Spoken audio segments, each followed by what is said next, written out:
Roll call. Supervisor McGorty, Here. Supervisor Mulhern, Here. Supervisor Hashak, Here. Supervisor Jurdy, Here. and Chair Williams. Here. And Supervisor Haschak will lead us in the Pledge of Allegiance. Ready? I pledge allegiance to the flag of the United States of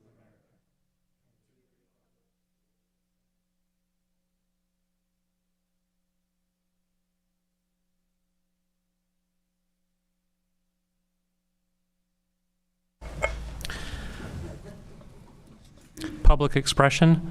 Members in chambers are welcome to approach the podium. Try to keep 6 feet of distance.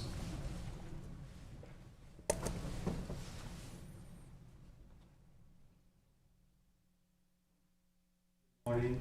Thank you, Board of Supervisors, for doing a difficult job. I don't envy you, but I'm thankful for your service. My name is Randy Dorn. I've been a resident here in Mendocino County since 1975. Both my sons were born and raised here, graduated from Ukiah High.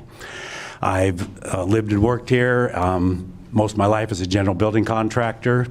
I'm now retired, but I'm still very involved and in love with our community in work and service. And I have a prepared talk that I'm just going to read to stay on task and keep in my 3 minutes. I have many concerns for our world, but most importantly for our local community because it is tangible. My greatest concern is the threat to the loss of the water that comes to the Russian River from the Eel. I have so far spoken to Glenn McGorty, Devin Jones, and Janet Pauley, and plan to continue to become educated on this matter and get involved to help save our water. I read the Ukiah Daily Journal, have seen the few letters to the editor, and the 2 front-page, full-color, one-sided hit pieces in favor of Humboldt County. I find it unthinkable to destroy water storage when at the same time we talk about the need to increase capacity for fire suppression, to destroy the community of Pillsbury, the irrigation for Potter Valley and Redwood Valley, domestic water supply for Redwood Valley, and the recreation that comes from both lakes. The facts have already been gathered. In my so far limited understanding, I believe the facts are that the water diversion affects less than 2% of water to the Eel. The salmon and steelhead run was still extremely healthy in the Eel River up until the early 80s. Whatever the cause of loss, whether it be drought, cannabis water diversion, logging, siltation, or the invasion by the pike minnow, it's not the diversion to the Russian. Humans are the most important inhabitant in the ecosystem, and now that all this infrastructure has been built around the diversion, we must make it a priority to obtain the water right for future generations. We need to communicate through social media in the most effective way possible. Our whole county needs to be talking about this issue. We need to let our state Congress know we aren't going to roll over while they steal our water, perhaps by creating a petition with a great majority of our voting population signing.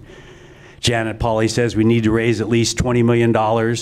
Measure B raised $27 million in 5 years, so it seems with the correct leadership it is quite feasible. We need to get organized. We need a leader. We need to tap the best minds and hearts of the people in this county to obtain the water right. We need to be united and share strategy with Lake, Sonoma, and Marin counties that all have an important stake in this water. I appeal to you as our leaders in Mendocino County to see the great importance of this issue and make this a priority. Thank you very much. Thank you. Well said. Supervisor McGorty, what would be the right venue to follow up? So there are discussions underway right now about possibility of a sales tax as Measure B is over, that we replace it with a sales tax that would address both fire and water needs for Mendocino County. So that's one step. There is an ongoing discussion, of course, with Sonoma County Water and the Inland Water Power Commission. This is a very complex and involved subject, which in 90 seconds I can't go into, but other than to say that, believe me, there's lots of people working on this.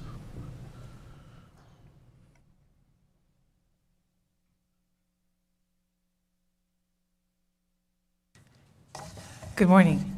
My name is Jez Anderson, and I am the Mendocino County Area Field Representative for Congressman Jared Huffman.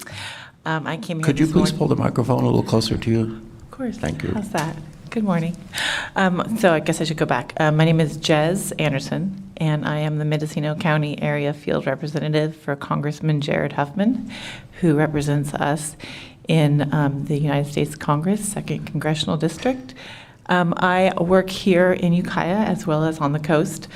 We have 2 offices. I'm mostly on the coast because that's where I live. And if anyone has any concerns, they're welcome to contact our office, and I will be available to take constituent comments as well as to work on any federal issues. So if there are issues having to do with things like, federal agencies or federal concerns, you can definitely give me a call or email me, and I want to thank you. How about water?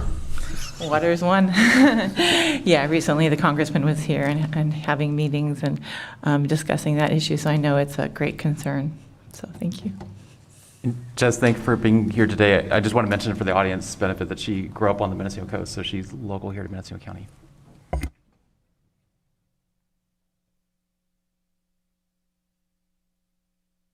Good morning, Board.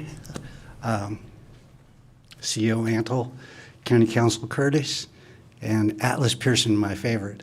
My name is Mark Donegan, AKA Goldilocks. I got into this political scene when my horse died in the race and I got saddled with Mo. I'm a marijuana advocate, and marijuana takes up a lot of your time, and that bothers me. I come from a different place than the people that keep taking up all your time. I am a healer. I was paralyzed in my legs for 2 years, 30 years ago. I went to training to become a massage and movement therapist. I worked through that. I later broke my neck. I spent over 15 years on the highest levels of opiates. I lost my younger brother to heroin. I've spoken to a couple of you about this. There's a problem in our society, especially in our county, where we were the marijuana capital of the world. We had plenty of money. It was mostly illegal, but everybody profited from that. Everybody wanted a piece of that pie in '64. I came in pushing the Jack Herrera Act. The Jack Herrera Act would have eliminated all the problems we're having. '64 and unwinding of it is just a disaster. And what I see is everyone going along with whoever is the squeakiest wheel. And I don't see anyone presenting any new, anything new into the equation that's going to help people that need the medicine. And there's the problem in our society and in the county. We have people that don't understand the medical need. And I've heard them and seen them stand in front of me and say they do, and they don't. And you don't until you're dying, until you have a family member die. And there is no one out there that knows how to use it properly, is using it properly, and that is within the industry itself. And they are not my friends either. I mean, I'd like to have friends, but why is everyone throwing in roadblocks? And I see this everywhere else in the other things in the county, like with COVID. Why did we have to lock down? Why did we have to go the Democratic platform? We did, it's over. I didn't like it. But again, it's people just doing what they think is right and what's going to get along in our current society. PC's just gone too far. I wish we'd all be our authentic selves, speak your mind, and take responsibility, like for a health officer. You guys hire him. You can fire him. I hire and fire doctors like water. And if you don't, you need to check yourself. Thank you, and I appreciate all the work you do. It's terrible. Any more public expression from the room?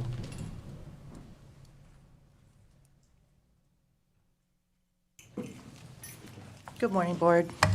Carrie. I'd like to address the resolution number 22-079 that was approved on April 5th of this year, increasing the revenue from $1.6 million to $1.9 million between the California Department of Public Health and the Mendocino County Public Health. It outlines deliverables to be provided by the Mendocino County Public Health Immunization Program to provide vaccine accountability and management, access to and utilization of quality immunization services, utilization of California Immunization Registry, prevention, surveillance, and control of vaccine preventable diseases, promotion of child care and school immunization entry requirements, utilization of influenza vaccines provided by the California Department of Public Health, and vaccines-related services for the COVID-19 virus. My concern with this is that you guys are signing resolutions that are approving surveillance. What is the description of surveillance for you on the public? That's a concerning word for me, surveillance. You know, we're already, having rights taken away and whatnot through COVID, but to be surveilled, what exactly does that mean? I really would like to know, because, we're receiving money, blood money, I call it, $1.9 million from the state to our county for that. If people want to get this injection, then they can. It's still under emergency use authorization, but the fact that we're being surveilled for it is really concerning. So, thank you.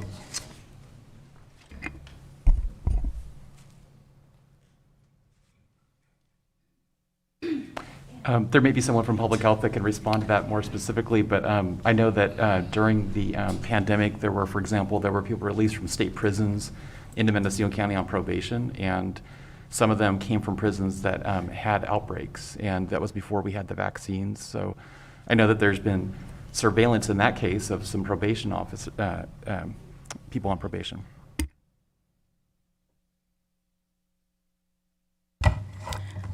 Hello, my name is Judy, and I think it's appropriate to think about how this pandemic was handled over the last 2 years. I mean, I just want to read something out of the Bible to you. This is from Romans 13. Let every soul be subject unto higher powers, for there is no power but of God. The powers that be are ordained of God. Whosoever therefore resists the power resists the ordinance of God, and they that resist shall receive in themselves damnation. For the rulers are not terror to good works, but to evil. For the last 2 years, you've used the tactics of terrorism to shut down the community. You terrorize people by telling them they're all going to die, get sick and die. You terrorize them telling them that they'd kill their grandmother. This terrorism caused a lot of people to run out and get experimental vaccines. They can't remove them. Everybody that I know that has gotten the vaccine has gotten sick afterwards. And I've watched a lot of health of older people deteriorate after taking the vaccines.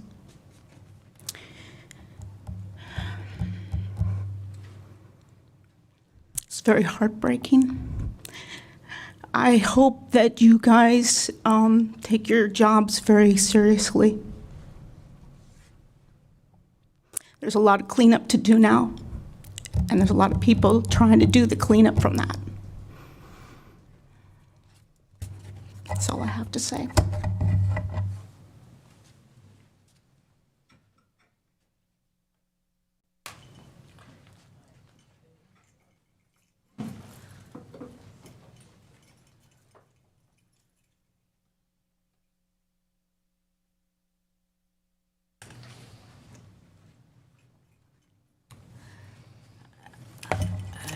Hello, hi, can you hear me?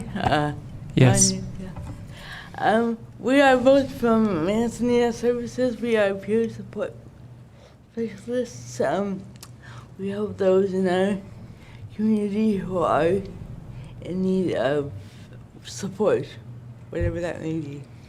and we have an invitation for you guys. We're having a mental health summit on Friday, May 6th, from 9 to 4. And you can, of course, you can't take the entire day, but if you guys wanted to drop by, and we have some keynote speakers and things, but really, what this summit is about is that we did a bunch of listening sessions with the nuclear and bullets, and then we did listening sessions to the coast over the phone, and we actually got the input from 75 different people that we identified as peers, and we were looking at getting some legislation passed for more funding for peer support and for what we need in our own community. And so this is about what they're telling us we need in our own community. And so it was very moving to me to see all these people come to these sessions and say what they need and be honest and open and feel empowered that they was going to go to the next level. We are partnered with Campbell, which is California Association of Mental Health Peer-run organizations, and they are going to have a state summit in June, where they're taking out all these different kinds of input and funding future. What's the word? Solutions. Yes, solutions. Thank you. Solutions for our local issues. And so we just really wanted to invite you to hear what our community had to say. That's right. We're working with 5 other counties as well, and we're really excited about this project. And so we hope to see you there. We brought some flyers here for you. So thanks for all you do so much. Can I please get your name for the record real quick? Oh, yes, Deborah Rogers. And Raven Price.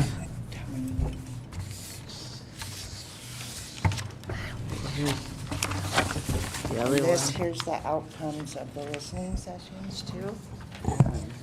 Supervisor Haschek? Yes, could you repeat the location and the time for that, please? Yes, sorry. It's going to be May 6th at the Conference Center. 200 South School Street from 9 to 5 at the Conference Center. We'll have resource fairs with other agencies and speakers and workshops, and it's going to be exciting. Okay, thank you. Thank you. Thank you for the invitation.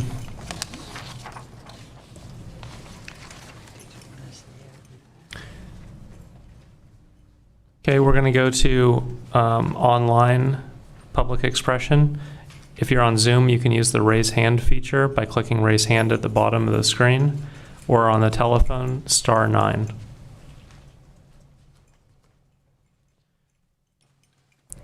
First speaker is Henry.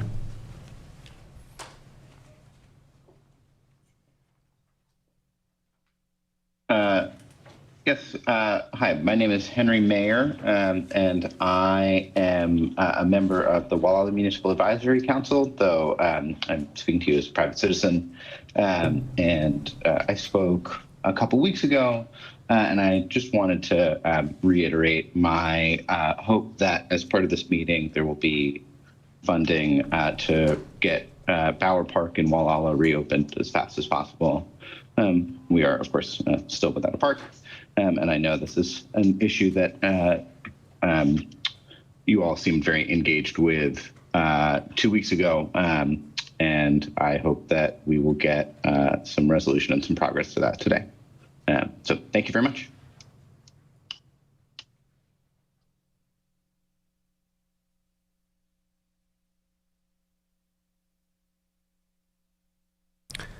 And that concludes public expression. Oh, one voicemail. Go ahead.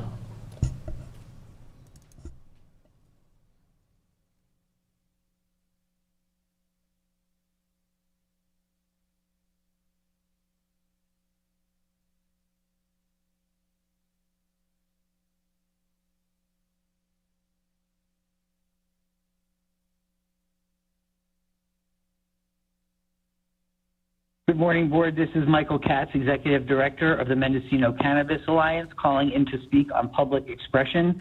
I'd like to draw to your attention something which the Board's attention and the public's attention, something which I'm sure the Board already knows, which is that on April 22nd, the U.S. Small Business Administration declared the County of Mendocino a disaster area. I'm reading from a press release that was put out by the county. This declaration is a result of an April 8th U.S. Department of Agriculture disaster designation due to drought severity levels, as identified on the U.S. Drought Monitor. So just to be clear, we are experiencing significant historic drought. We have actually, as a county, been declared a disaster area by the Small Business Administration, and this has opened up access to loans and support for these businesses, small businesses in Mendocino who are facing these challenges, but it's not mentioned in this press release that any of that relief is available to cannabis operators. I imagine that it is not because it's federally regulated. And so what I just like to draw attention to the fact that in this historic drought, when there's so clearly a need for support, we would really love seeing the county moving expeditiously to set up the fallowing program that has been discussed, and also to set up tax relief for existing operators who are not going to completely fallow, but in line with what Humboldt and Lake County have done recently.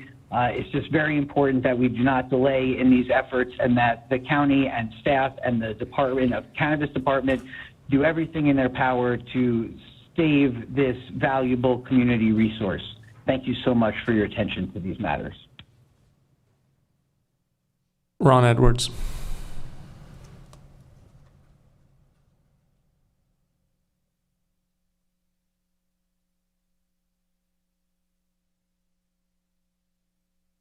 Yes, I wanted to actually talk about the consent calendar, item 3S, to make sure we get a comment on that. In changing the Mendocino County Cannabis Department to be the sole administrator of the 1017A program, I hope that you would include in that the, as you stated the last meeting, regular scheduled update to the board. If you could add that in there, that way the public would be aware of how often these updates are coming. That would be great. Thank you. Paul and Susan.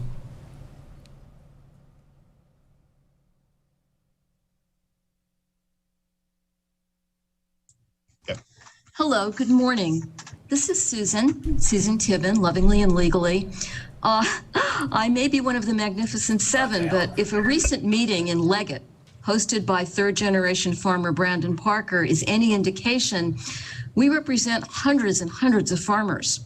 You know, the joke in Sacramento before the virus was, what's wrong with Mendocino? They should be on the cutting edge. Well, it's no longer a joke. It's a disaster, financially, socially, and medically. Hundreds and hundreds of heritage medicine makers, farmers, and homesteaders are unable to contribute to the tax base and survive in the county. The county has and is making it so darn difficult to pay for and negotiate the labyrinth of disproportionately punitive rules, cobblestones, regulations, surprises, mistakes, foot dragging, and most importantly, the maddening disregard of our voice, which is so eloquently presented to you by Mendocino Cannabis Alliance, Origins Council, and the hundreds of us who speak for hundreds of other people who are just at the wit's end. They're just hanging on by their fingernails. And you know, it's ironic and sad that the county seems unable to grasp that the majority of us, small farmers, are on the cutting edge of water conservation, integrated pest management, and regenerative farming. We are the people who we want going forward with the terrible situation climatically. So please engage with us, let's try and smooth out these cobblestones, because we are bleeding and we are really hanging on, and we appeal to you to work more closely with us. Thank you very, very much for your time and for your work.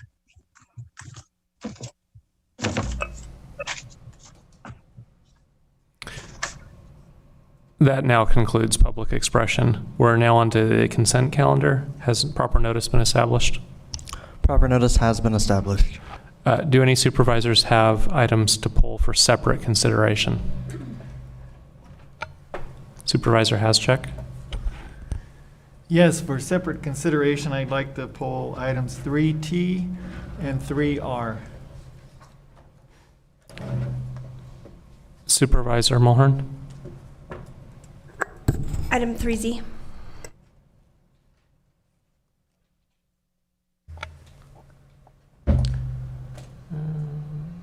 Okay. Chair Williams. Supervisor Hascheck? Yeah, and I don't know if you're going to pull the proclamations, but there's several significant ones. Would you like to pull them? Yes. Items 3AE, 3AF, and 3W.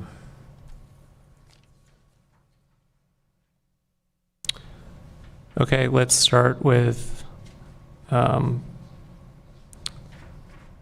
the proclamations. Supervisor Hascheck? Yes, item 3AE is adoption of the proclamation recognizing May 1st through 7th, 2022 as National Correctional Officers Week in Mendocino County. I'd just like to note that that's an important recognition to give to the people who are working in our jails and other correctional facilities. And item 3AF is the adoption of the proclamation recognizing May 15th, 2022 as the National Peace Officers Memorial Day. I wonder if Sheriff Kendall could give us an update on the memorial that we approved and the work that's being done on it. And it's National Police Week too.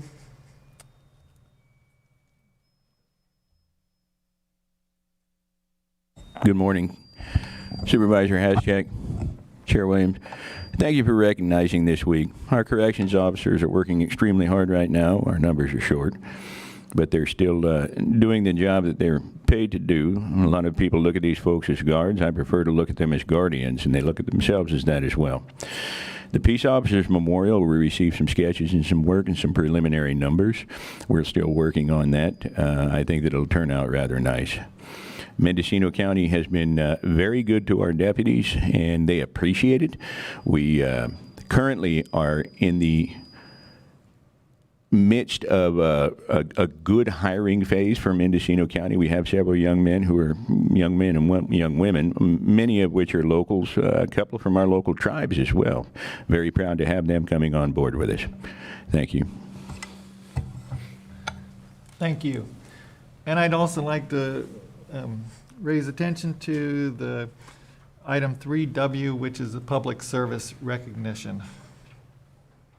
And those are the people working in the county doing public service and the good work that they do.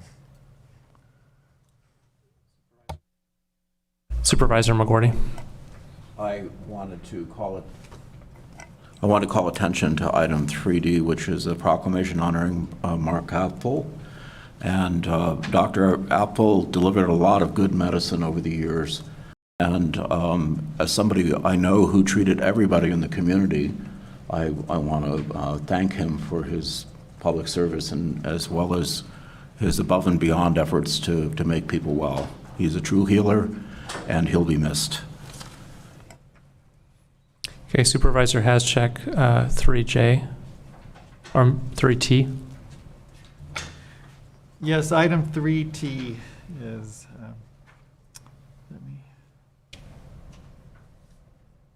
it's the AECOM technical assistance of $1.377 million for the PUF.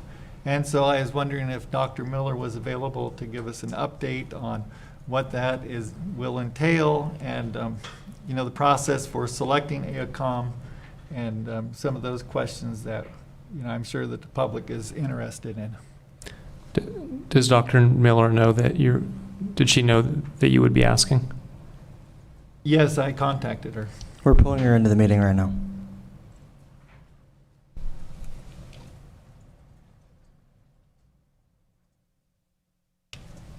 Dr. Miller, you can unmute if you'd like to answer. All right, good morning. I may have missed some of the question. I was coming in as a panelist and it was stuck for a few minutes. So if I missed something, please let me know what additional questions you had. Good morning, Dr. Janine Miller, Behavioral Health Director.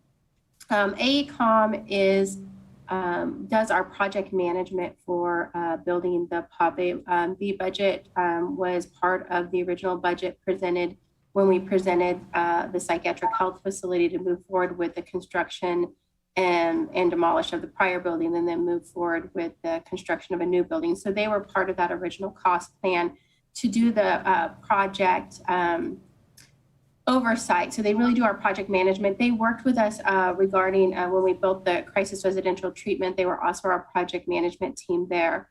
What they do is they support facilities and behavioral health and recovery services. They represent the interest of the county throughout the design and construction process with a direct service responsibility, which includes scheduling, cost control through design review, project marketing and change management, risk and liability management, and they help us resolve any problems we may have, and then they do direct oversight of the contractor and ensure compliance with our contract. They did help, like I said, they did help us with the crisis residential treatment. They were very beneficial to have as part of that team. And they were originally part of a RFQ qualification in 2020, and they've been working with the county on a couple projects. Did I miss any questions? How are they going to work with Nocton Lewis? So they worked with Nocton Lewis before when we did the crisis residential treatment. So they work with Nocton Lewis through a variety of different channels. We have every other week, we have a meeting that includes all of us, and they've been a part of that. So they'll have direct conversations with Nocton Lewis as needed. They work directly with facilities, and we meet as a group every other week and as needed if there's conversations or questions related to the project. And they work very closely with facilities. So you think that this contract will take us through the process of the construction of the PUF? Yeah, so this contract is set to go through the whole construction, both the demolition and the construction of the new building. So review design, yeah, Stephanie, they'll review the design for construction, and they definitely will take us through that process. Okay, thank you. Is that enough? Can we leave it on consent, or do you want a vote? No, that was good. Okay, 3R. And 3R is the contract with Abbott and Kinderman, and it just seems like we keep adding 10,000 every month or so. And I'm just wondering where we are with it and what their actual services are for the county. If I may respond to the chair, so I don't think we've actually added 10,000 to this one before. I think this may be the first amendment on this particular contract. If I may, you may actually be thinking about some of the contracts where they have been assisting planning and building with respect to various projects where there's a process on those where we have to get a deposit from the real party who is obligated to pay the county's legal expenses as a condition of the permit review process. And because of those, we do it incrementally so that we're not keeping too much on deposit at any one given time. And I believe that's the reason you may be seeing incremental increases on those. In terms of the status on this, we have gotten, so I believe they're at a total of about 40,000 on the original 50,000 amount. The work that they have done has been related to the appeals process, related to some of the denials, related to some of the policies with respect to, say, vegetation management, et cetera. And they have been working with the cannabis department. And they've got a few different areas where they have already provided some assistance. We have some additional deliverables expecting soon. Is there something specific I might be able to speak to? Well, I know that there's concern that that part of their task was to find ways of making sure that the denials were, would stand up in court. Mm-hmm.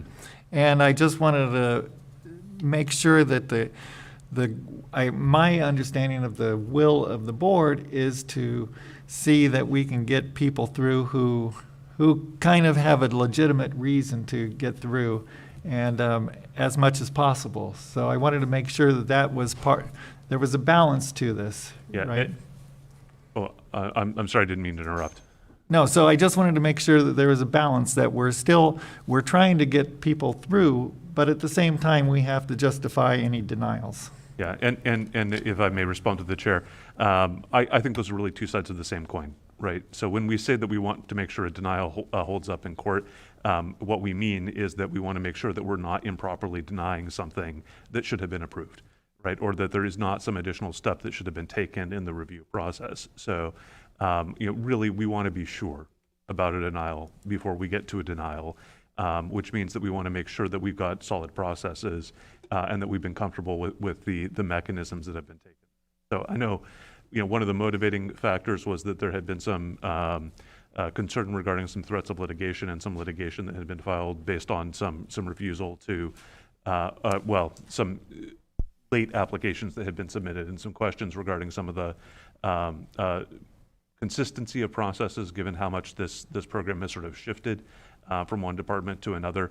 I do think that legal assistance is really quite valuable. I do think that the ultimate goal is to make sure that the people who should get approved do get approved and don't get erroneously denied, and that any denials that are issued are appropriate and would not ultimately be subject to being reviewed or overturned.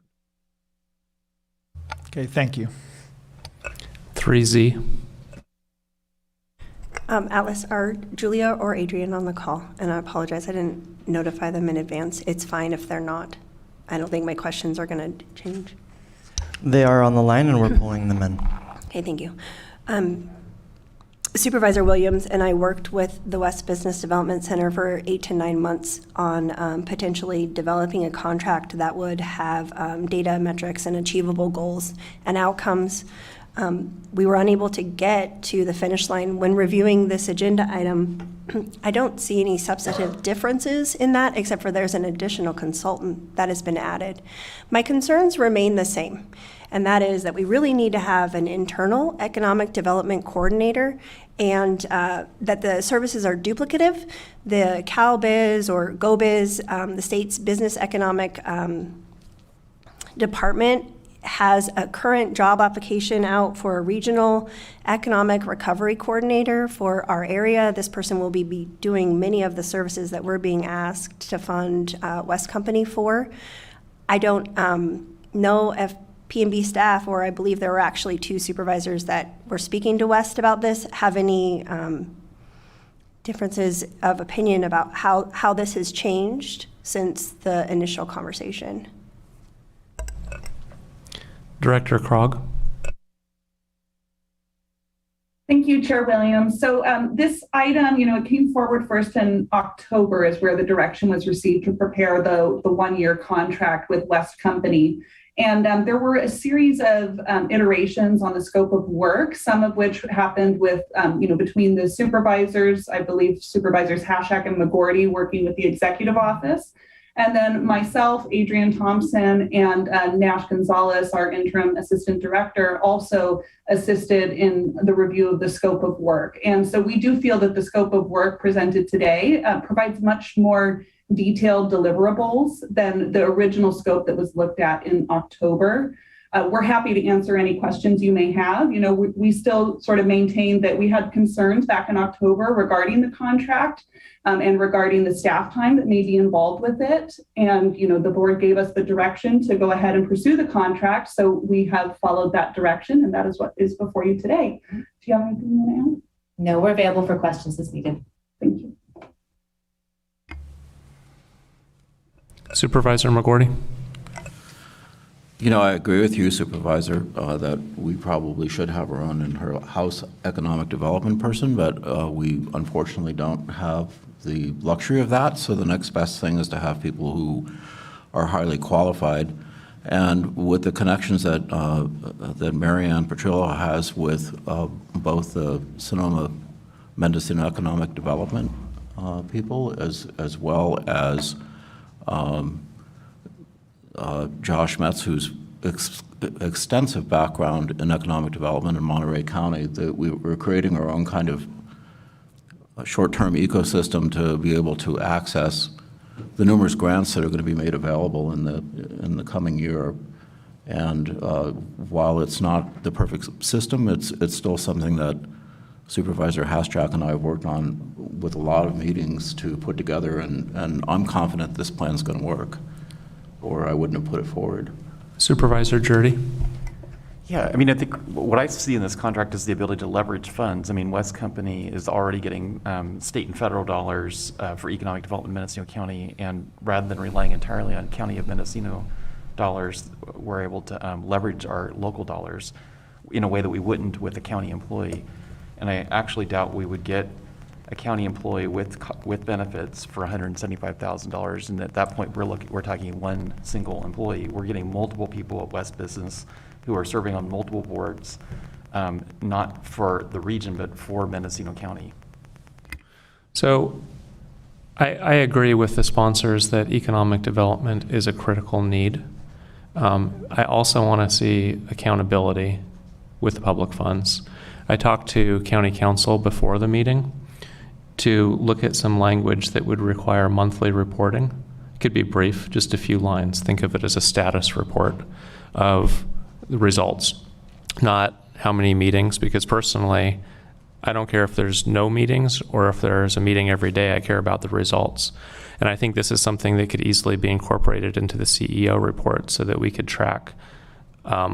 And maybe 6 months from now, we look back and either it's going well and we should further fund it at a higher rate, or maybe we don't see any progress and we can revisit whether we need to change course. But I think it would allow us to get closer to 5 today, move the contract forward, and still have some accountability. Supervisor Jurdy? I certainly expect results from West Company because they've already delivered that for us in many examples. Again, this is the equivalent of one county employee. We have, over 1,200 county employees. By this logic, we'd be asking every county employee to provide a monthly report, not on meetings they've attended, but on their accomplishments. Supervisor Haschak. Yes, thank you, Chair. One of the things that Supervisor McGorty and I were working on with the West Company in creating this contract was to make sure that what they did aligned with our strategic plan. And we spent a lot of time lining up what we wanted to do with the strategic plan and what we would do with this contract. And I think that, like Supervisor Jurdy says, we're going to get a lot more out of this contract than we would, because we don't have anyone in the county right now to do this work, and it's critical. We're at a critical juncture as far as economic development in our county. We need to move forward with this. It's taken way too long to get it going. And so, if you want a written report or, a couple sentences or something, we don't want to make it too demanding on the time, but there should be some accountability and a reporting out of what's going on. So I would certainly be fine with that. Supervisor McGorty? I would as well. And remember, we do have an economic development ad hoc in places that works both with West and EDFC. So we can certainly include that into the CEO report. Supervisor Mulhern? I think it would be helpful for me to understand in any type of reporting how it's affecting the staff time that have to work. Many of the tasks that are included in the contract are truly internal working tasks, and we can't it's very challenging when our P&B staff is already stretched thin to pull them to do internal tasks. And I just would like for the board to recognize that not all of the things that are in this contract can be done externally. And it's, again, we have deputy CEOs, we have people within the county right now that work on special projects, and I think could easily fill this role. If the board wishes to move forward with this contract as it seems is headed, I really, if we're going to get a report, I would also really like to hear from our internal team about how it's affecting their time and their workload. Again, I think that the meetings are duplicative, and I really want to emphasize that the county's internal team knows that a lot of the work that's listed needs to be done. It's in our strategic plan. Having an outside contractor do it, I think, is inefficient. Supervisor McGordy. Well, I would disagree with you because there's nobody that has the level of expertise that the people that we're contacting with. We work with consultants all the time, and yes, they do take up staff time. If you look at the structure of the contract, who the contractors will be working with most closely is the Board of Supervisors and the CEO's office, not planning and building services. So we're trying not to pull them into the picture too much. But with the grant funds that are going to be available through Build Back Better and other initiatives in the state, we really need someone who are experts on this. And my own assessment is that there's nobody internal to Mendocino County who has that level of knowledge. So I will be supporting this item if we can add regular reporting of progress. And I think I like Supervisor Mulhern's idea of including a line of how much staff time was used so that when we get to budgeting next year, we have a sense of how this is impacting PBS. Supervisor McGordy. Do we have any public comment on 3Z?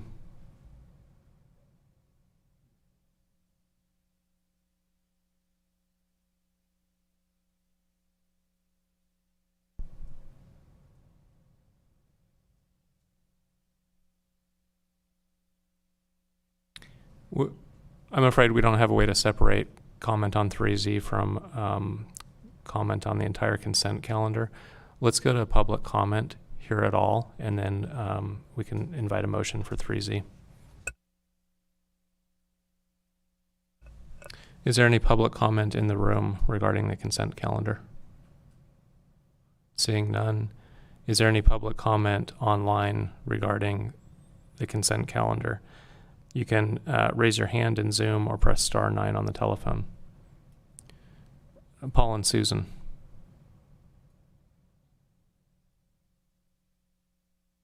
No. Hello, good morning. Can I be heard? Yes. Thank you. Regarding 3Z, the letter from Mendocino Cannabis Alliance mentions the word all sectors of Mendocino County's business community. And so thank you for allowing me to give a little background on West Corporation. West Corporation has had a background in past years of declining any interaction with any cannabis business, presumably because of the federal prohibition. It's crucial that we're clear on West Corporation's present position. Historically, cannabis has been the #2 revenue producer for the county, but right now we desperately need help, and small cannabis farmers, homesteaders don't want to be left out. So thank you for clarifying this, and thank you for enlisting West Corporation. They have a very good reputation. We're just a little concerned about what their position will be for all sectors of the community. Thank you. And then 3S. I would also like to speak on 4A. Is that possible? It's 4A is not a consent item. Oh, okay. I'm sorry. I'm a little. Thank you. Let me bring this back up, and thank you for your patience. Next speaker is That's okay, sweetie. Next speaker is Henry.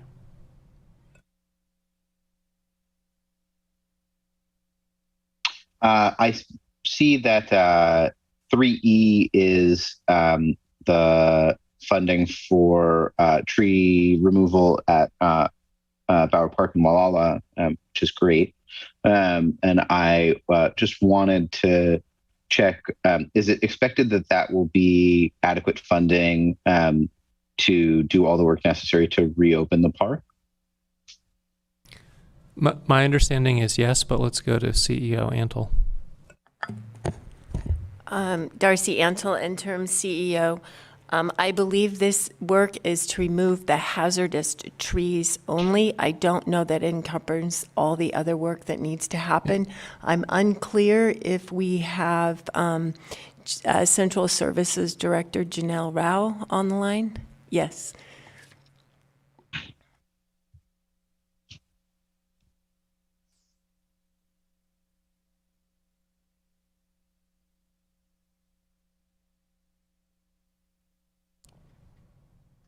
Director Rowell, could you unmute?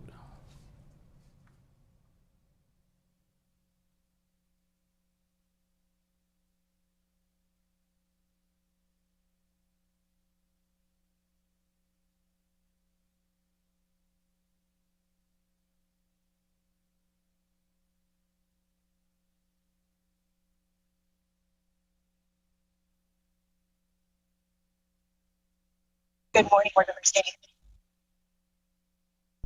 Do you need us to repeat the question?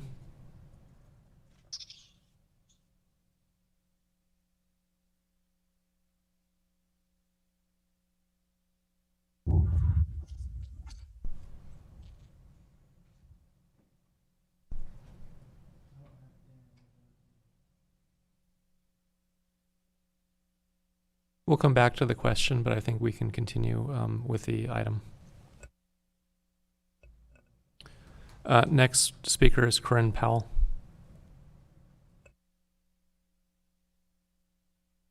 Thank you and good morning for this. Appreciate this discussion. I would like to echo what Susan brought before you, which is in the past, West Company did reject, even after direction from county personnel to West Company as a consulting body regarding business formation, when many of us in the cannabis industry were forming legal structures for businesses and looking for some direction. I personally was one of the young companies that was rejected, and I believe it will be a very simple matter to address before any contract is signed any issues that West Company may feel are still conflicts of interest. I believe that that should be established initially prior to engaging in any formal contracting, so that they will represent all of the county's economic factors. Thank you. And that concludes public comment.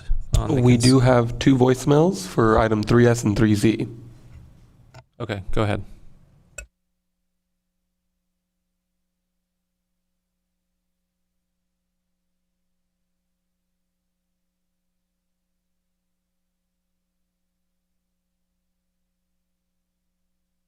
Hello, this is Michael Katz, the Executive Director of the Mendocino Cannabis Alliance, calling regarding item 3S for the May 3rd meeting. MCA recognizes the need to assign oversight and administration of the cannabis permitting program, given that cannabis has been the second largest provider of tax revenue in the county in recent years and a significant driver of economic activity locally, despite the relatively small 290 acres of licensed canopy.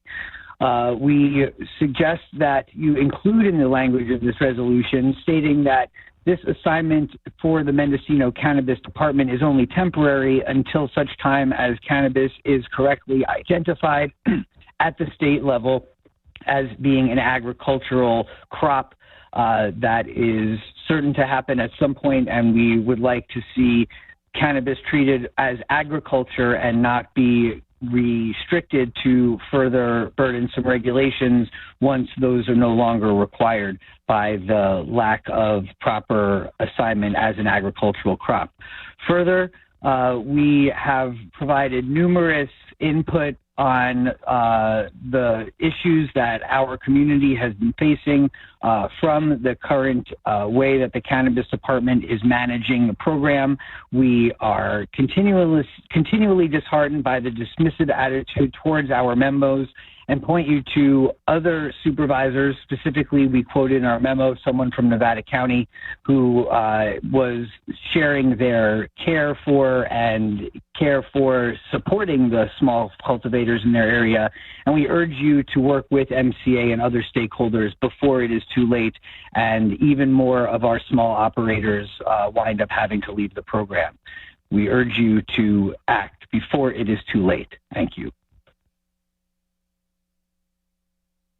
Hello, this is Michael Katz, Executive Director for the Mendocino Cannabis Alliance, calling regarding item 3Z, approval of agreement with West Business Development Center to serve as Economic Development Coordinator. MCA supports this resolution to fund West Development Center to serve as the Economic Development Coordinator for Mendocino County. We are grateful to West Company for working with us and engaging in conversations as to how to more effectively support our small batch cannabis operators here in Mendocino County. There's a lot of opportunity to provide services to this beleaguered community, and we're grateful for their desire to do so. And we fully support the board in approving this agreement. Thank you so much for your consideration.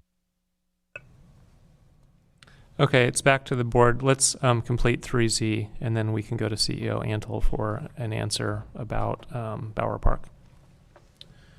Supervisor Mulhern.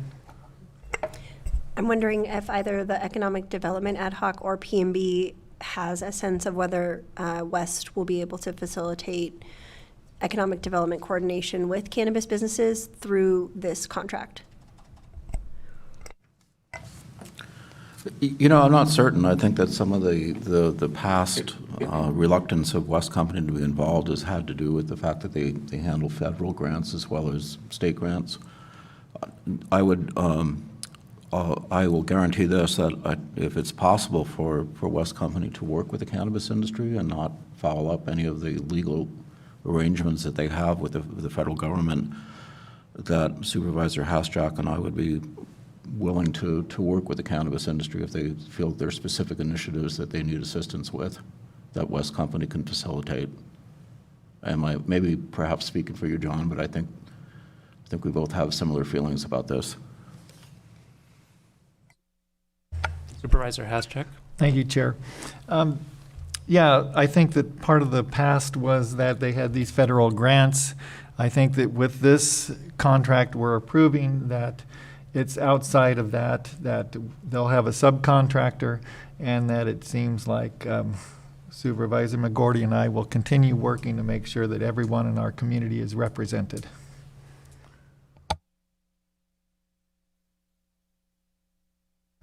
So the only comment I have is to reiterate for $14,500 per month, whether it's an employee or a contractor, I would like a status report of what's been accomplished in the past month. And it could be 1 or 2 lines, something that could be incorporated into the CEO's report, but I think it's important that we track that progress. And with that, I'd like to invite a motion. Chair. Supervisor Hasjack. Yes, I'll move approval of item 3Z with the caveat that there be a monthly report in the CEO report outlining what progress has been made. County Council. Thank you, Mr. Chair. We do have, I have Deputy County Council Matthew Kudrowski on. He has looked at this. There is some reporting language in there currently, and if you would like to incorporate it in the motion, we could suggest some alternate language at this time. Yes, the alternate language would just be, if it is alternate, just a monthly report of a brief report in the CEO report. I think Council is offering to review that language with us now so that we can finalize it. That's correct. Mr. Chair, if we could go to Mr. Kudrowski. Please. Deputy County Counsel Matthew Kudrowski. Presently, there's a paragraph 8 on page 2 of Exhibit A that talks about quarterly reporting. And I'm proposing striking that and adding a paragraph to the first page that would then be more broadly for written monthly progress reports. Just above the details of the scope of services, I would include language there saying, contractors shall provide written monthly progress reports to the ED Ad Hoc Committee and the CEO regarding activities within all 3 of the strategic areas outlined below, including updates on coordination with other entities, meeting attendance and summaries, funding, retention, workforce development activity metrics, amount of county and contractor staff time used, and other metrics or subjects at the discretion of the CEO. Mr. Chair, if I may, I also just want to clarify, typically when we approve contracts, this board has a final version signed by the contractor in front of it. Since this would be a modification, I believe that what the motion would effectively do, if this is the intent, is to approve the language as amended and authorize the chair to sign an amended version of the contract if the contractor agrees to it, because we would need that step. Supervisor Haschek, is your motion to approve with the amendment? Yes. Is there a second? I will second it. Motion on the floor. Any discussion? Well, I think that this is well-intentioned. I just don't want to use up our West Company time on doing these reports that would seem like what Mr. Kudrowski said. It seemed like that would take a lot of time. So the idea is to be as brief as possible to convey what is going on with the grant. Roll call? Or can we vote by the button? Not yet. Okay, roll call. This is Atlas Pearson, Deputy Clerk of the Board. I want to clarify here. Are we solely voting on 3Z right now? We're voting on 3Z as amended. And unfortunately, we do not have the buttons ready. Supervisor McGorty? Yes. Supervisor Mulhern? Yes. Yes. Supervisor Jurdy? Yes.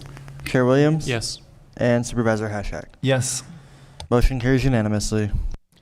Can I invite a motion for the balance of the consent calendar? Move the consent calendar. Second. Any discussion? Roll call. Supervisor Haschak? Yes. Jurdy? Yes. Mulhern? Yes. McGorty? Yes. And Chair Williams? Yes. Motion carries unanimously.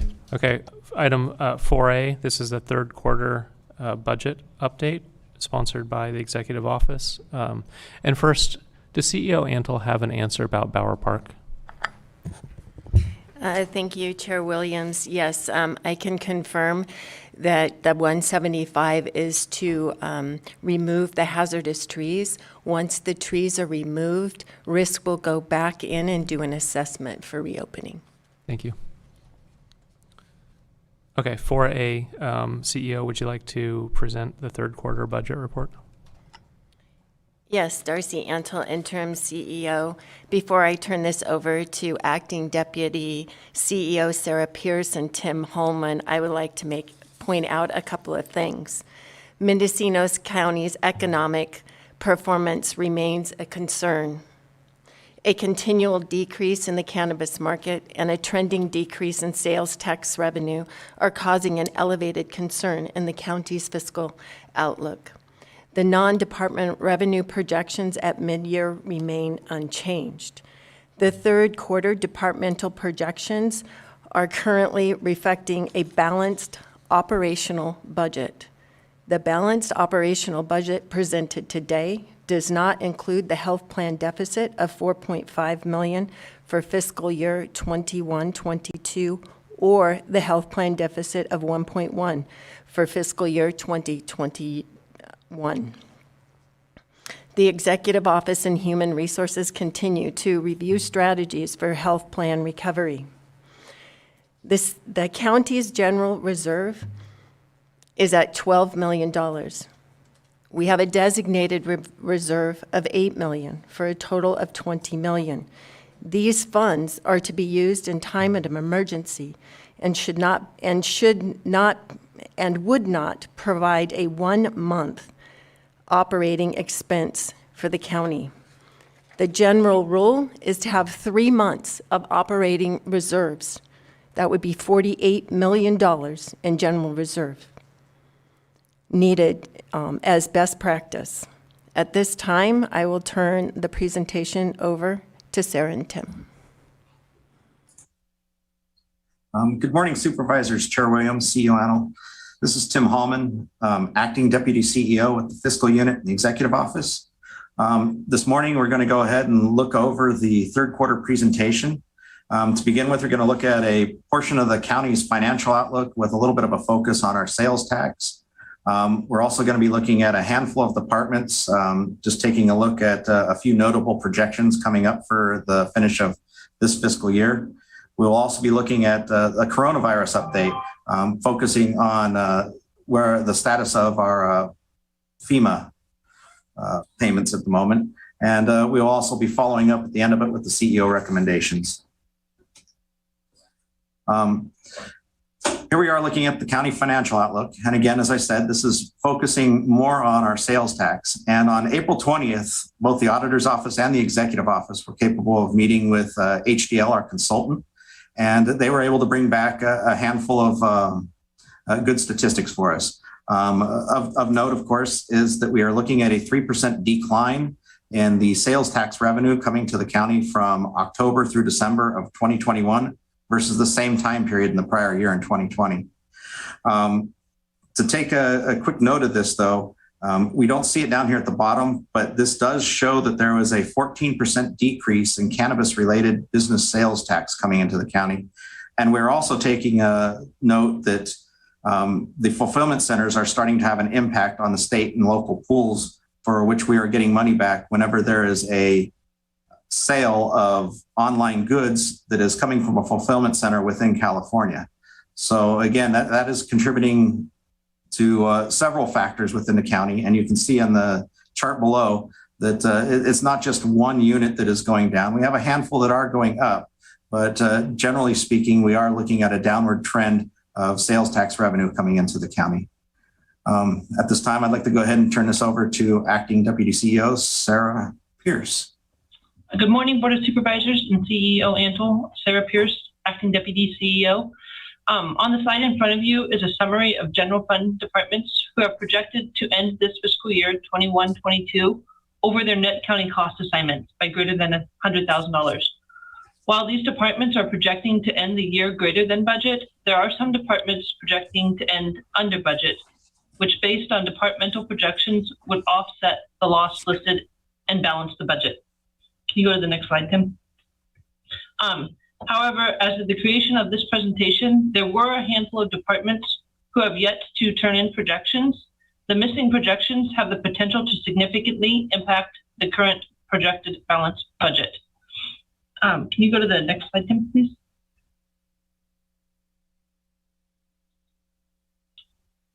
Thank you.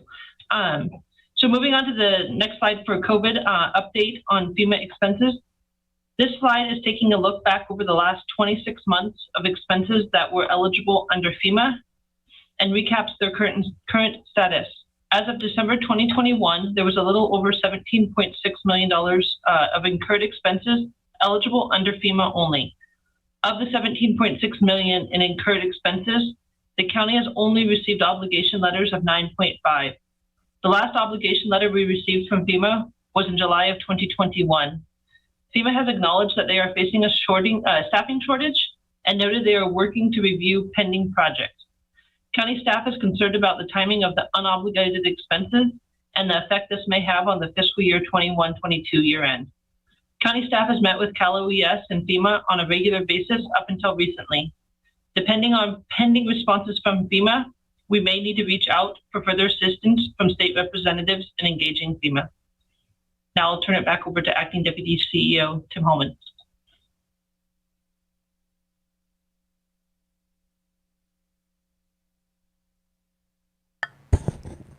Tim, you're muted. I'm muted. I had a good speech prepared. Acting Deputy CEO Tim Hallman back. Again, I'd like to thank you all for coming and taking a look at our short presentation. More information is available on the report, but again, we'd like to go ahead and go through the CEO recommendations at this time.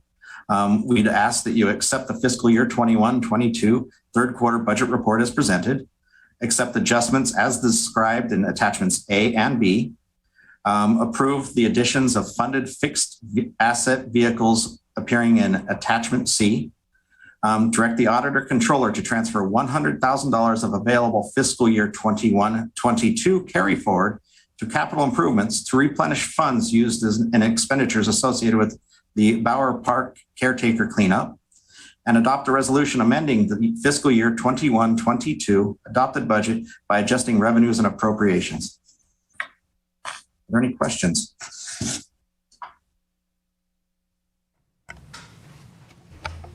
John? Thank you, Chair. Deputy CEO Hallman, you said that there were some missing department projections. And so what we're looking at is unclear as to what the finals will be, the final projections. So how many departments are missing these projections? And when were they supposed to be turned in?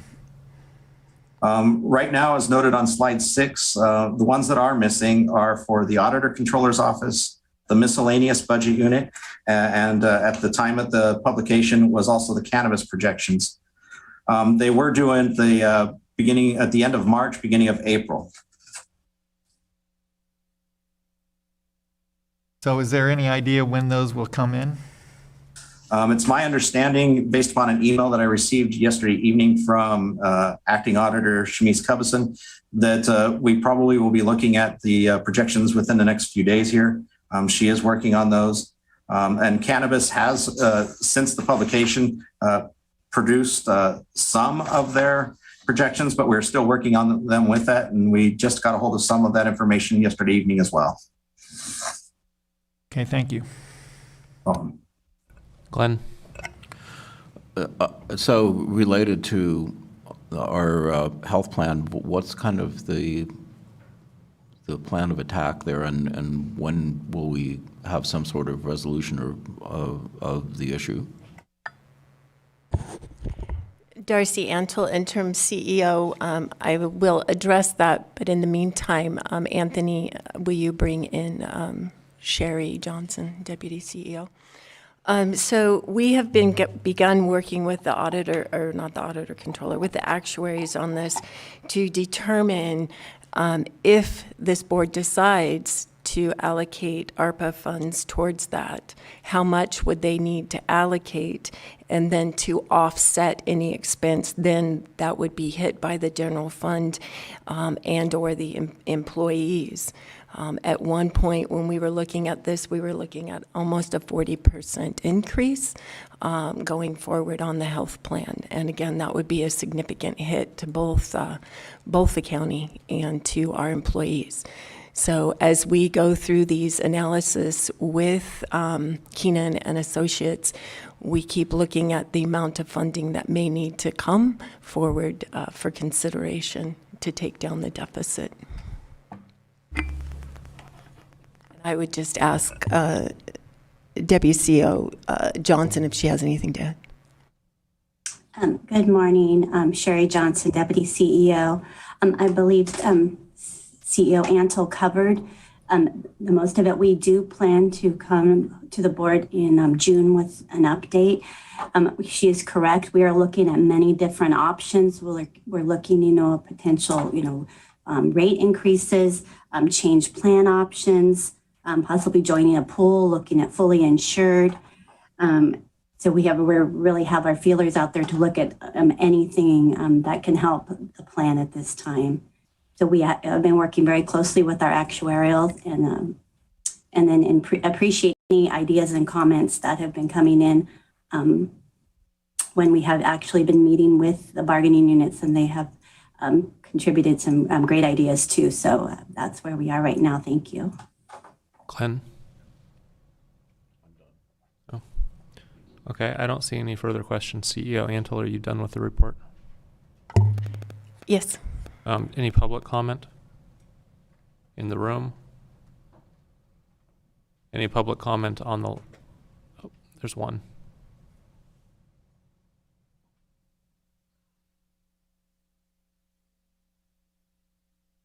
Can you hear me? We can. Okay. I wanted to comment on the American Rescue Plan Act funds, and I do want to applaud the hybrid meetings and how accessible they are.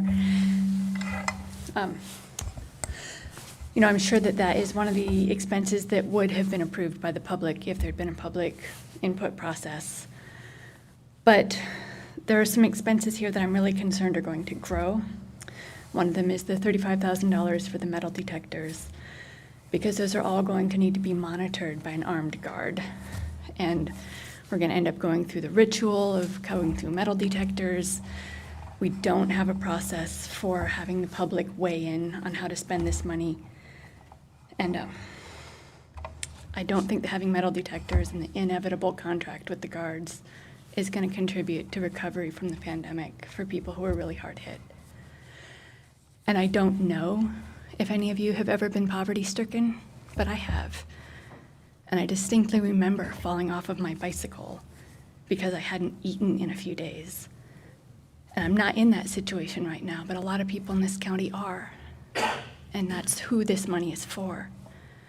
And I don't think that you would propose using any of the grants from the cannabis program to fill a deficit that's partly caused by a failure to collect cannabis taxes. Because the cannabis, community is very well organized, but the poor people community is not. And they don't even know who you are. And they don't know that this money is available to them, because they're trying to pick themselves up off the ground. They've fallen down, and they need this money. And I think that I would really like to encourage you to have a public input process and think about allocating this money to the people who've suffered really badly from the pandemic and its fallout. Thank you.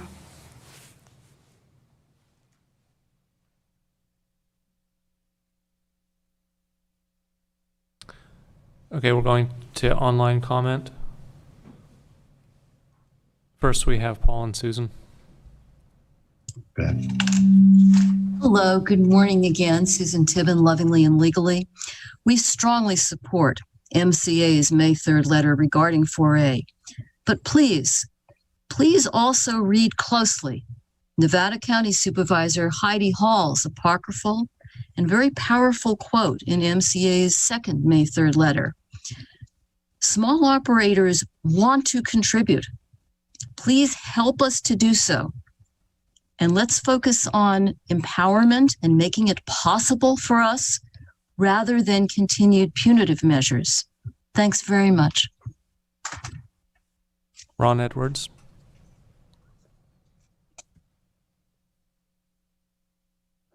Good morning again, Board. I really appreciate, Chair Williams, your detailed in looking at numbers. And I hope that you can go back and look at some of the numbers that the cannabis community has been bringing you for the past 4 years, not you particularly, but the board. 4 years ago, we were talking about the decreased sales at Geiger's. And now we're seeing that spread throughout the county with decreased sales tax numbers from Ukiah. And this trend is going to continue. And I think that I don't see anything, and I could be wrong, but there's nothing that's really going to turn around quickly. And I think we're going to have to, look at seriously controlling some expenditures, because just going out and getting more money from this isn't reported or that reported, I don't think that that's a viable way to build the budget. Make the cuts, and then if you can get those funds coming in, that's a better backfill. And it's unfortunately, as you have said, Chair Williams, we need to make some hard decisions on roads. We're looking at water issues this year, and we're going to need money to move water. And I think we might need, as the previous in-chamber speaker said, some type of community buy-in. I mean, we elect you, but at the same time, it's our responsibility to participate in the system. And I think having some type of community involvement in what is actually coming, so that the public is not surprised when these cuts start coming, and maybe giving more input on what they want to see as a community, the limited funds we have spent. Thank you. Do we have any voice messages? We have one voicemail.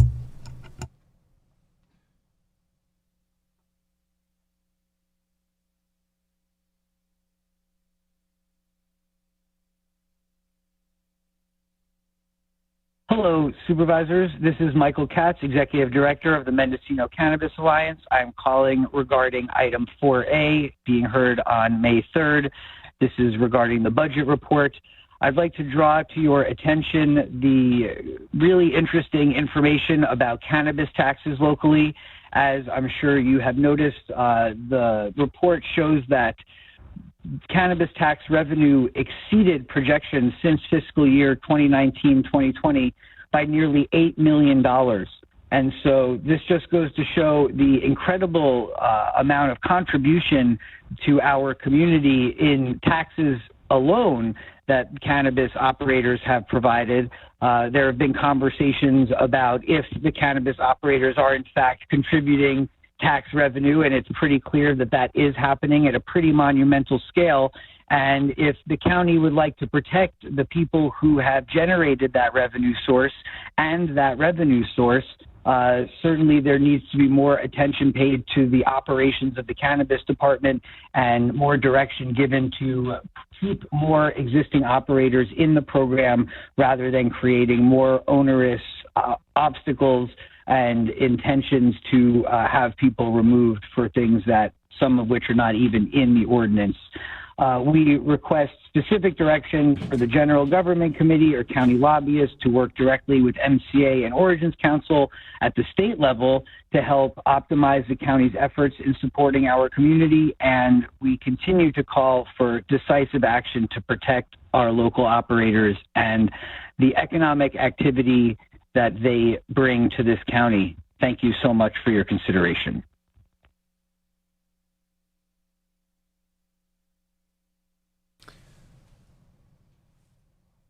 Supervisor Haschak. Well, in regards to the question about ARPA, and we've already committed $4 million, and out of the 16.8 or whatever we got for over 2 years from the federal government. And we're looking at using more of that ARPA money to cover the healthcare expenses. And so we should have some left over. And I agree that, and I've said it before, that we need to reach out to the community. When I've gone to CSAC meetings, there's been extensive outreach to communities throughout the state by different counties, and I don't see that we've done any of that. I was working on a community health worker program, and I think that that would be a perfect use of ARPA money because it's giving back to the community, it's creating a program to create better health in our communities and job skills and everything. I just think that we're dropping the ball if we don't outreach to the communities in a formal way where we're asking them what they want to do with any additional money we have. And I think that if we just spend it on the leaky roof or something, that we're missing the intent of the ARPA money. Thank you. And I would also like to for us to talk about the concern Sarah raised about poverty and the ARPA funds. I'm wondering whether this is the best agenda item to cover it or if it should be under 4B, the upcoming budget. CEO Antle, do you have a preference? I feel 4B would be more appropriate. Yeah, Christian? I think so too. So if it's all right with the board, let's continue that discussion, but let's do it under 4B where it's forward looking at the year ahead. Supervisor Mulhern. Thank you. I appreciate that and am happy to have that conversation as well. I just wanted to make sure that the board had caught in the slideshow and that the public knows that there was $13 million that went out in a program called Great Plates, which was an opportunity for seniors to stay home and have restaurant meals delivered to them. I've been particularly concerned about this conversation that's come up more recently, which we'll have again in 4B around food resources and access in our community.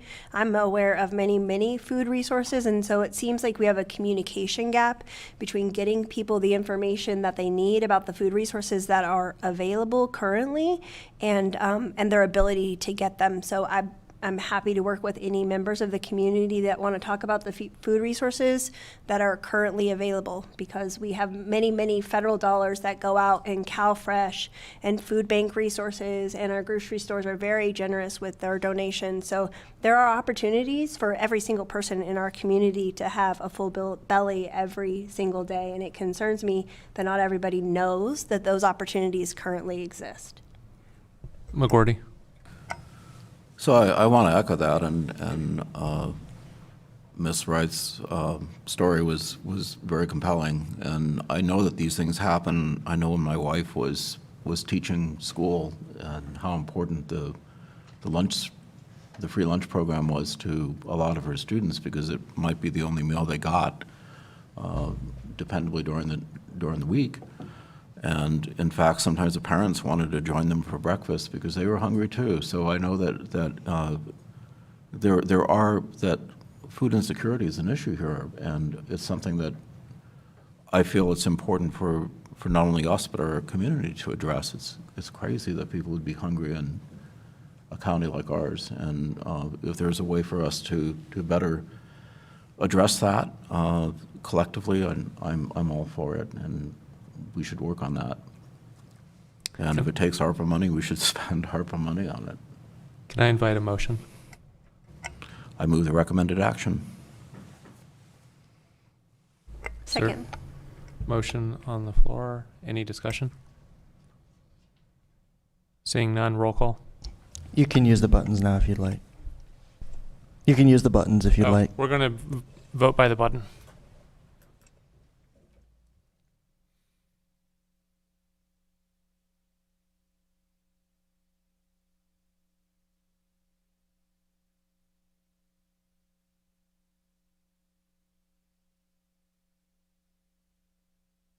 Motion carries unanimously. Okay, item 4B. This is discussion and presentation regarding fiscal year 2022 and 23 budget, sponsored by the Executive Office. CEO Antle. Darcy Antle, interim CEO. We are presenting a budget workshop for 22-23 fiscal year. As the pandemic continues to impact our lives, our community, economy, and work environment, what we thought was going to be a short-term changes forced us to embrace new normals, new forms of communication, virtual teams working, less one-on-one person interaction, working from home, space technology, access to internet, creating hybrid meetings that increase the technology and support for the Board of Supervisors meetings. What once took one clerk in a meeting now takes 3. As in the past 4 years, the county residents experienced 2 devastating wildfires. The county saw an increase in tourism in the spring, the summer, with a fiscal decline in the cannabis industry and negative impacts on the county general fund. The vacancy rate at the county has grown over 6% in the last 3 years. Recruitment continues to be a challenge across many industries within the county, including public and private businesses, lodging, restaurants, healthcare, and the county. As you know, the impacts of the drought will continue into the future, as well as the pandemic and wildfires. The county must remain fiscally conservative with taxpayer dollars in order to provide core mandated services. Per the board direction, on April 19th, 2022, the fiscal team had meetings with each of the departments to review their expenses and position allocations. We are thankful to the many departments that offered up what little they had in their budget. The budget ad hoc was on these meetings, and I think they realized how tight the county and the departments managed their budgets. At this time, I'll turn the presentation over to Sarah Pierce and Tim Hallman, acting deputy CEOs. Good morning again, supervisors. This is acting deputy CEO Tim Hallman. Going through the presentation outline, we're going to go through here, and just like on the last one, we're going to go ahead and present the board goals and priorities. We do have some edits that were brought forward by some of the supervisors that will be available on those goals and priorities. We'll also be looking at the departmental funding and the requested adjustments for the fiscal year of 22-23. Sarah will be taking a closer look at ARPA funding, just so that we can see where the current allocations are and any recommendations by the board, of course. Fiscal year 22-23 Board of Supervisors funding considerations will be on one of the slides. And then future budget schedules coming up for some of the meetings and for the future workshops. Darcy Antle, Interim CEO. At this time, I would like to point out that we've added the climate initiative. Some of these items were already on your board goals and priorities, but we've added the climate initiatives, called out the use of solar, electric, and hybrid vehicles, and the Climate Action Committee. Passing back to Sarah Pierce. Good morning, Board of Supervisors and CEO Antle.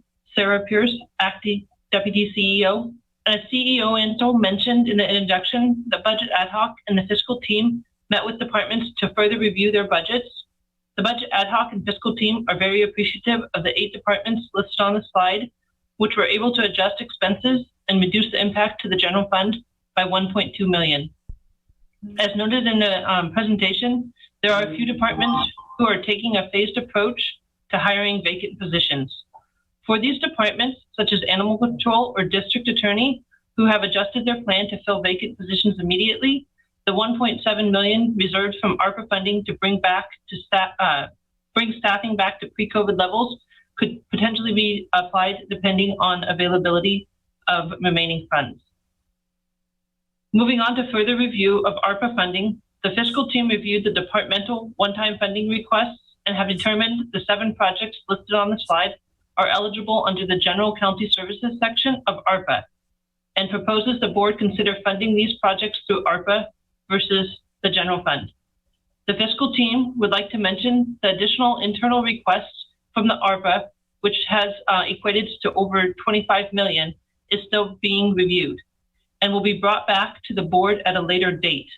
The additional requests were not part of the 22-23 departmental requests. As a reminder, ARPA funding has an obligation period which runs through December of 2024, and any projects funded under ARPA must be completed by December of 2026. Now I'll turn it back over to CEO Antle. A couple of points I would like to make on the ARPA. These, again, are one-time funds. And I would also like to point out that the 4 cities within the county of Mendocino received ARPA funds. The city of Fort Bragg, 1.7, Point Arena, 100,000, the city of Ukiah, 3.8 million, and the city of Willits, 1.1 million. So again, these are one-time funds that don't have to be obligated until 2024. Moving on to the Board of Supervisors funding consideration, taking into consideration the asks and then the possible ARPA projects, we need an additional $3.3 million to meet the other demands of the county for this coming fiscal year. So there's some serious consideration that this board may want to take into account, and that would consider defunding non-core mandated services. The museum is a general fund ask of $550,000 that brings in revenue, annual revenue of $25,000. You could consider shuttering this facility for a 1 month or a 12-month period.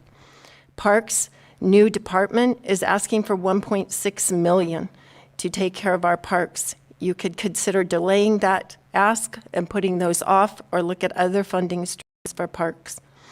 Facility is requesting an additional $1 million over net county cost.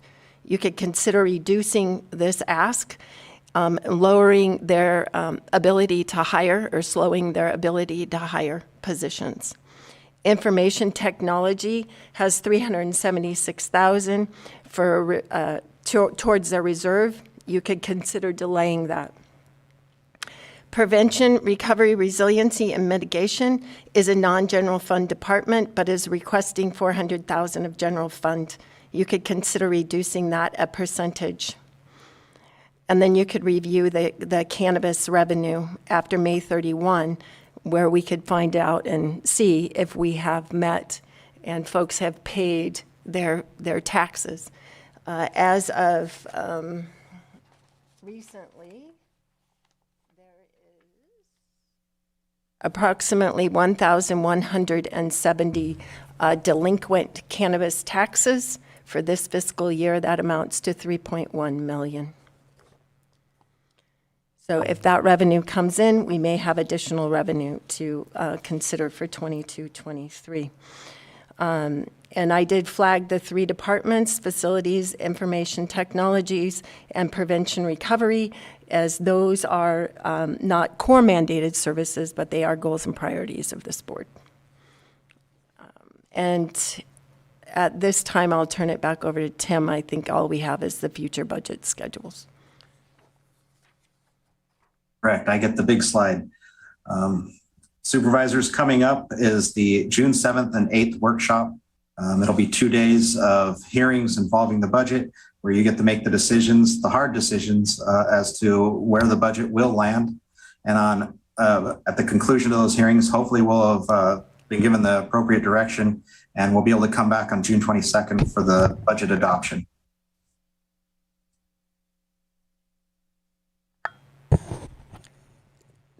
Are there any questions? Supervisor Mulhern. Thank you, Mr. Chair.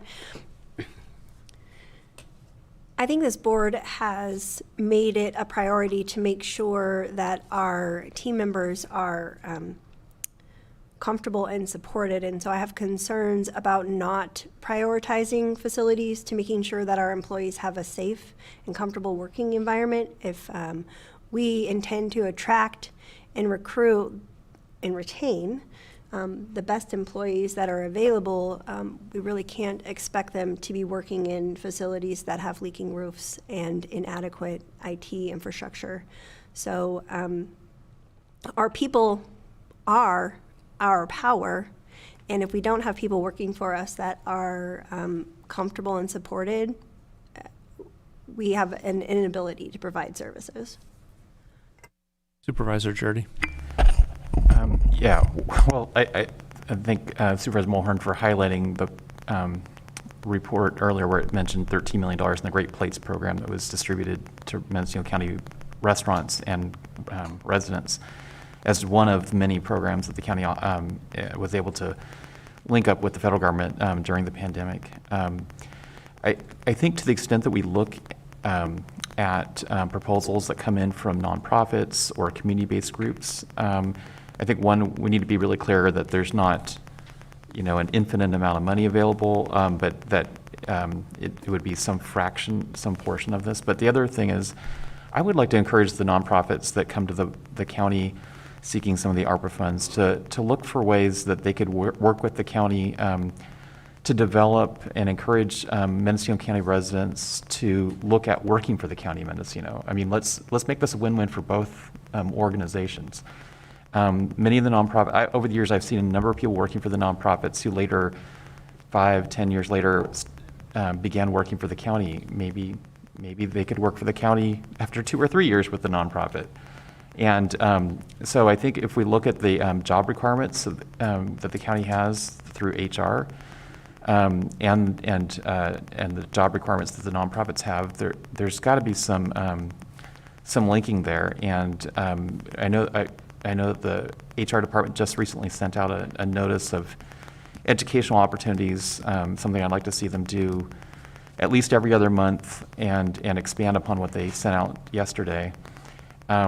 Maybe that some of those classes could be available to people who aren't currently county employees but are looking to work for the county but maybe haven't taken the required classes to get a county job. And again, we could make this something that would be beneficial both for the nonprofits seeking county funds through ARPA and helping the county grow its workforce, because the county has quite a few vacant positions right now, and as do most employers in the area. So it's kind of an odd time that we live in. It's a little bit like, the Dickens, with the best of times, it was the worst of times. I mean, that's kind of what we're living through right now.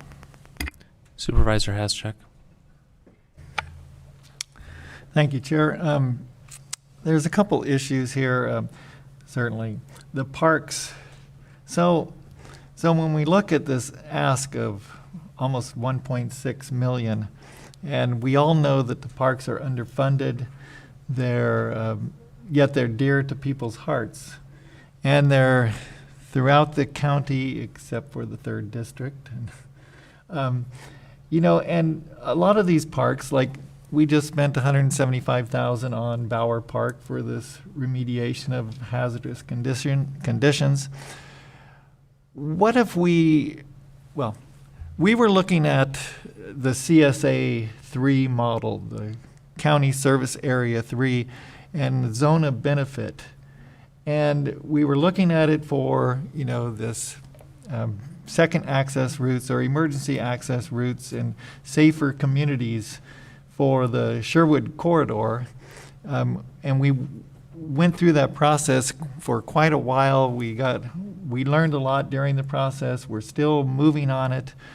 But that process can also be used for parks or other zones of benefits. So what if, people in Westport or Covelo or Willits don't know that there's a Bower Park or Faulkner Park or some of these others. There's no connection to them. The county is subsidizing those wholly. And what if we went to a CSA 3 model for those parks so that those communities could sustain those parks in the manner that they felt was appropriate for what they wanted to get from the parks? And so I just think that might be a way forward to really properly fund the parks in our county, because they are dear to people's hearts, but I think it's really a localized dearness, or affection, and that maybe there's a better way of funding them appropriately rather than through the general fund of the county. No, and I don't disagree with that. And if we go down that path, we should also fund water locally. We shouldn't do a countywide sales tax for water because the people who are benefiting should be the ones paying. There's a lot of services that we could break up with these service areas. But I will say that the residents on the South Coast pay tax to the county. They don't get much. I mean, try calling 911 on the South Coast, right? And this is no fault of the sheriff. He doesn't have enough resources. They get a few potholes filled. That's basically it. So, the equity, I think what you're bringing up is are we spending our general fund equitably across the county to serve all residents? I think we should study that and see what the breakdown looks like. And it may be that some areas are getting more than their fair share and others are getting less. And it is our job to try to balance that. County Council? Thank you, Mr. Chair. I just want to make sure the board is aware, you could use a zone of benefit and a special benefit assessment to impose some of the financial burden for certain projects on the nearby property owners. Parks is definitely an eligible use of that function. You can't quite get to 100% of the cost recovery. So I just want to be clear, the way that the constitutional amendment is structured, it's only what is considered to be the special benefit, that is the benefits that's unique to those nearby parcels, that can be captured through that revenue stream. And there will always be some component of whether it's general fund or other sort of funding requirement from a tax base or other source. Supervisor Mulhern? Thank you. Yeah, just in regards to parks, we're not talking about adding water slides and magic trick carousels. We're talking about basic maintenance. We're talking about keeping the trees safe so the kids can play Little League. And when you talk about parks, it's a very challenging subject, especially at budget time. But we all know that parks are priceless. It provides healthy activities to kids. It provides tourism income to our county. I mean, I could go on and on about the value of parks, and I don't think that that's necessary. I think what I want to highlight is that we're not talking about world-class parks. We're talking about parks that are safe for the kids of Mendocino County. And I have the very fortunate ability to sit in the 2nd District seat, which is mostly the city of Ukiah, which has a ridiculous amount of parks and a very great park staff and resources to maintain those parks and offer healthy activities and community events. And I think that the other areas of the county should get to have a little bit of that resource as well, especially when we're talking about keeping kids safe and in physical and healthy activities.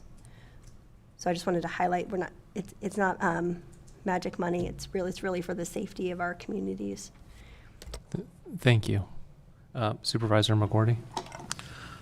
Just to kind of build on what Supervisor Mulhern has talked about, I also serving on the Parks Ad Hoc, I'm just shocked at the level of neglect that our park system has. That really hasn't been funded specifically, which is, an extremely bad situation. And I look at Lake County, driving through Lake County recently on my way to RCRC meeting, all the lovely little parks that Lake County has, and even a county I think that's poorer than us put some priority on having community parks and having a place for people to go to recreate and exercise. And I think it's a priority just as much as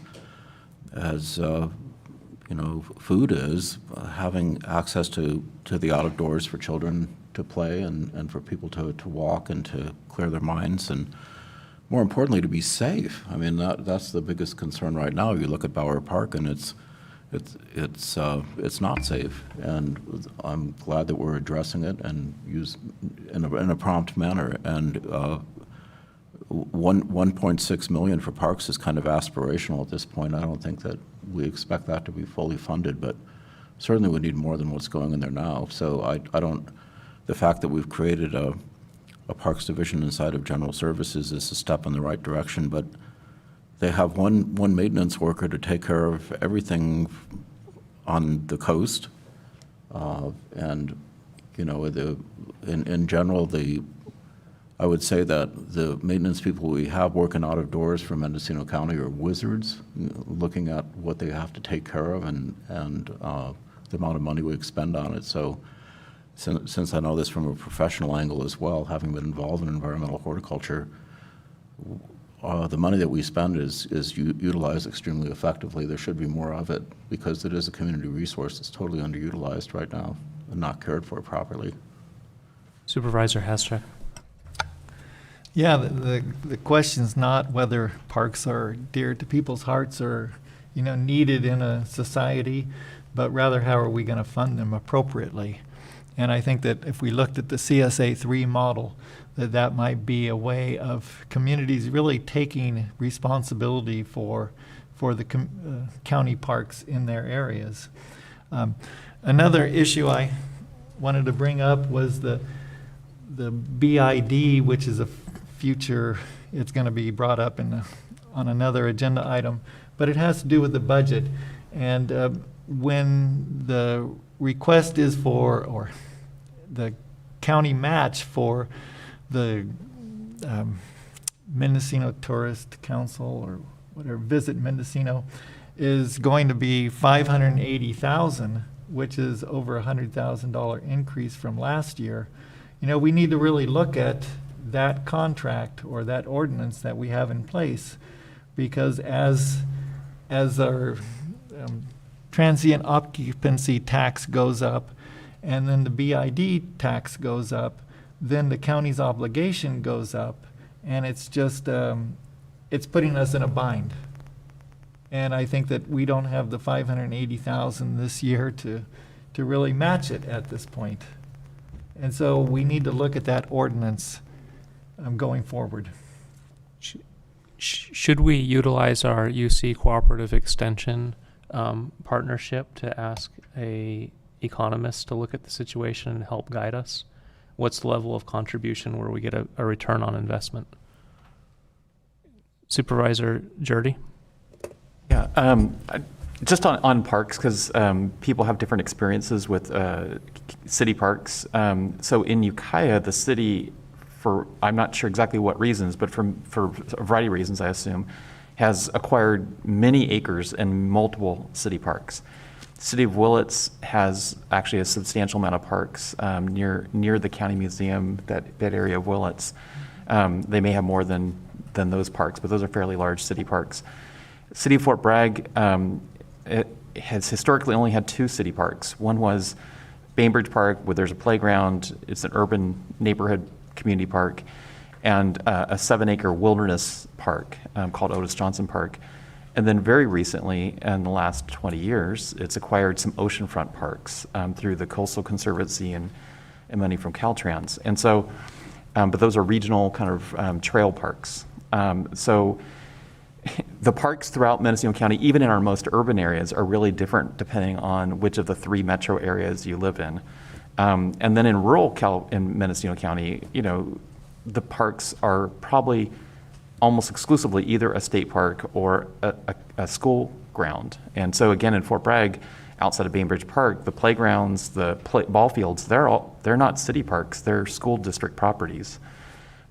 So I think this idea that of who owns the parks and what the expectations are of people is different depending on what area of the county they chose to live in. And I think there could be a greater expectation for municipal parks in the greater Ukiah Valley, because the city of Ukiah has done such a great job of acquiring land and developing parks over the years that hasn't really been consistent throughout the rest of the county.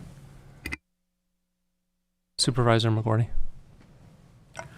I want to continue the discussion that Supervisor Haschak started under the BIDs, but we have 4E coming up, and I think that would be a good time I can give some historical information about the creation of our county efforts to promote the county and some of the promises that were made that I think we have to keep. And as far as University of California Cooperative Extension assistance, of course, they're totally available to assist us in trying to figure out a return on investment for things like parks or other expenditures. Great, let's come back to that. I did sit in on all of the budget workshops, and when we went back to each department asking if they could find any creative opportunities to reduce their ask, and we were excited when one came up with $1,250. That's the level. It was like looking for pennies in departments that are already very lean.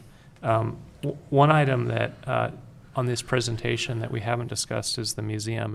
It was at $550,000 county contribution.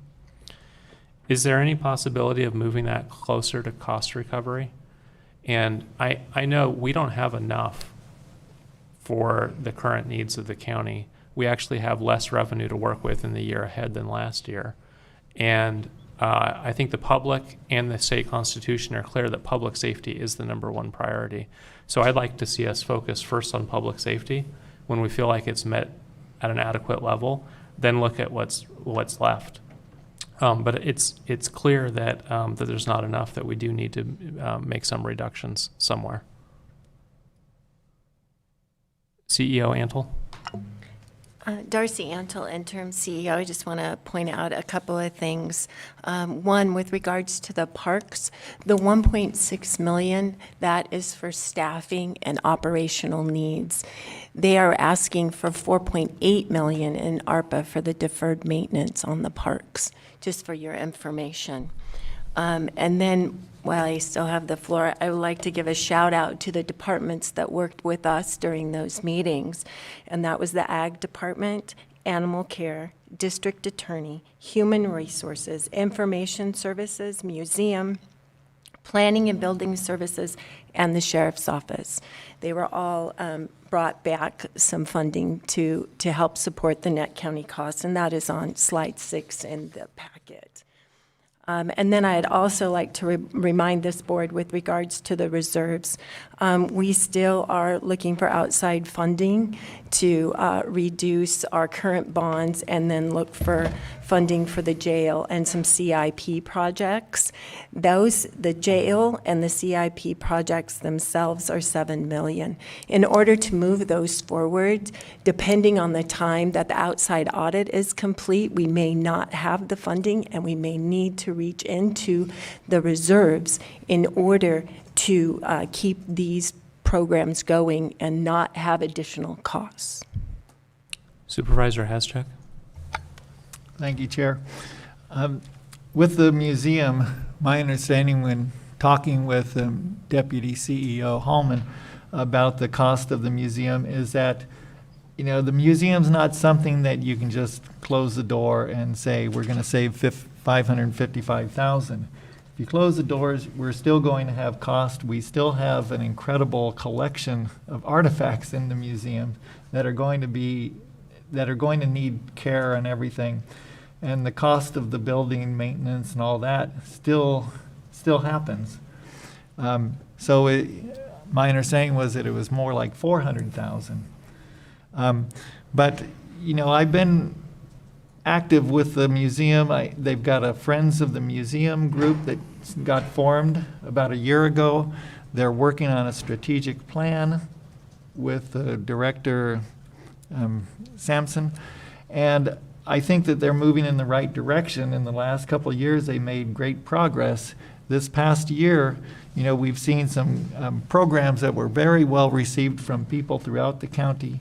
And, you know, this is something, the museum is what connects our county together. It's our history.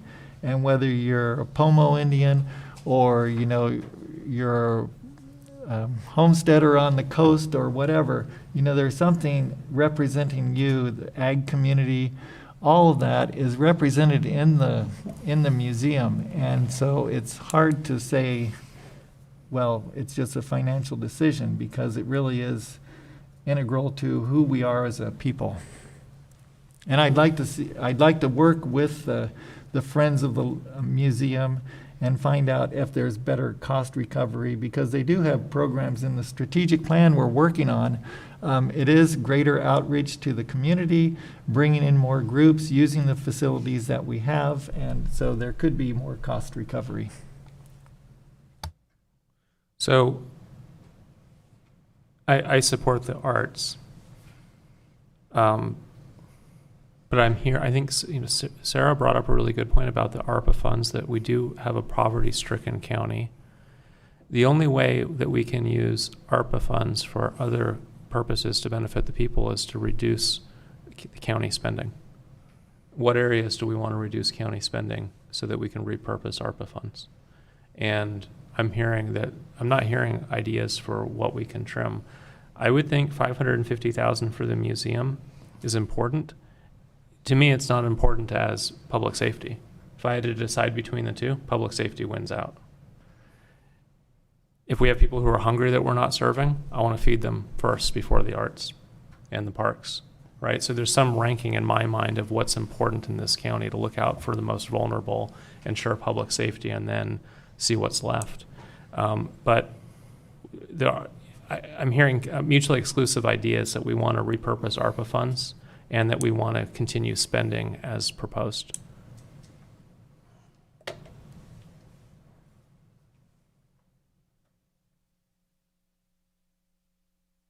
I guess I'm looking for the board to give some feedback to staff. Where do we want the CEO to go with these ideas?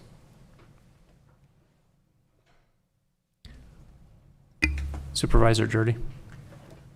You know, in looking at these slides, just some of the language is not clear to me what's trying to be conveyed by the budget team. So if we just go, for example, on slide 8,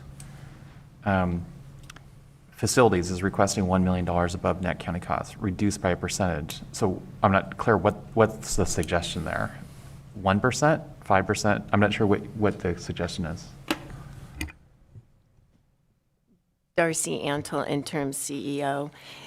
It's giving you consideration of, do you want to reduce that by 50%, 25%? You could also look at reducing the IT reserve and then reducing your contribution to the prevention, recovery, resiliency, and mitigation as well. So we didn't throw out an exact percentage because we didn't know what direction this board would like to go in with the other items. You could put it back to us to bring it back forward to you with some other recommendations if you would like, or you can give us direction now. I don't think there's enough information here to give direction. I mean, we're just seeing bullet points here. Darcy Antle, interim CEO. So we're looking for $3.3 million.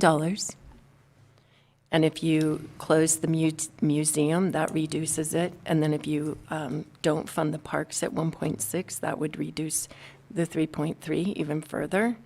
So at that point, you're down to needing an additional $2 million. And so then we sort through these other items as you would like. So just my own feedback, the parks, if I understand this correctly, that's a 1.6 million in new staff hires that don't exist today. So that one's fairly easy for me to make a suggestion, just speaking for myself. The museum, I think that's a bit radical to just, it feels like pulling the rug under the museum. I think we do need to have, as a full board, a better understanding of what the long-term strategy is for the museum. I think that there are opportunities for the museum to not only receive gifts of historical items, but gifts of monetary donations, 401k donations, an endowment they may have already established through the Community Foundation of Mendocino where people can give to it to keep it going. I think it's potentially a good recipient for those kinds of donations and not just artifacts. I think one small move might be to go to everybody who's ever donated an artifact to the museum to say, would they like to donate to an endowment to preserve those artifacts and keep the museum doors open each year. Facilities, again, I'm not exactly clear what the $1 million what's the effect of reducing that by 100% or 50%? I'm not clear on what that entails. I'll turn it over to Sarah Pierce. She has the working document. Acting Deputy CEO Sarah Pierce. It is my understanding, and Tim, feel free to jump in, that the $1 million is additional funding that is needed to continue standard operating procedures as it stands today. If this was not funded, it would either reduce staff or reduce utilities or other operating expenses. Correct. So I'd like to personally, I'd like to defer that conversation until we see the building facilities plan. That's just my own input. The information technology reserve, we fund quite a bit with IT when we have one-time funds. I don't know that the reserves are the most critical. I mean, if we reduce it by 376, is that eliminating the reserves altogether, or is that a reduction? That was an ask for this fiscal year. Yeah, I don't see that as critical or essentials given how much we fund IT through, one-time funds. Prevention, recovery, resiliency, $400,000. What exactly would that $400,000 reduction result in? Acting Deputy CEO Sarah Pierce. The $400,000 is a combination of operating expenses, including our grant writer, and then staffing. I think we saw a presentation only a couple months ago, maybe a month ago, where the recovery team has brought in, multiples of dollars into the county for every dollar we spend. I think that would be kind of penny-wise, pound-foolish to reduce that funding. And then the review cannabis revenue after May 31st, which we can't do until May 31st. So that's my input. CEO Antle, do you have a rough tally of what those reductions will look like? Well, just off the top of my head, Darcy Antle, interim CEO, just taking the two that Supervisor Judy, which was the parks, and information technology, reducing those, that would be 1.8. So we would be looking, Sarah, 2.3? You got it.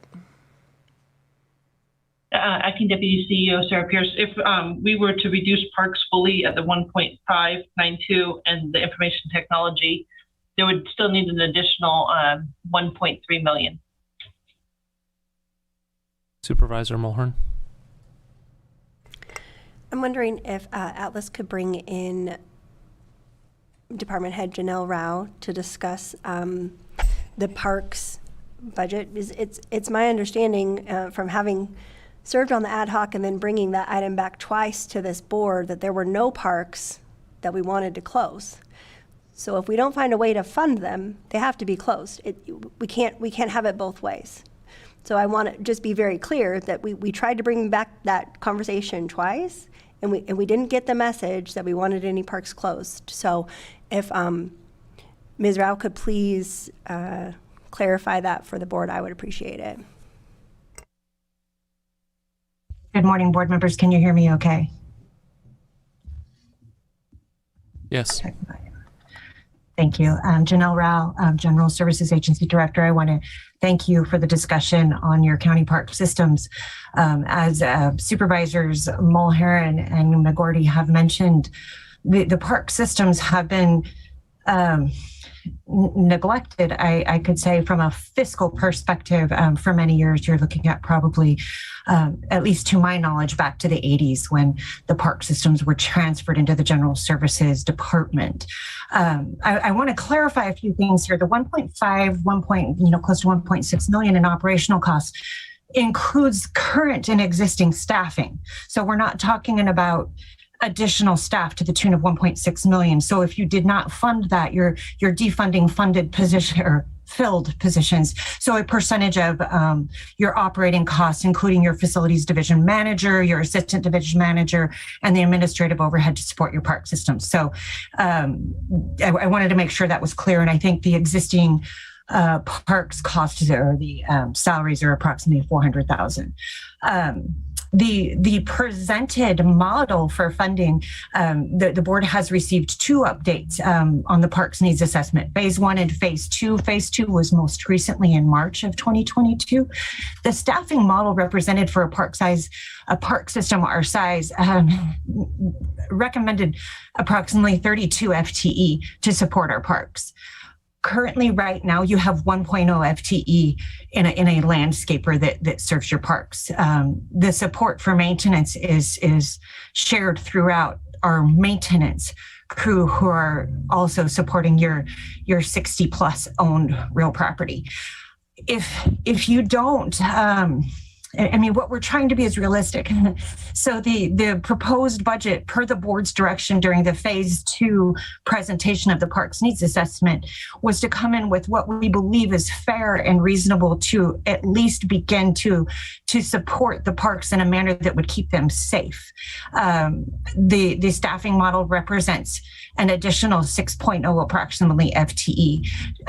3 of those are landscapers, 2 are maintenance. And then again, the administrative structure to support that. You already have that in place, but we're looking at true cost of supporting your parks. So it includes those salaries that are supporting your parks now.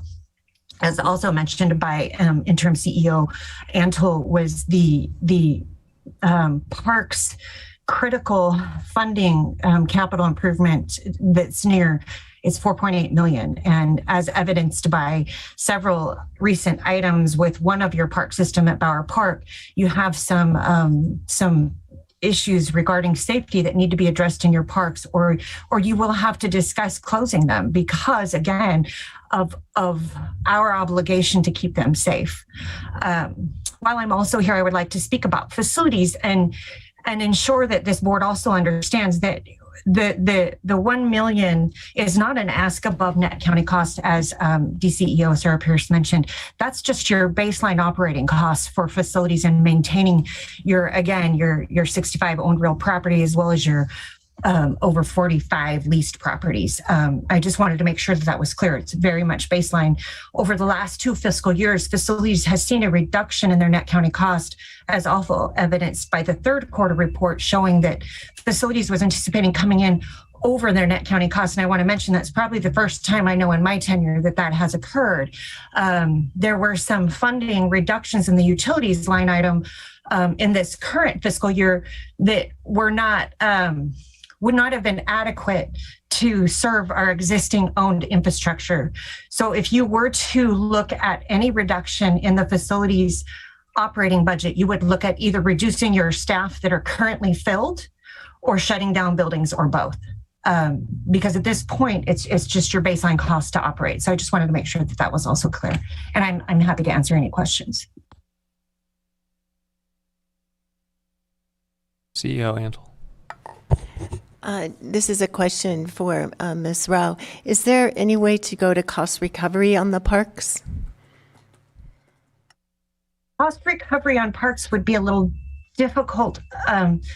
When the fees for parks came forward a few years ago, the board gave direction to keep those fees relative and in comparison to the state parks funding or fee structure.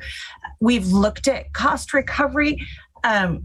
The cost to our community using the parks would be relatively not. It wouldn't be reasonable. But it's most certainly we've discussed this with the parks ad hoc over the last 6 months at length, and there are opportunities for concessioning. There are opportunities for partnering with stakeholders, but your parks have to be brought up to a condition to where they're safe before you can start to engage with any of these stakeholders. An example is the city of Ukiah and discussing Low Gap Park, and there's some great opportunity for partnering there. But again, we would have to put some work into improving those parks in order to make them safe. So when I think about parks, I don't think we can close a park. We might say it's closed. The people will use it. And we're going to still suffer the liability of somebody getting hurt. I was out at Faulkner Park on Friday, and we were meeting with PG&E and talking about the limbing and hopefully not tree removal to mitigate fire risk. And I look over 10 feet from where we're meeting. Here's a county-owned meter and breaker box dangling from the wire, completely rotted off from the pole. So, and I think this is the case at all of our county parks, that we have deferred maintenance at a level that's unsafe. So, Janelle, can you tell us what would the amount be to keep the parks open, not to improve conditions, but to provide adequate safety so that we're not at risk, so that the visitors to the parks are not at risk? Maybe we don't do fancy landscaping, but that electric box needs to be repaired. Is that what you're asking, or can you trim back slightly? Through the chair, the 4.8 million that interim CEO Antle referenced is a list of what has been identified through your most, it's been about approximately 3-year period of parks needs assessment along with your capital improvement team. Those have been determined as safety and risks projects that must be addressed in order to fully assess your parks you could do it as on a 3-year phased-in approach. For example, we've identified them by priority, meaning critical, high, medium, and low of that 4.8. I believe it's approximately 2 million as the highest. And I would say in the next 12 months, it would be in the county's best interest to most certainly approach those critical project needs. And then over the next 3 to 4 years, the 4.8 million is critical in order to keep those parks safe and open. We've been working very closely with your risk management team as well, and your safety team to assess the parks, which is why at this time your Bauer Park is closed. Supervisor Haschak. Yeah, the parks, like I've said before, they don't have enough money. We're going to have this problem every year from now on because the county doesn't have the money. And I just think that we need to be thinking outside the box. We need to be thinking about different approaches to how we can properly fund and provide the services that these parks need. And I think the CSA 3 is one model to do that, but there must be other models too. But what we're doing doesn't work right now. I agree with you on both points. I don't know that the CSA 3, if implemented, will solve it for this fiscal year. No, I don't think for this fiscal year. Yeah. But I think long-term, we need to be figuring out a solution to this situation. Agreed. Supervisor McGordy. So this is a question for Supervisor Jordy. So I know that there is a Parks and Rec district in Fort Bragg, and is that just funded through the general fund, or how does that work? So it's a district, and so it's a special district in Mendocino County, just like there are water, wastewater districts. So the voters who live in those districts voted to create the district, and so a very small fraction of the property tax goes to that district. So I believe the same is the case with some of the other districts that we have in the county where there's a tiny fraction of the parcel tax, but it's not actually the city of Fort Bragg. It actually runs from, I think, about 10 Mile almost down to the Sonoma County line. Interesting. Okay, so I know that the Mendocino Coast Botanical Garden is basically they're managing the botanical garden for the Parks and Rec District, correct? Yeah, so the State Coastal Conservancy purchased the property and it was donated to the Rec and Park District, and then they have a nonprofit that actually manages the Mendocino Coast Botanical Gardens. Mm-hmm. And so the board of the Mendocino Coast, or the Recreation and Park District, gets reports from the nonprofit, but they really don't have an active hand in managing the botanical gardens. So I think that the potential for income on the parks differs. So some parks probably have no potential whatsoever. I keep using Mariposa Park as an example. It's just extremely small but much loved swimming hole in Redwood Valley. But when I think about the park in Philo, I'm sorry, its name is escaping me right now, but that's a very high value property where probably it could be concessionaire and actually have a positive cash flow working with someone in that neighborhood, as compared to other places where cost recovery might be more difficult, like Faulkner Park, where there's really not even a parking lot. I mean, these are things that, as we've looked at it through the Parks ad hoc, it's been difficult to see how you could do cost recovery to generate money, which is ideal. And it doesn't seem like we've had a real concerted effort to manage the parks. I know that Lake County is pretty good at involving itself in when the state has had park bonds issued, that Lake County's taken advantage of that. It doesn't seem like Mendocino County has any history at all of doing such a thing. I know Ukiah also has a really good history of applying for park bonds and grants, and their Parks and Rec department has been very, very proactive in making great facilities. I served on the Parks and Rec Commission, and I remember how active they were at trying to pursue money and grants. So, there's been some neglect. I think we've left money on the table where we probably could have done things over the years that would have put us in a much better position than we are today. Now we're just looking at kind of like a mess and saying, well, this is sort of bad news. Here we are, with no income, and suddenly the bill's coming due on all of this deferred maintenance in the park system. So I think it's fair to spend some ARPA money on it because it is something that is used by the community and worth the investment. So we should clarify with CEO Antle. I think you need us to identify about $2 million of additional cuts in order for us to balance the budget. But that assumes that we're applying ARPA funds to balance the budget. What if we didn't apply ARPA funds? What would we be looking at in cuts? Darcy Antle, interim CEO, the cuts would be over $7 million. We are using the ARPA funds for one-time purchases that can be, move forward. They're not operationally that we would ask for. The 1.7 that we mentioned about you could put into the miscellaneous budget, and as, for example, the district attorney hires people, you would be able to use those funds to backfill his budget for the 1000 series or the sheriff's hiring bonuses. But again, those are one-time funds, so we would be hopeful that revenue increases as we move out of this economic downturn that we're seeing right now. So we need to give you input on cutting $2 million to balance the budget. That's a requirement. And if we want to use ARPA funds for other purposes, we would need to identify additional cuts in the amount of ARPA we wish to free up. Correct. And we can give direction back to staff, and we can continue to work on this with your other inputs to bring something back on the 7th and 8th when you will hear from the departments and our team as well, June 7th. Supervisor Hascheck?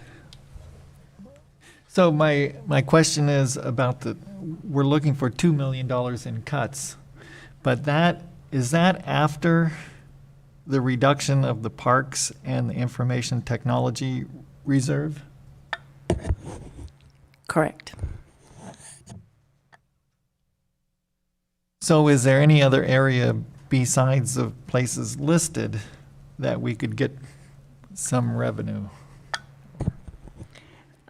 Darcy Antle, interim CEO. At this point, we have met with all the departments per your request on the 19th, and the departments that I mentioned, which was a couple of handfuls, were able to come back with some money. At this time, there's no other areas that we are aware of that could be reduced. And again, the only other is if the cannabis revenue does come in, that's on May 31. Supervisor McGordy? So I know in the past, historically, another way that we've balanced the budget for the county has been delaying vehicle replacement as another possible source of savings on a temporary basis. And again, since we have Ms. Rao on the call, maybe she can talk about that, what kind of an impact that may have if we did such a thing. Through the chair, Janelle Rao, General Services Agency Director. We've General Services Agency, along with the Executive Office, have been studying your fleet for the last forever, putting a concerted effort into it over the last 12 months. This board did give direction to come up with a replacement program that was presented to the board at Q1. That replacement program or plan gave you a schedule by which vehicles on an industry standard and in order to maintain not only safety, but return on your investment when you were to sell the vehicles. For example, I think and Tim can correct me if I'm wrong, a sedan may be 100,000 miles in 4 years. Is that, I can't recall. That's it. Yes, he's nodding. So at this point in time, you have an aging fleet. I believe the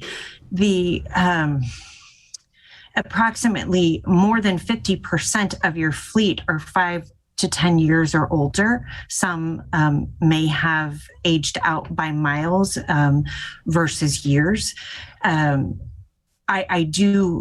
You could look at, as you have given this, the General Services Agency Director, a phased-in approach to replacing your fleet. Although I would caution the board with public safety, that has been tried in the past, and you end up with a higher cost to maintain those vehicles. And then again, public safety as a priority. This board has wanted to ensure that those vehicles were safe for your officers to be driving in. So we want to make sure that that's always at the forefront of the board's mind when considering that. But there are other opportunities by which you can look at your fleet. You can look at underutilized vehicles. It's something that General Services has been studying, and soon we will be bringing forward, we call it telematics, and have discussed that when we presented the fleet program update in March. Telematics will be able to give us data by which we can present the efficiency of your fleet, how it's being used, the number of trips. For example, how many trips to the coast are being made per day per vehicle, and can this county and your departments be more efficient and effective in their use of their fleets? You may also want to reduce your overall size of your fleet. We are currently looking at the county's owned pool that we have, and in that pool, we may want to reduce those and ensure that we're being the most efficient we can.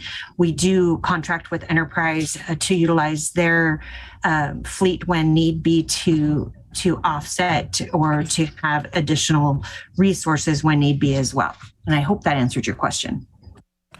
Well, it does, and I lived through it as a department head. So I remember that over the years we reduced the number of vehicles assigned to us And we also drove vehicles for a long time, and like 16 years, but they were low mileage vehicles, so we felt they were fairly safe until finally we couldn't get replacement parts. And I'm not trying to put all of our problems off on our fleet services, but I know that's a place we've gone to before, and we're able to sometimes get additional funds to balance the budget from.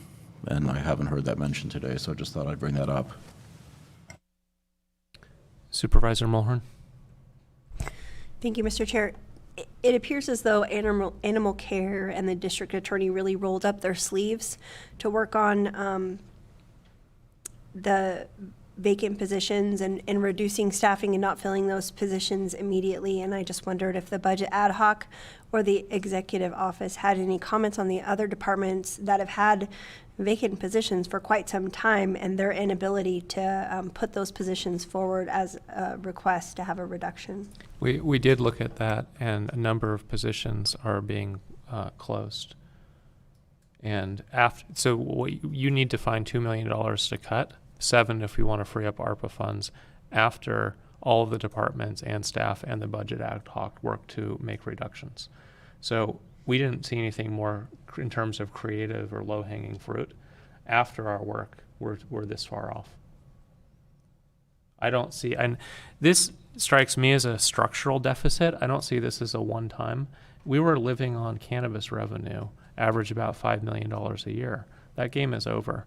And, cannabis is now in a legal market where the price will just be set by marginal revenue intersecting with marginal cost. In a county ordinance that only allows 10,000 square feet, figure 28 grams per square foot at market price, declining market price, that revenue is not coming back. And so the past couple of years, we've lived on revenue that we should have treated as one time, but instead it's been used to augment the county for staffing. This coming year, we don't have that revenue. We're probably not going to have it again. So the reason I bring this up is in the media, I've seen the idea of using our reserve. We have about $20 million of reserve. We're also looking at refinancing some of the county's debt. Well, we may struggle to refinance county debt if we don't have a reasonable reserve. We already don't have a reasonable reserve. For a county, $20 million is already low for a county our size. So we could use some reserve. It may end up incurring other expenses if we can't refinance debt. And today, that reserve is about 3 weeks of overall county spending. You could look at it on a discretionary revenue basis, and it would be a bit longer. It's not a huge reserve. And then last, the budget ad hoc found opportunities for long-term savings. There's room to build efficiency, but it takes money to build that efficiency. And so you need that initial seed investment. IT is a great example. If we can invest more in IT, there's room to reduce overall cost. We don't even have that seed financing at this point. CEO Antle.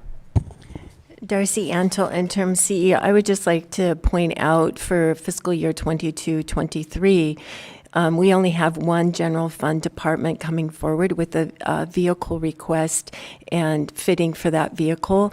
The budget team has suggested using the ARPA fund for that because this is the sheriff's office and their vehicles are aging and they are for public safety.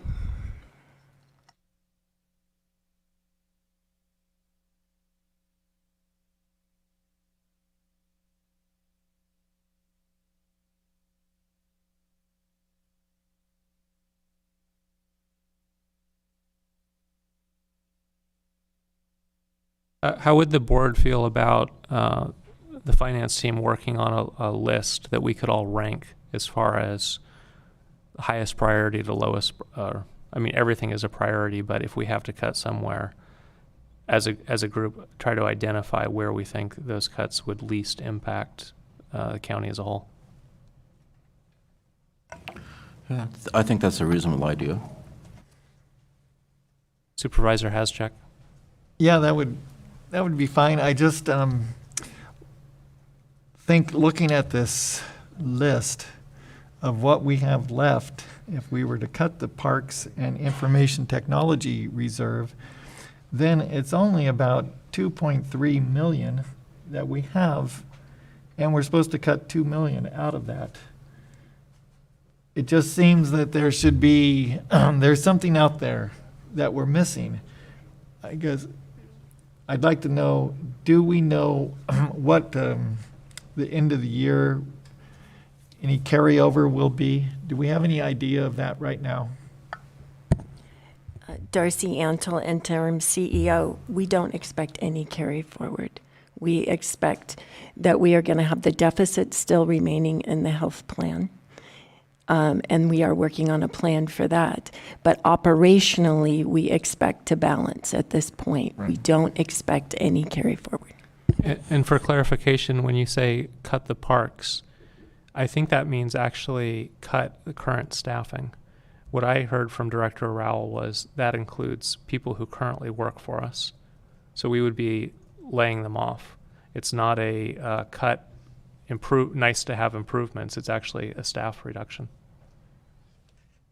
Well, when I look at this list of funding considerations and we're trying to get the 3.3 with that, it only comes up to, I don't know, 3.5 or so. So we pretty much got to, if we're limited to this list, then we pretty much got to cut it all. We're not limited to that list. Okay. The board can decide to cut in any area.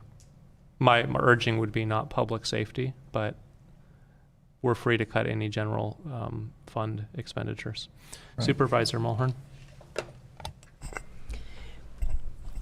I need a more clear picture of the ARPA funding and what it can be used for and how we could use it to backfill our county costs and even beyond facilities, but also our staffing, the work that's been done by a multitude of departments. And also we all know, for instance, that during COVID shelter in place beginning in 2020, which was before I was on the board, that many of our community members were using outside resources like parks. And I'm wondering how much of the ARPA dollars could be used beyond the 4.8. I mean, it seems to me that outdoor recreation really had its highlight during that time in the beginning of spring, and it seems like a suitable use of ARPA funds for me. So I would like to know more about the ARPA funds and how else they could be used to backfill our dollars. Darcy Antle, interim CEO. That would be a question for acting deputy CEO Sarah Pierce. Acting Deputy CEO Sarah Pierce. So per the final guidelines of ARPA, up to 10 million of our award can be used on general county services. Outside of that, parks is an eligible expense, along with responding to public health and economic impacts. Sorry, one moment.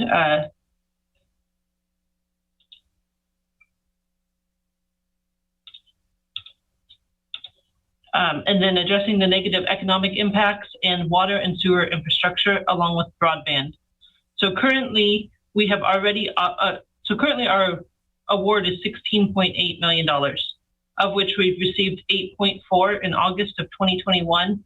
And we're expecting to receive the remaining 8.4 in August of 2022. Of that 16.8 million, we have already obligated 4.8 million. And we've, which means there's about 12 million unobligated. Of that 12 million, 10 can be used on county core services. And then the remaining can be used on staffing to pre-COVID levels, or parks is an eligible expense.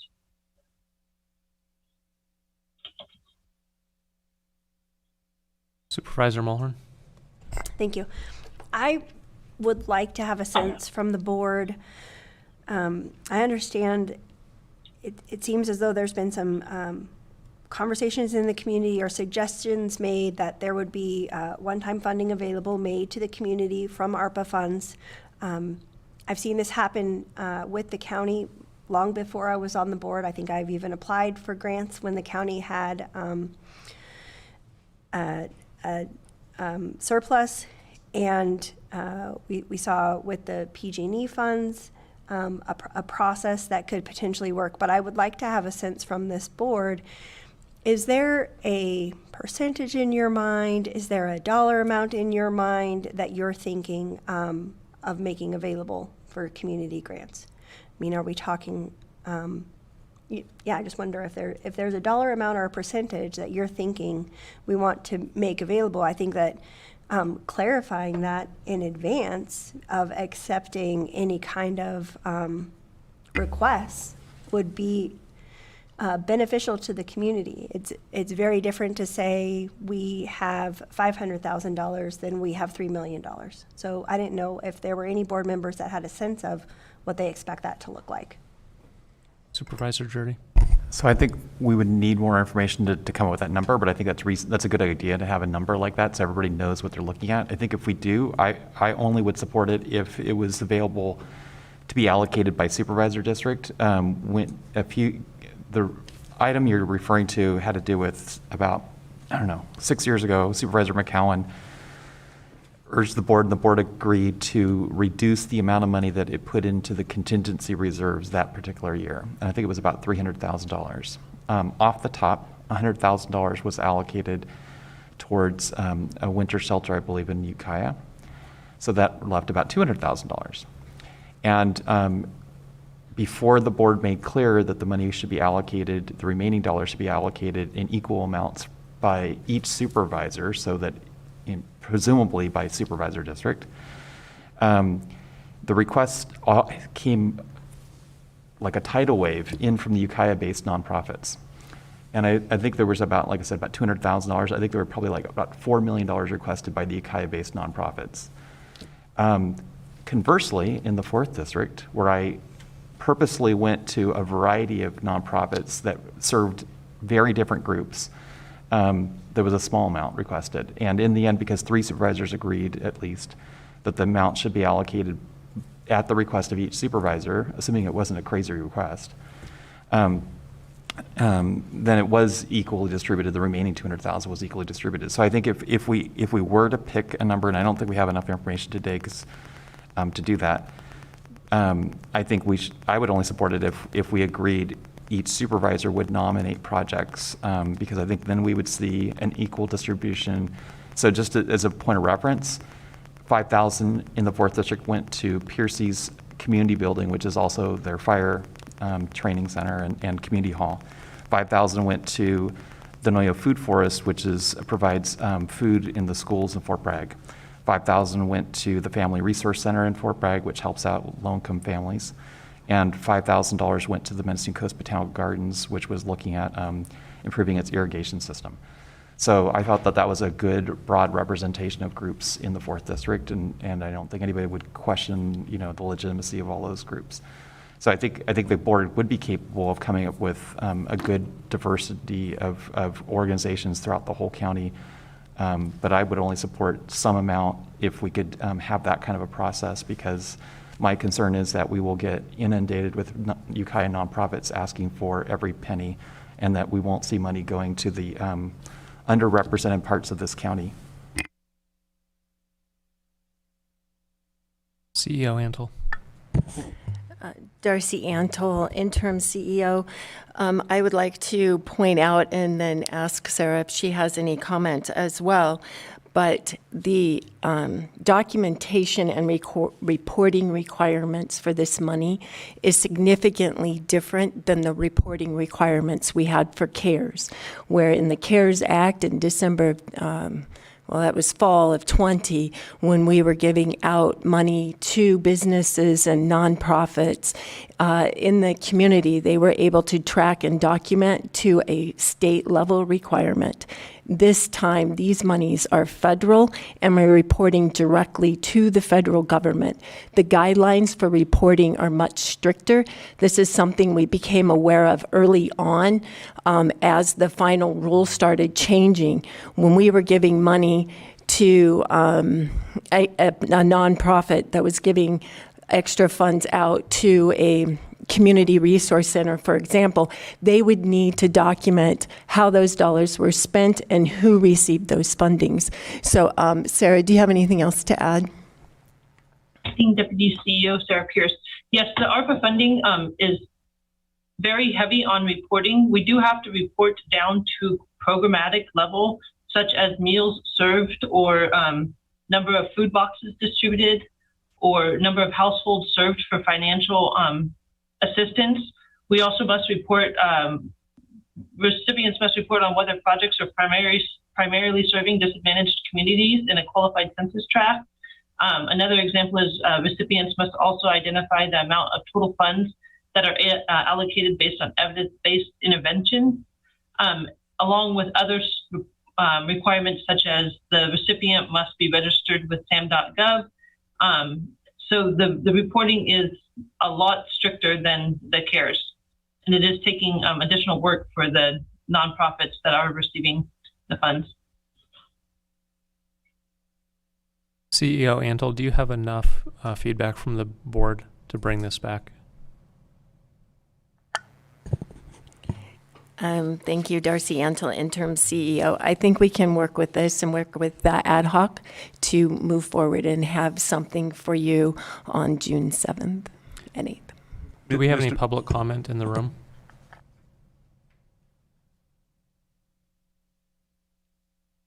Please state your name for the record. Ways to open up hiring to people that have made the choice not to get the COVID vaccine. It's kind of a controversial thing, and not everyone's on board with doing it. We need to stop discriminating and spreading fear. That's all I have to say. Thank you. Okay, public comment online. First, we have Ron Edwards. Good morning, board again. It was interesting to hear Director Rao mentioning vehicle use and reduction of that. And I'm wondering if the board has directed departments who have gotten technology to submit a way to reduce vehicle needs. So in other words, if we are using satellites, is that able to reduce the amount of vehicle miles traveled? And, these are small amounts, but I think that, when you're looking at a budget, when I look at mine, I've got to look at small areas, and those small areas add up. So I hope that we can be looking at those ways to become more efficient through technology. Thank you. Matt Sonk.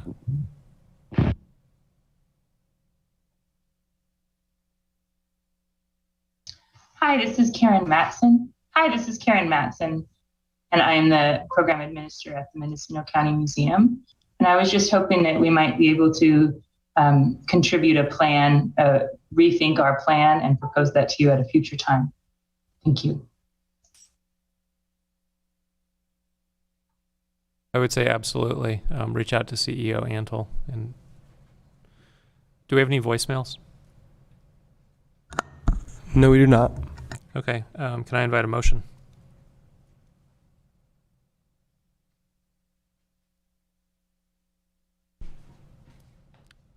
Or do you want to just give direction to the CEO to bring back more details?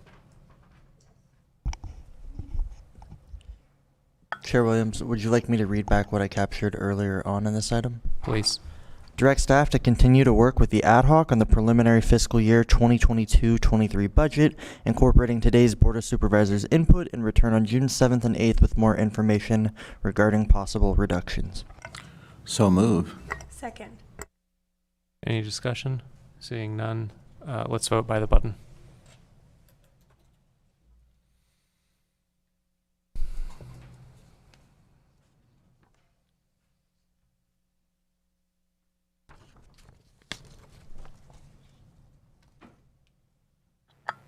I'm sorry, could you repeat?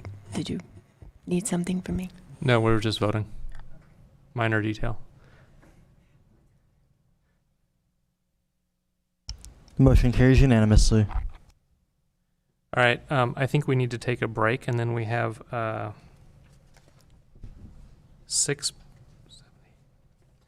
more items before our scheduled closed session working lunch. So which was scheduled for 1:45. I think it's probably, we're running a bit late. CEO, would you like to continue in the proposed order? Yes, we can continue in the proposed order, but we would like a break so if possible. let's take a break until noon.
This is a Community Corrections Partnership budget presentation with proposed action, and it'll be it's sponsored by Probation. It'll be presented by Chief Locatelli.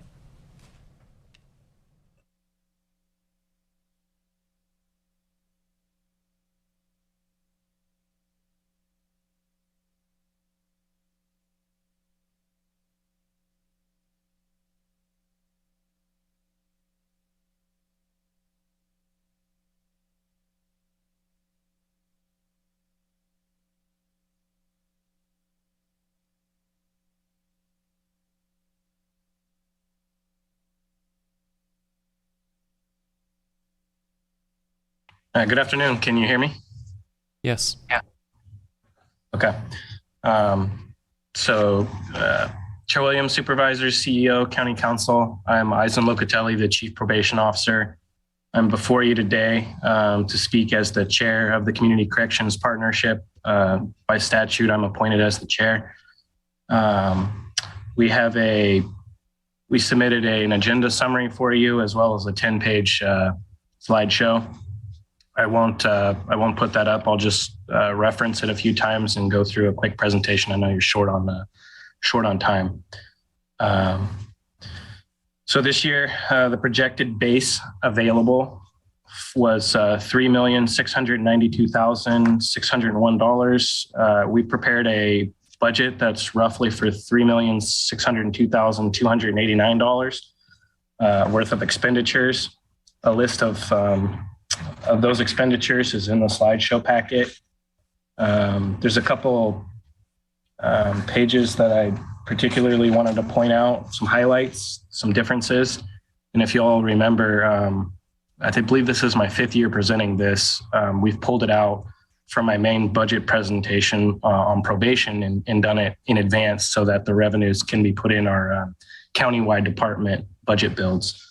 So you can see on page 5 of your slideshow some of the highlights. There were some changes to this year's budget, particularly with some flexibility amongst departments, like the Sheriff's Office, funding a 0.5 FTE Sheriff Service Technician, bringing in a Inmate Welfare Coordinator at a 1.0 FTE, doing some reductions in projected overtime to do that, increasing the costs of parole holds and reducing ankle monitoring.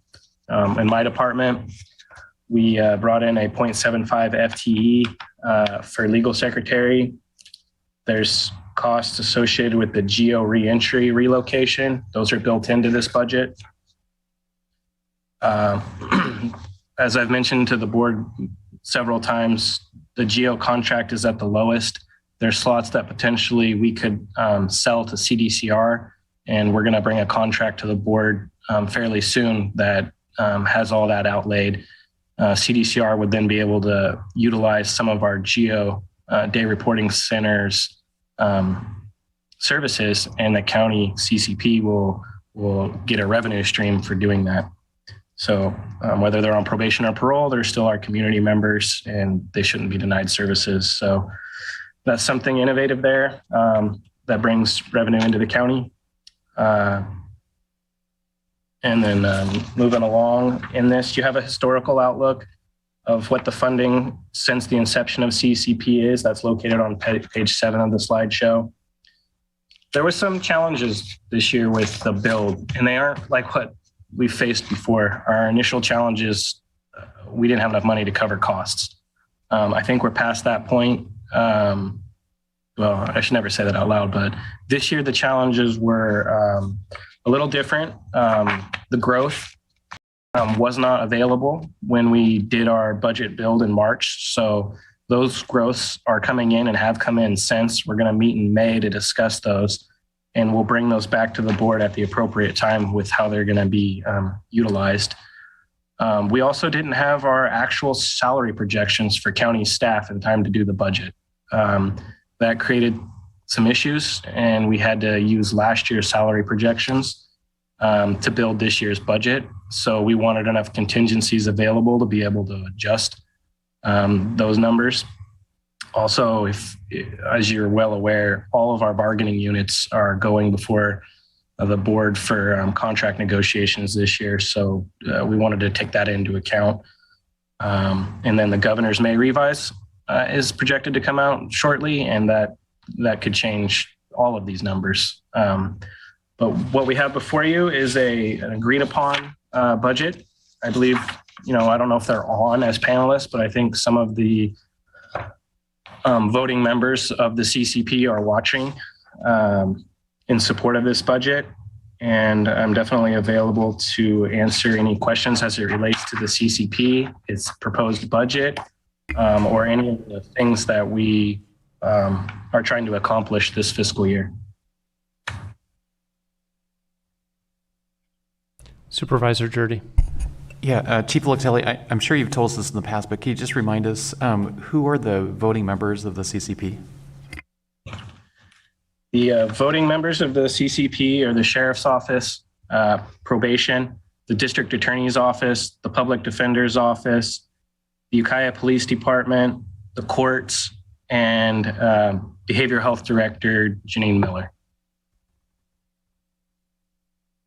County Council. Mr. Chair, just for the sake of clarity, I think that may be a reference to the executive committee of the CCP, which has a role with respect to AB 109 funds rather than the full CCP committee.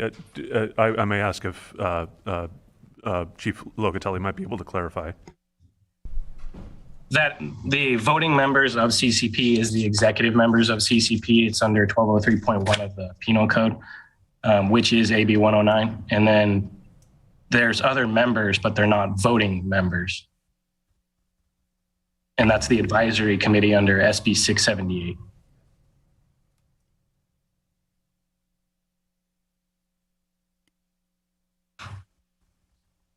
Other questions, or I can't see anybody. Supervisor Mulhern.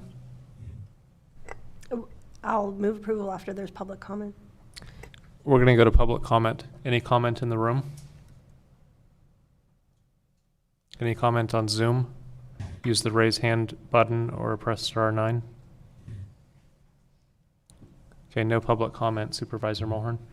Yeah, I'd like to move approval and also recognize all of the agencies that are working together on this program. I know that it has been challenging, and it looks like everybody is rowing the boat in the same direction, and I appreciate that very much.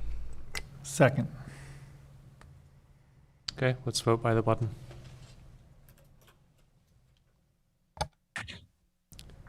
And Chief, you might as well stay on for the next item. Motion carries unanimously.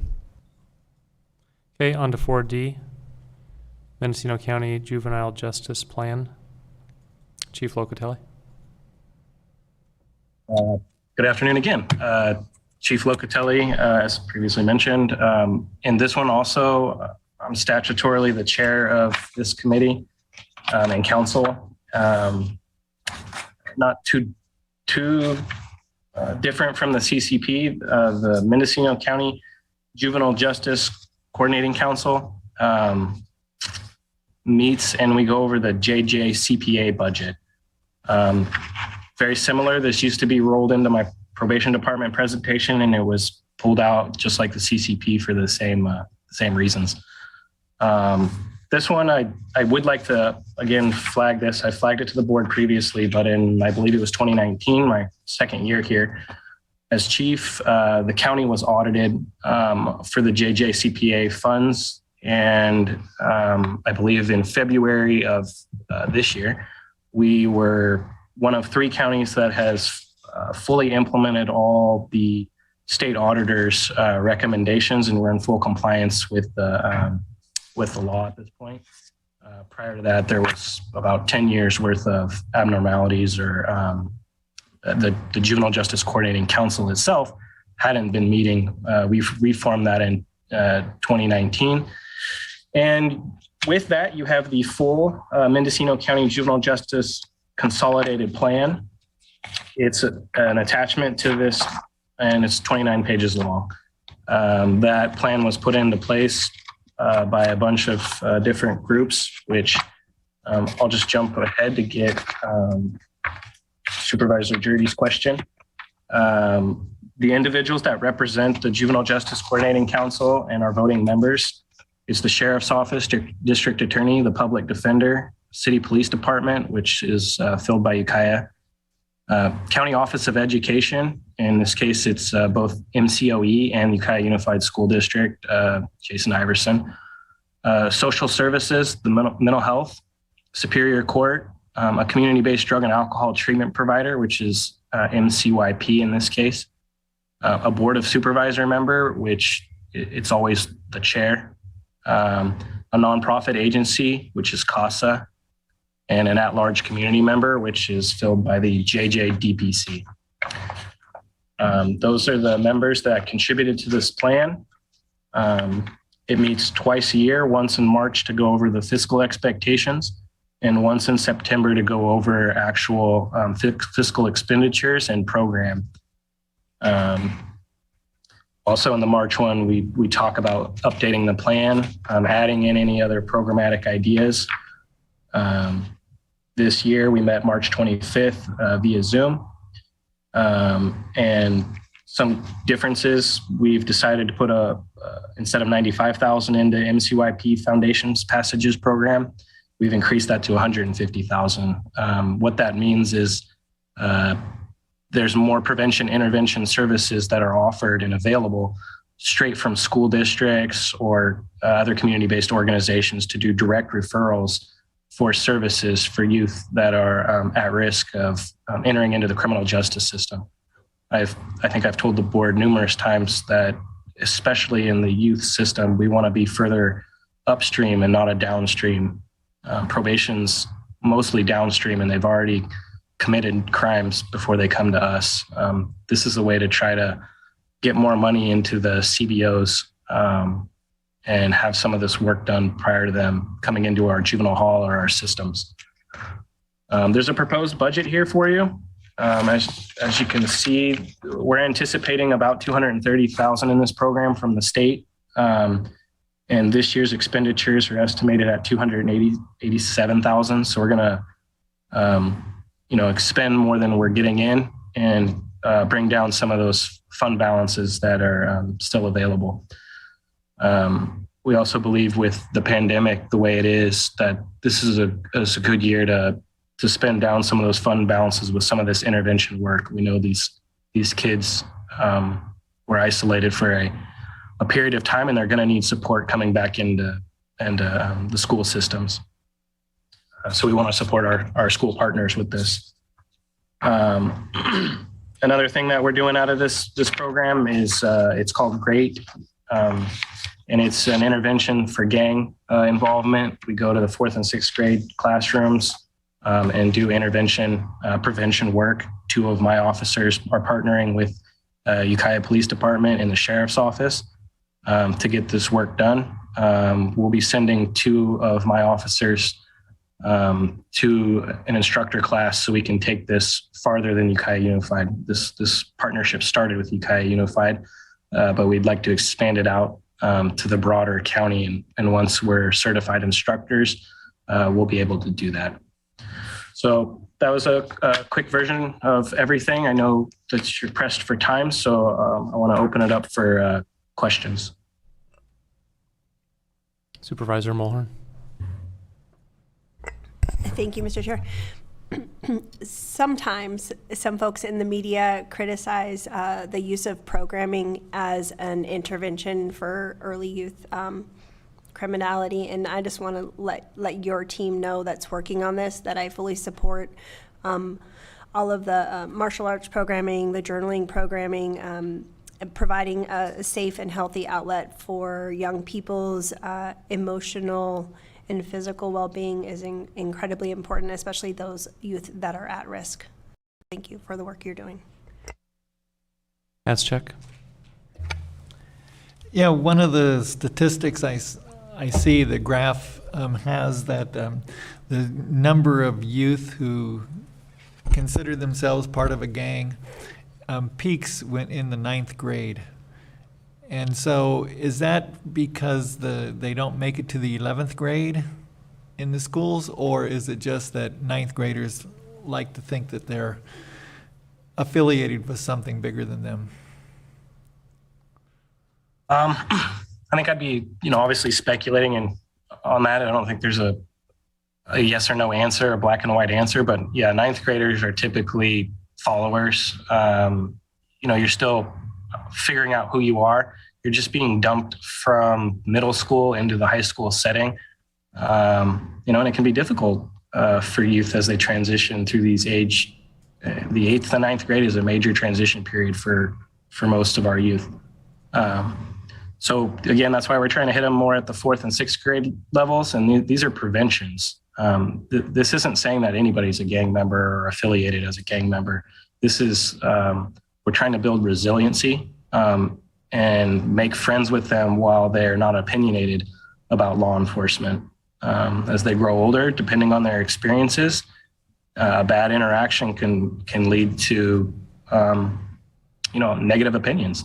But if we have positive interactions with them at a younger age, if something has to be redirected as they're older, and that's what we call the prevention era, it might be more receptive. And in the high school, we're more focused on prevention than we are in just the intervention.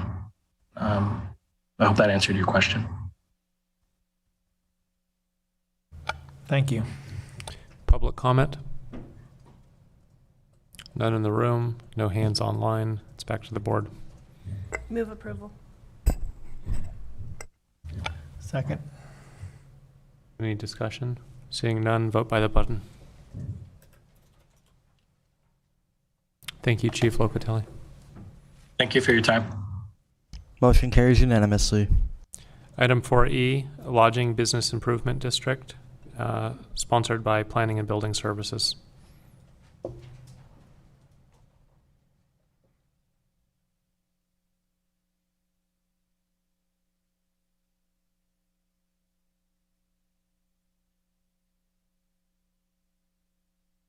Good afternoon, Supervisors. Thank you. Adrienne Thompson, Planning and Building Services. This is the annual bid report and the resolution to approve that report, as well as set our public hearing date. Also coming into the live stream, I should have Travis Scott, the VMC Director, as well as the bid chair, Marcus Magdaleno. And so I'll keep my comments fairly brief because I know our chair for the bid would like to present his annual report. So if Marcus Magdaleno is on the line, we can let him in next. We're bringing him into the meeting right now. It might take a moment.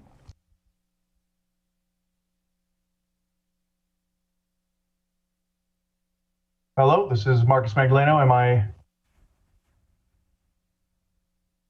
on and going? We can hear you. Can you hear me? Wonderful. Marcus Magdaleno, Chair of the Bid Advisory Board.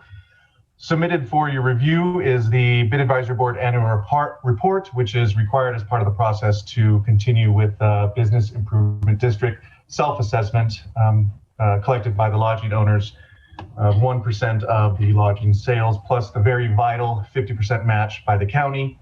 And these funds are used by our destination marketing organization known as Visit Mendocino County, VMC, to market the county as a tourism destination. I trust that you all have had the opportunity to thoroughly review the report, and I'm here to answer any questions you may have. Also present, as Adrienne said, is our VMC Executive Director, Travis Scott. One thing I would like to mention, and it's in regards to the recommendations that are listed at the end of the report. Every year, the Bid Advisory Board provides recommendations actionable by the Mendocino County Tourism Commission, which is the board of stakeholders that oversees VMC, and also recommendations actionable by the county. This year, the Bid Advisory Board only has one recommendation, which I think is an indication that things are running very well. And that recommendation is actionable by the County of Mendocino. And it is the intention of this recommendation, I just quickly wanted to go over, it's to increase the potential pool of candidates to fill the lodging seats that are on the MCTC board. The MCTC board is an 11-member board.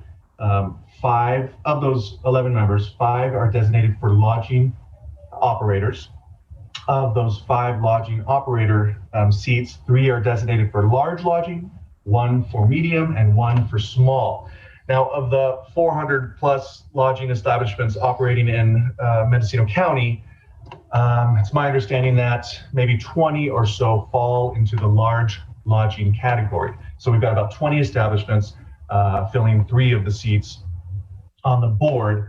This pool of candidates has turned out to be rather small, and MCTC has had a difficult time filling all those seats regularly. So the Bid Advisory Board has provided a recommendation with 2 possible ways to resolve this.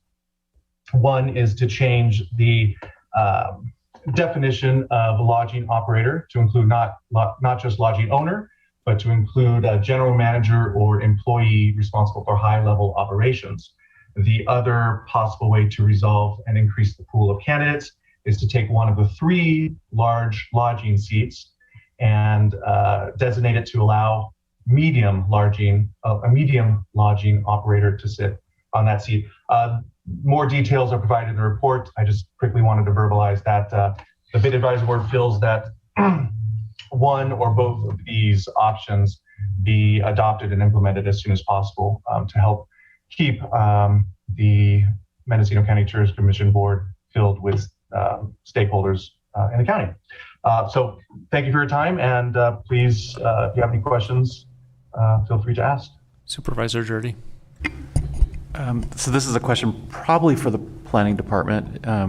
What would it take to allow for the large operators to have a designee, not just an owner, but a high-level management employee represent the large operators? Would it take an ordinance amendment? If I may, through the chair, we would just need to change, it would be a red line ordinance amendment of 5.14, where we would change that definition. And I've started discussions with County Council. It is on our task to do and change that definition during this fiscal year, time allowing with our departments, of course. But it would be a minor presentation to the board for that.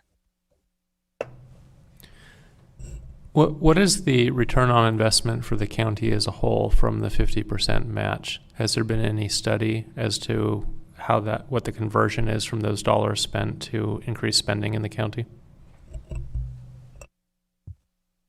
I can step in here. I prepared a little statement I'd like to read that might address that.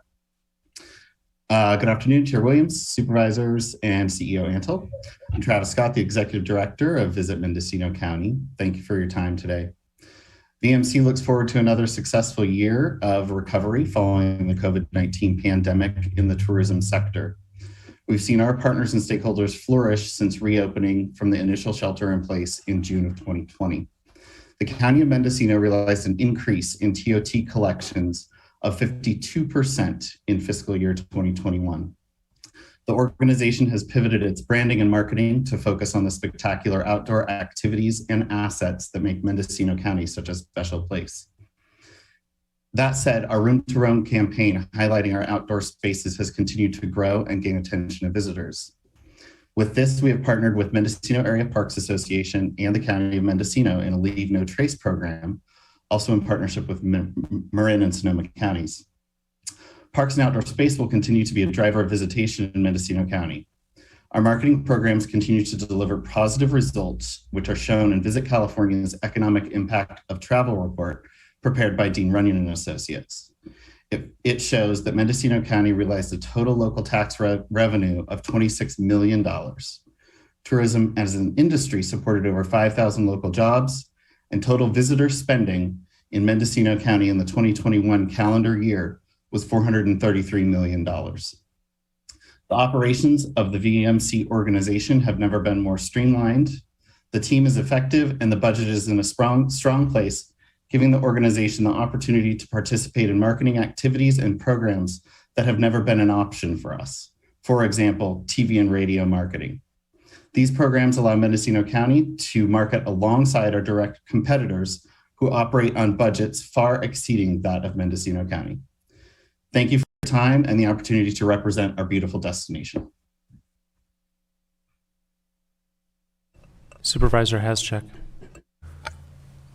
Yeah, I noticed in the agenda summary that we have the annual recurring cost, which would be the county match of an estimate of $475,000. But in looking at the report, it looks like the county match would be $580,000, an increase of $105,000. Is that correct? The number referenced in the report is based on the last year's completed collections. So that is the number that we believe to be accurate. However, the last several years, we have contracted for a lesser amount than the full 1%. Is it accurate that the county's portion is about 5% of what the county collects in TOT? So as the county collects more TOT revenue, our contribution to the BID increases proportionally? That is correct.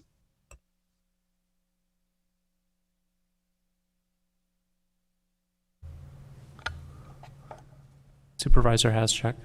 Yeah, is that TOT collected, is that calculated using all of the county, including the cities? Or is it just the unincorporated area? It's just the unincorporated, and it does not count. County council's giving me the eye. Sorry, Mr. Chair. In looking at the ordinance, I'm not actually certain whether the intent was for it to be only if you're talking about for the 50% match, I'm not certain whether the intent was for it to be only the unincorporated or to include the cities. I would suggest that it may be prudent to refer to the fiscal people to see how that calculation has been made. If I may, there are just a couple other points I want to make sure the board's aware of. One is We've been reviewing today this 50% match in the ordinance. We're not seeing that it's a requirement of state law. And it's possible we haven't found it yet, but if it is just a choice that was made by a prior board, there may be questions as to the degree to which that might be binding on this board, because typically future budgetary decisions are not something where a past board might have the ability to tie the hands of a future board. So you might have some discretion there. We may need a little bit more time to review if you're thinking about exercising it. And then the other thing is that if you did want to take a look at that, in looking at the statute, other revenue sources are a required element of the report that is to be provided to the board, and the board does have the authority to modify the report before approving and accepting it. And it does look like that would be something that would be within the discretion of the board. If you don't, if you were to leave it at the 50%, I don't know to what effect that would be binding. I'm really not finding any authority on that just now, but just to make you aware, if you were to go with some other number, the most conservative approach would be to address that at this stage rather than later in the process. Supervisor Jurdy. Yeah. I believe by past practice, the county has provided 50% match for both the revenues collected, the TOT and the bid collected inside the cities and the county. We just went through a pretty extensive morning discussion about the structural deficit, possibly that's in the county budget. Certainly, it's certainly very tight. I support the idea that for every dollar collected in the county, that the county would provide 50-cent match to the bid.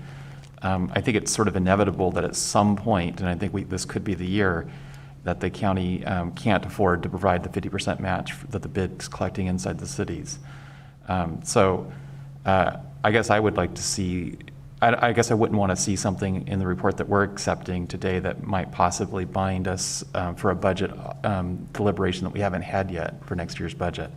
So I guess I would just want to make sure that we're not adopting some language that requires us to provide the 50% match for the revenues collected inside the cities next year, since we haven't adopted next year's budget. Supervisor McGordy. So I was literally there at the beginning when I wrote the grant with Pamela Swan that created the Mendocino County Promotional Alliance. And it's gone through a lot of iterations, and it was interesting to read the history, how things have changed. But one thing is for certain is that we really went to bat to increase the TOT from 8% to 10%. And we had to run a campaign, and we successfully passed it. So I feel very, very strongly that we can't, we can't not honor our commitments. And I get the part about it doesn't seem fair if we're collecting TOT the cities take their portion and we match 50%. So there should be a discussion about that, for sure, with the cities to make sure that they honor it as well.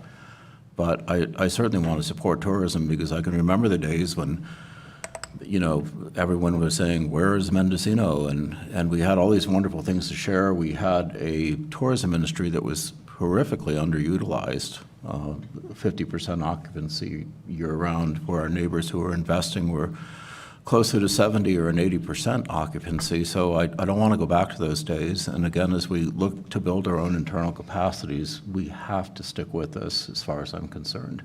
This also brings up the issue of our parks, which I think are an asset to tourism, and that's why I don't want them to fall into disrepair, because I know that they're used not only by locals, but by people from the outside world too, because some of them are really pretty special. So put me down for supporting this budget and for wanting to continue to work closely with Visit Mendocino and everything else that goes along with it. Supervisor Mulhern. Thank you. I definitely think that the return on investment has proven itself, and that the current team of bid directors, as well as the Visit Mendocino team, is working incredibly successfully at transitioning our tourism economy through the pandemic. We also have a future path to look forward to, and I think particularly inland when we're talking about the expansion of the Great Redwood Trail. My concern with the individual cities is that we know that not all 4 of our cities have the same capacity as each other. Visit Ukiah and the Fort Bragg Visitor Center may be more successful at attracting and retaining tourisms on an annual basis, whereas the city of Willits probably really needs a lot more support in that realm. And so I really wouldn't want to disadvantage any city in particular. Supervisor Haschek. Well, in this time of budget considerations, I think that we really need to get the financial people looking at, what the split would mean as far as the county versus the cities. And I'd like to have that information, like Supervisor Jurdy said. So I would like that information as well, but I do support this presentation and report as is, and I think it would be short-sighted in a year when we're trying to balance a budget and we're struggling to cut advertising for the county, because that will drop our TOT, it'll drop our sales tax, and that may last for multiple years. It may take time to catch up. So I know it's an easy target of let's spend less money advertising the county, but given that tourism is one of our big economies, I think it may be short-sighted. We could actually lose more than we save in the short term. Supervisor McGordy. Yeah, I agree completely. So, $100,000 in taxes is probably a good weekend on the coast that we would give up. So I don't want to see us, cut off our nose to spite our face, so to speak. So we save a little bit of money, $100K, but at the meanwhile, we disadvantage what's some pretty good momentum that's been building. And I agree with Travis about being able to hear advertising for Mendocino County on the radio or TV. That's something that's really major, and especially our principal markets of Sacramento and the Bay Area. This is a very accessible place, and we want people to think about that this is a really great place for a 3-day weekend. That said, I would like an analysis of the return on investment. I'm wondering if we could nominate Supervisor McGordy to work with Cooperative Extension to see if there's an economist who could look at our situation and advise. Maybe we're doing everything best we can, but maybe there's some room for improvement. I'm certainly willing to have that conversation. I don't know what the measurement tools are that make something like that feasible, but I'll find out. I'll at least find out what it would take. Any public comment? Marcus Magdaleno, Chair of the Bid Advisory Board, if I may. Please. Just wanted to say a few things that to consider that I've thought of here. That, you know, cutting back, if we're talking about potentially removing the 50% match, if the Board of Supervisors is discussing that, essentially cutting the budget of our destination marketing organization by 1/3 will obviously affect our visibility and our marketing abilities, which will then thus affect potentially the amount of travel here, the amount of tourism dollars spent, which will then reduce the amount of TOT collected by our lodging establishments. And if that amount ends up being equal to the amount you reallocated, then you're kind of back at square one. If the TOT, the general fund, is reduced by that amount because of the reduce in tourism, because of the lack of visibility and marketing, then I just wanted to make sure you all considered that. That's the move to reallocate would be pointless, and that's my recommendation now to not make that move just yet. Also, consider that VMC is already operating on a very low budget in comparison to its comparable destinations in California.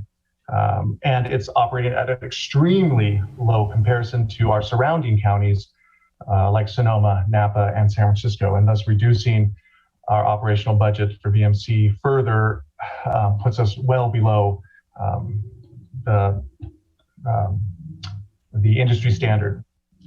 And basically I'm saying this seems like a very important action to consider, to discuss, to look at all the pros and cons, to scrutinize, and it'd be my recommendation is, that as we have a month to finalize and get this approved for another year, it is my recommendation that perhaps a ad hoc committee be formed that can look into this in detail, the results of what this potentially would be, and that time be taken to consider it.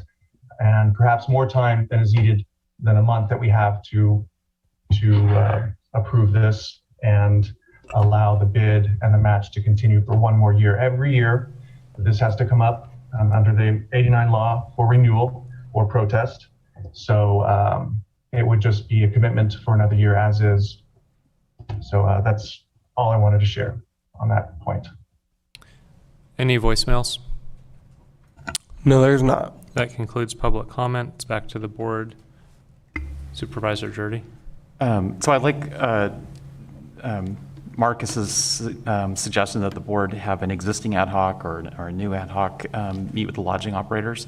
Again, to clarify for Marcus and anybody else listening, the comment wasn't to eliminate the county's 50% match, but the question was whether or not the 50% match is really sustainable for the amount that the TOT or the bid is collecting within the cities.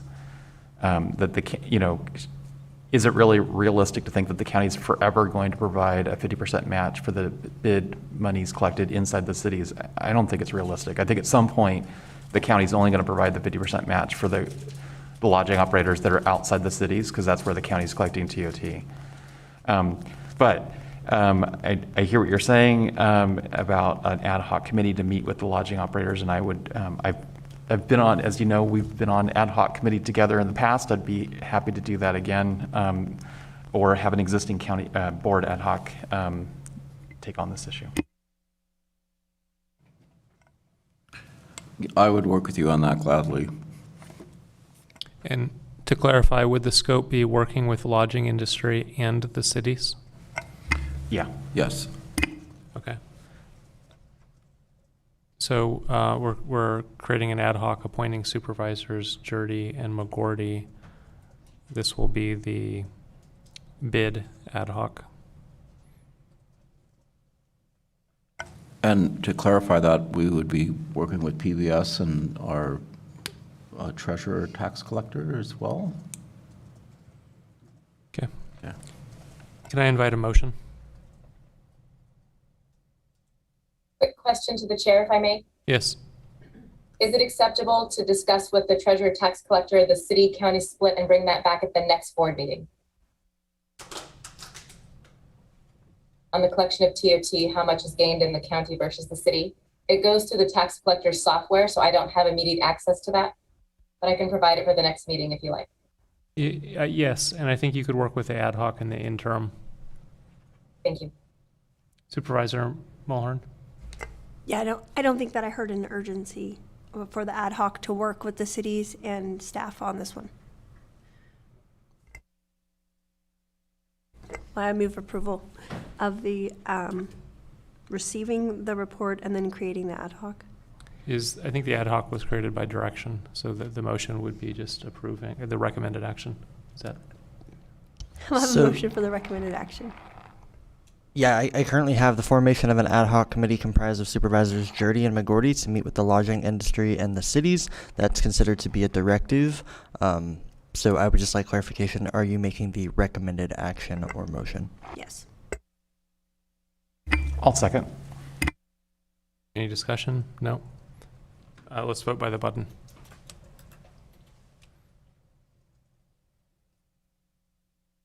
Motion carries unanimously. Okay, on to item 4F. This is introduction and waive reading of ordinance repealing and replacing in its entirety Mendocino County Code Title 9A Solid Waste and amending Mendocino County Code Chapter 18.25. Sponsor is Solid Waste.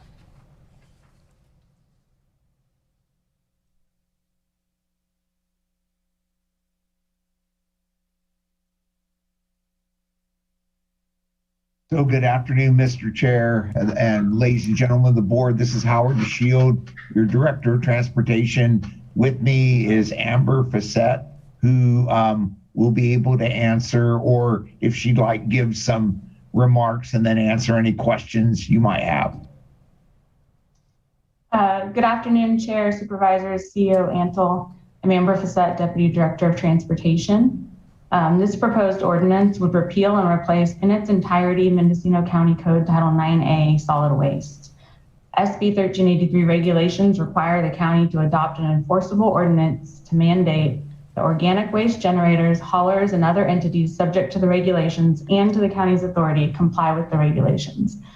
We're also required to adopt this ordinance in order to be eligible for an implementation grant of approximately $80,000. Much of Title 9A was written around 30 years ago, as many of the new requirements either replace or conflict with older requirements. The ordinance also brings Title 9A up to date and reconciles it with current operations of the county's solid waste system. Highlights of the proposed ordinance include the following SB 1383 requirements for source separation and disposal of solid waste, recyclables, and organic waste by commercial and residential food generators, requirements for food donation by commercial edible food generators to recovery organizations and services, requirements for haulers and facility operators related to collection and processing of solid waste, recyclables, and organic waste, compost and mulch use requirements for landscaping and development projects, and inspection and enforcement mechanisms for non-compliant entities. The proposed ordinance also implements other regulatory requirements which became law in previous years but were never incorporated into county code, which include mandatory commercial recycling and mandatory commercial organics recycling. The proposed ordinance makes updates to Title 9A as currently written, including updated definitions, removal of references to collection permits as opposed to franchises, updated solid waste container requirements, removal of any other conflicts with current regulatory requirements. The proposed ordinance also amends Chapter 18.25, regulations for collecting and loading recyclable materials in development projects, to require all new commercial and multifamily developments subject to California Green Building Standards Code, or CalGreen, to provide readily accessible areas for storage and collection of recyclable materials and organic waste.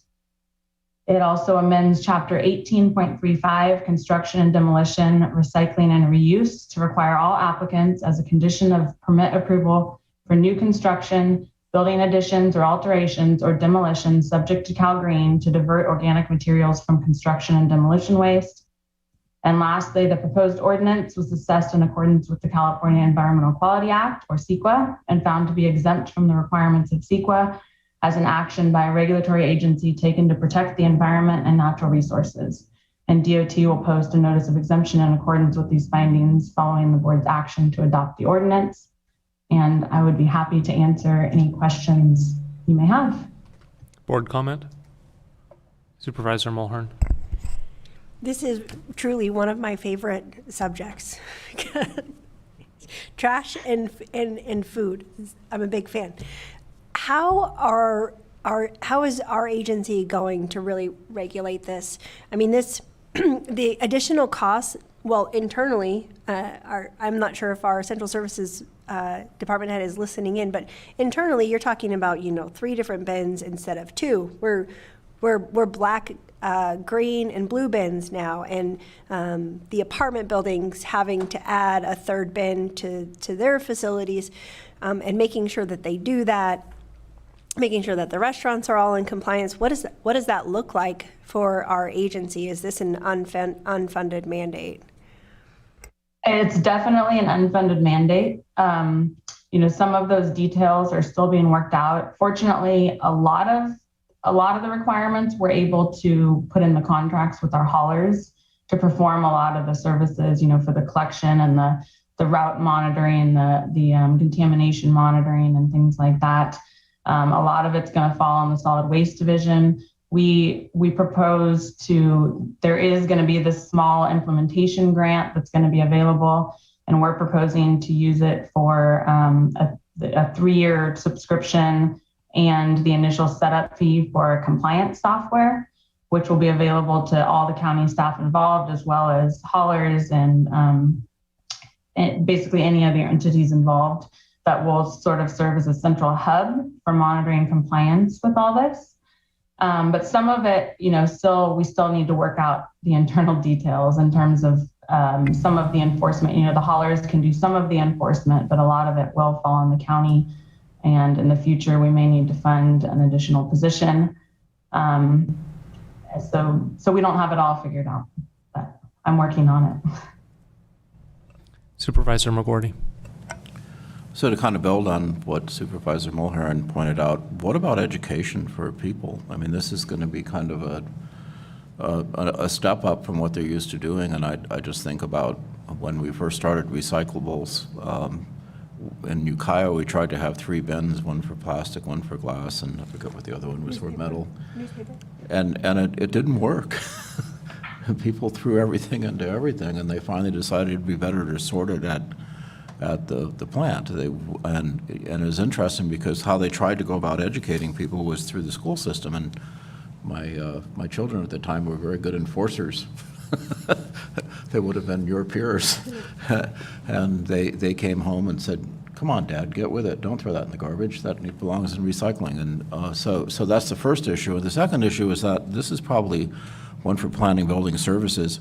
I know we don't have the capacity for this. I know that we right at the moment could not take and have a separate waste stream. I know that there's an application pending with Coal Creek Compost, and I wonder where that's at, if that's completed yet, and where we stand. Amber Facette, in terms of the education, there are a lot of education requirements as part of this law, and a lot of that will fall to the haulers under the contracts to provide education to their customers. We're in a fortunate position that the majority of our county has had green waste and recyclable collection for quite some time now, and so they've had a chance to get used to it. This law, because certain rural areas of the county are waived from the requirements, there really are only a few small areas where we actually need to add green waste collection. So a lot of this is already happening. It's just a matter of now documenting it and reporting on it. And in terms of the enforcement for the first 2 years until 2024, the state regulations only require that we educate people. So instead of implementing or imposing penalties, financial penalties on people, it requires that we educate them. So there's going to be a huge push, there already is, from our contracted haulers to reach out, an effort going on to reach out to their customers and educate them. And in terms of capacity, because of the fact that we don't actually have to expand a lot, we've already been doing it, I don't think that capacity is going to be an issue. Cold Creek has been taking our waste for a long time. We also have CNS that's currently building a new facility, which they expect to be online in the next couple months. So we're in a fortunate position there that we have 2 facilities within our county, but I don't see any issues with them being able to accept the amount of waste that we have.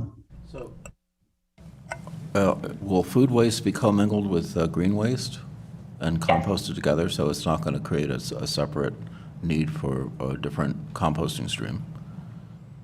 No, in both our facilities, the one that's already online and the one being built will be able to handle food waste. Supervisor Jordy. Yeah, so many of us have already been composting for some time, adding our food waste into our green bins for some time. I would actually like to see, this goes beyond Department of Transportation, but I would like to see maybe General Services or somebody coordinate to make sure that all of our county break rooms have composting waste in break rooms, because it's kind of surprising that here we are in 2022 and you walk into a break room in a county building, at least the ones I've walked into, and there's still nothing but garbage and recyclables. And this whole law is based on the fact that very little of the plastic is actually being recycled, because China's not taking our California plastic, which they don't have to. But the way we're going to divert waste from the landfills is through composting and food waste by tonnage. So I really would like to see the board provide some direction to staff that we would have composting receptacles in every break room in county buildings. Do you want us to give that direction today? Yeah, I think the county needs to lead by example. I'm a second. Is there a third for that? Okay. Well, I have one more to add if we're leading by example, and Amber might be expecting this one. Our restrooms, at least, well, I've never visited the male restroom, but the women's restrooms has a blue bin for recycling paper towels, which is not recyclable and should be in a green bin. So we were discussing what will we do? Spray paint all of the blue bins that were in the restroom green. I mean, there is going to be an additional expense, but if there could be signage and then there can be a dumpster where the paper towels go into the green bin, that would be, I would love to see that. And I think our haulers, our local haulers and Coal Creek Compost do an incredible job of marketing what is compostable in our area, but you will see at many community events and in some restaurants, the items that are plastic that are labeled quote unquote compostable, and those are not compostable in our area. So I hope that the educational campaign can do a lot of outreach to local businesses and nonprofits that host events, that just because it says it's compostable doesn't mean it is in Mendocino County.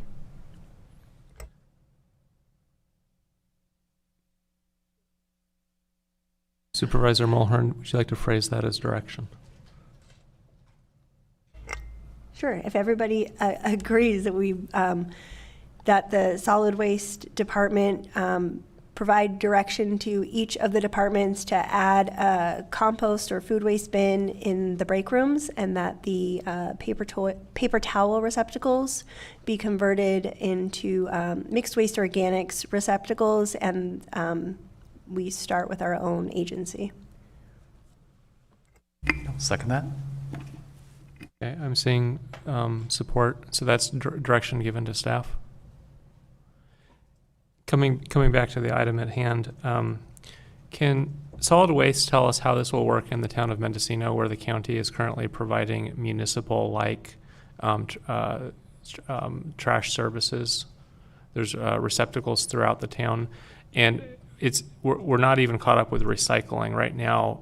It's a single stream of trash and recycling. We actually have cans. One side's recycling, one side's trash, but they both go into the same bin.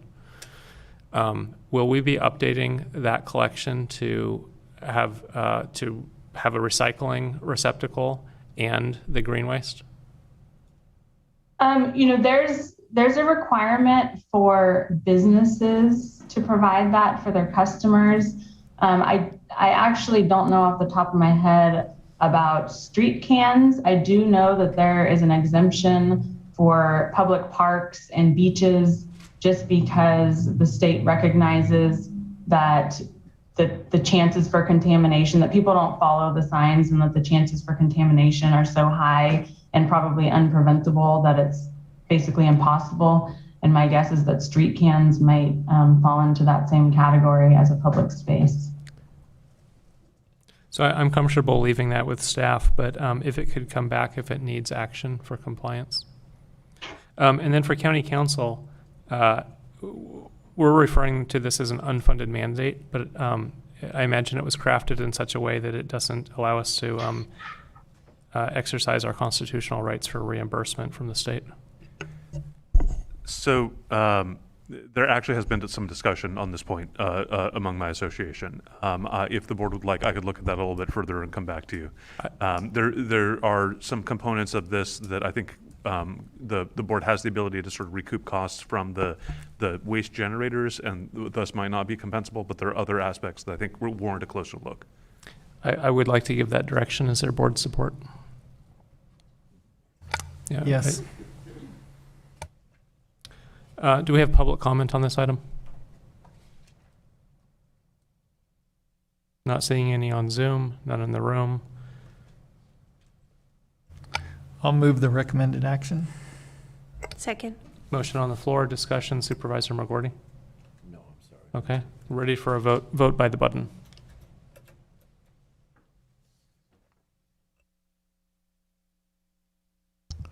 Motion carries unanimously. Item 4G, an amendment to County Policy Number 44, sponsored by Solid Waste and General Services. Good afternoon, Chair, Supervisors, and CEO Antle. Amber Facette again, Deputy Director of Transportation. The item that comes before you is an update to Policy 44, Sustainable Practices Policy. This update of County Policy 44 is being requested to incorporate SB 1383 requirements for procurement of recovered organic waste products and recycled content paper. These procurement requirements are intended to drive the market for organic waste products. Jurisdictions can fulfill their target by procuring any combination of compost, mulch, or renewable energy generated from organic waste products. At this time, eligible renewable energies are not available for purchase in the local area, and the county's goal will need to be met through the purchase and use of compost and mulch. The proposed amendment to Policy 44 will implement the procurement requirements of the regulations, requiring county departments and direct service providers responsible for landscaping maintenance, renovation, or construction to use eligible recovered organic waste products whenever possible, and to keep certain records for reporting. The proposed amended policy also requires all county departments to purchase recycled content paper products if fitness and quality are equal to that of non-recycled items whenever available at the same or lesser total cost than non-recycled items, and implements record keeping requirement and reporting requirements for procurement of recycled content paper products. It also requires vendors providing paper products to the county to meet certain requirements, including certification of their products and record keeping. And this is another requirement that we adopt these policy changes by June 14th to be eligible for the $80,000 grant. And I'd be happy to answer any questions. Board questions? Public comment? None in the room, none on Zoom. Supervisor Mulhern? I was going to make a motion for approval and also take this opportunity to mention it would be a great step forward if in every department we could work away from purchasing bottled water. I see many bottled water at events and in our departments, and whenever an opportunity arises to use reusable beverage containers, I think that that's important. Also, aluminum cans are now an option when they weren't previously. Second the motion. Okay, vote by the button.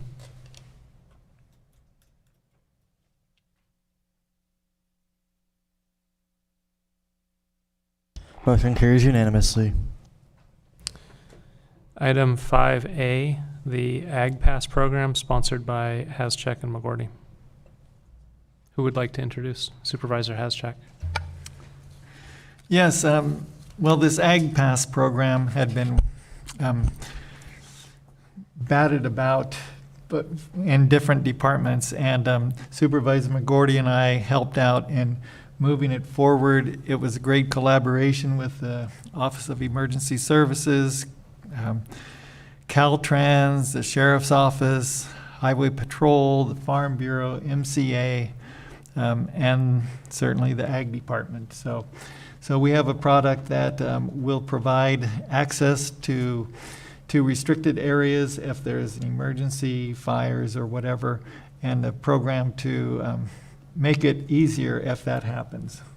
So it's a well thought out program, and we appreciate everyone's collaboration. Board comment? Supervisor McGordy. So the idea would be that you'd sign up in advance and that you would be able to come in to take care of essential care for your property. Particularly important if you have animals or you need water, you know, and it would be pretty conservative in terms of letting people in if there's still a risk of fire moving. The other issues are going to be that it limits who can come in terms of the total number of people. And one thing we didn't catch in there, I hope that we do, is that it should include all animal facilities, including kennels, because I don't know if we put that in there, but it was pointed out to me by someone who owns a kennel with dogs that they have to take care of them as well, and they may not be able to evacuate all of them in one fell swoop. Would you like to look it over and see if it needs amendment before we pass it? Yeah, probably be a good idea. So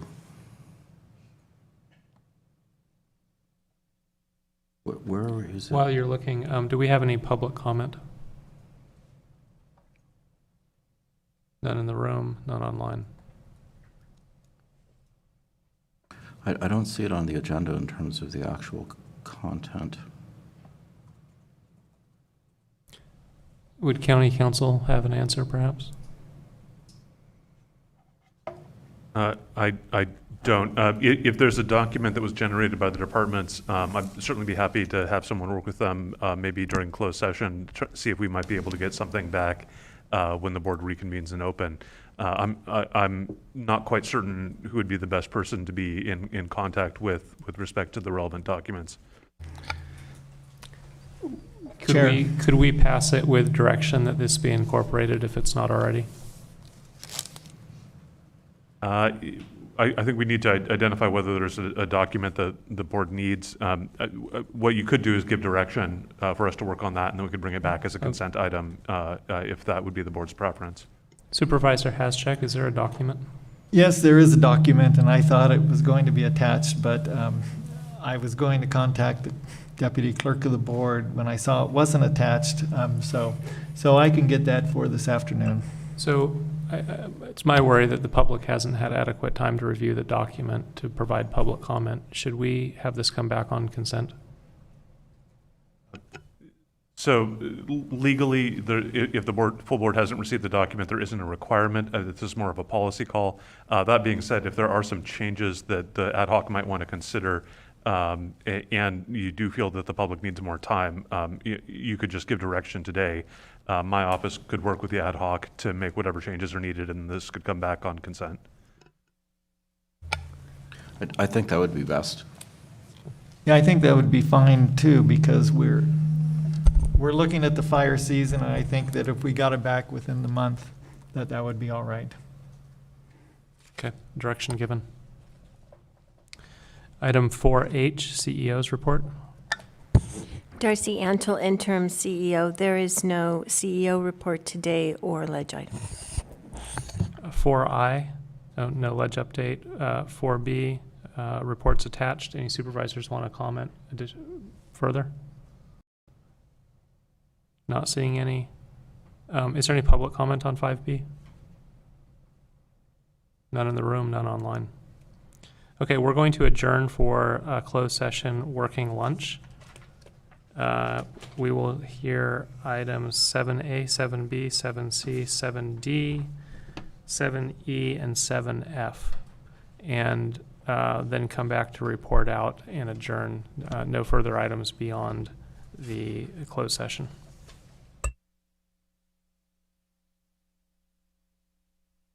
And let's take a 15-minute break. So we'll start at 1:20. Yo me vacuné porque amo a mi familia y amo a mi comunidad. Yo me vacuné para no exponer a personas vulnerables y no poner en riesgo las personas que amo. Yo me vacuné. Mi vida es importante, mi salud es importante.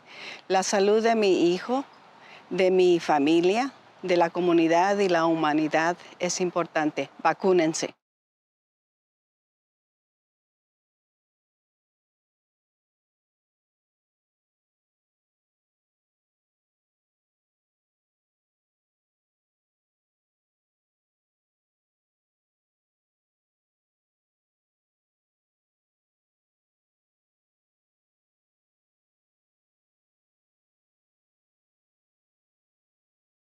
When I got vaccinated for a different reason than I'm telling you to get vaccinated for. I got vaccinated in December because I was terrified I would get sick and I would get my father or my wife or one of my patients sick. In May, I'm telling you, vaccinate so we can get back to normal life. We all want to get to barbecues and parties and to travel. If we go back to regular life without vaccines, we're guaranteed to get COVID. These vaccines are amazingly safe. COVID is not. So get vaccinated so we can start the best summer ever.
I got vaccinated for the people who can't. I got vaccinated because I want to be part of the solution. I love Mendocino County, and I want us to be able to live our lives again and build stronger communities. I got vaccinated because I believe in science. I want to protect my community, my patients, and my family. I want to do my part for others, for children who should be in school, for frontline workers who we so depend on, and for the millions of people worldwide who lost their lives to COVID this last year.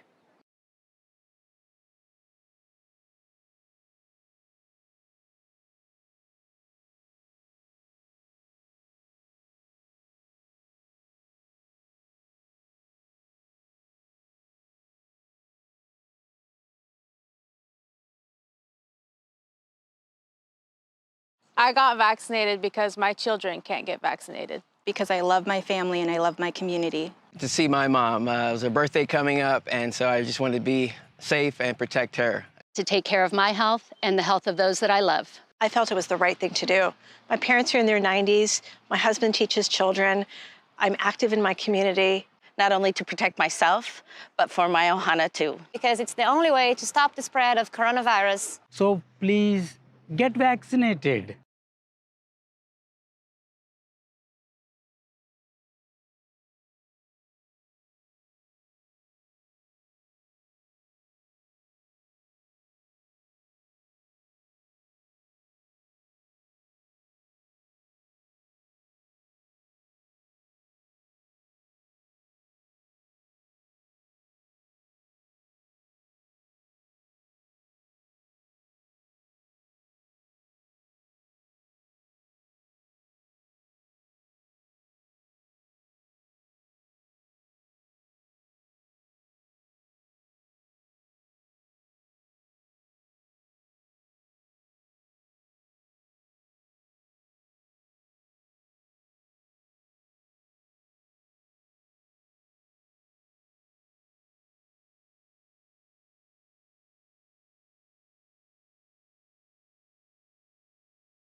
Los latinos componemos el 25% de los habitantes del condado.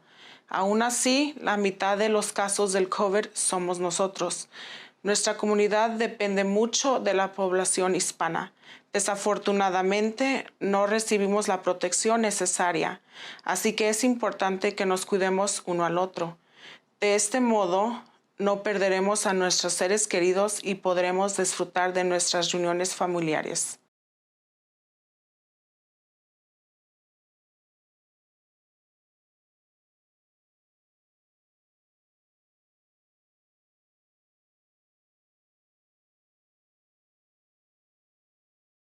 We are our ancestors' children, and we carry their intergenerational traumas attached to trusting the government and vaccinations.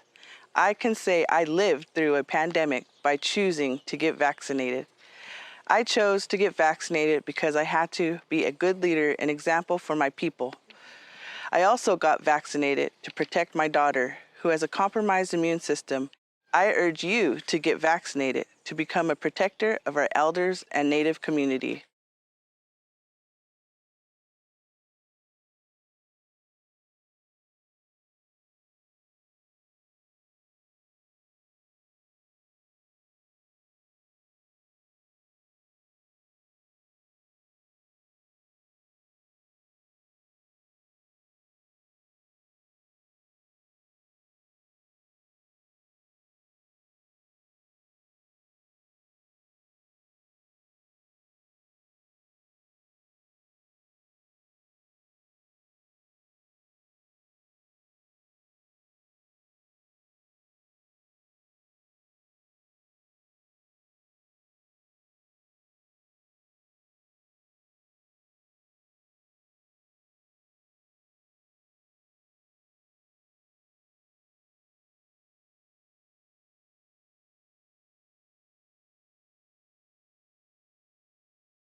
Cuando contraté el COVID me espanté, pero cuando admitieron a mi papá al hospital con la infección de COVID me espanté aún más. Por eso me vacuné, para protegerme a mí y a mi familia.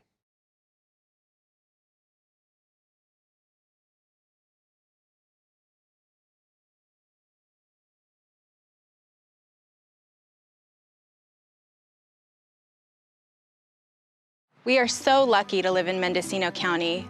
The beauty of this place is reflected in the hearts of the people who live here. We may not all look alike Or sound alike. But we are all one community. During this pandemic, we need to be kind to one another. And keep each other safe. By being careful not to spread the virus. and by getting vaccinated as soon as we can. We need to do this for each other. And we can do this together. We can do this! हम सब कर सकते हैं. You bet me I. 我们能够做到. Podemos hacerlo por todos nosotros. ఇది మనందరికీ సాధ్యం. A gente pode fazer isso. Yun robrum knia. Wamanye mape. Aba, kayang-kaya natin to. Wir können das schaffen. Namaste. આપણે કરી શકીએ છીએ. Ehikino kako. हामी यो गर्न सक्छौं. Yeah, yeah, all day.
I got vaccinated because my children can't get vaccinated. Because I love my family and I love my community. To see my mom. It was her birthday coming up, and so I just wanted to be safe and protect her. To take care of my health and the health of those that I love.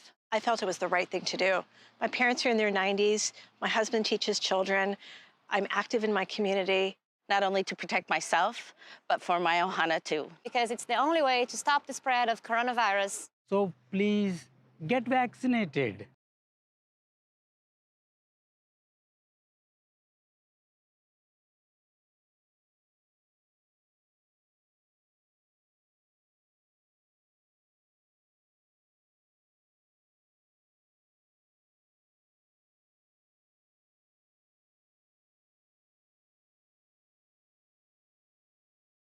We are in the race of our lives. For all of our lives. Against COVID-19. The virus keeps changing into new variants, which is what viruses tend to do when they spread. Some variants are more contagious, while others cause more disease and death. If we do not stop the spread of COVID-19 soon, some variants may develop that we do not have antiviral therapies for. Some could make our vaccines less effective or not effective at all. This would set us back to where we were last year. When we were worried that our hospitals would be overwhelmed. when schools closed and children had to shelter in place. And when we could not see friends and family for fear of spreading COVID-19.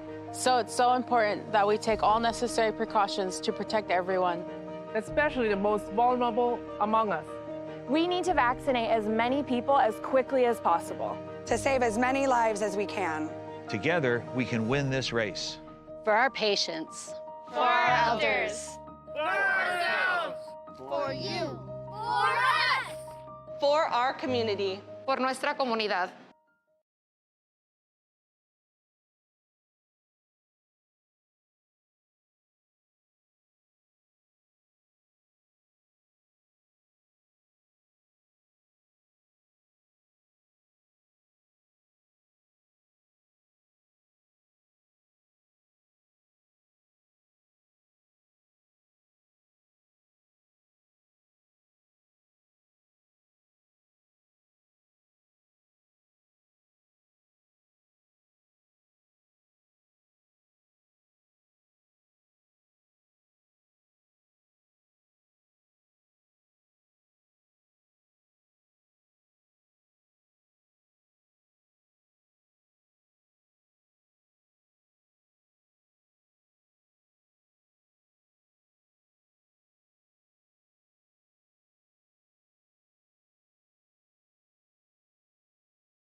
Yo me vacuné porque amo a mi familia y amo a mi comunidad.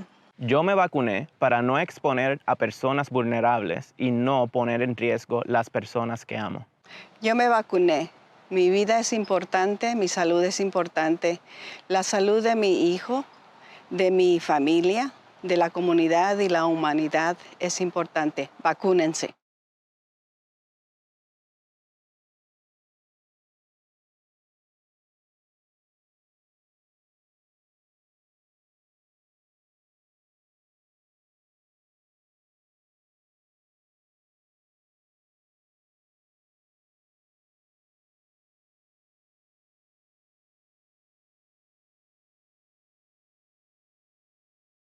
When I got vaccinated for a different reason than I'm telling you to get vaccinated for. I got vaccinated in December because I was terrified I would get sick and I would get my father or my wife or one of my patients sick.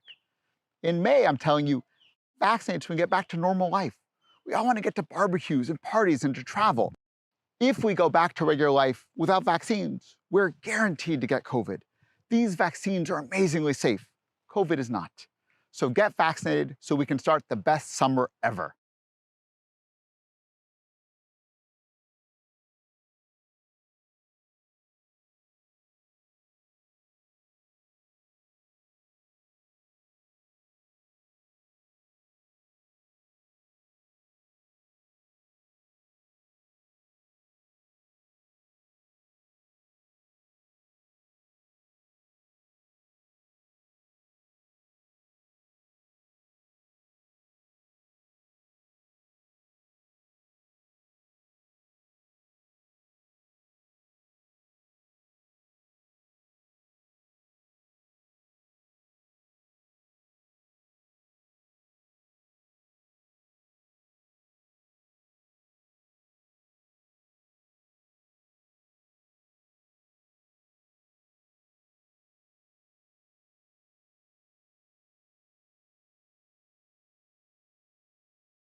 I got vaccinated for the people who can't.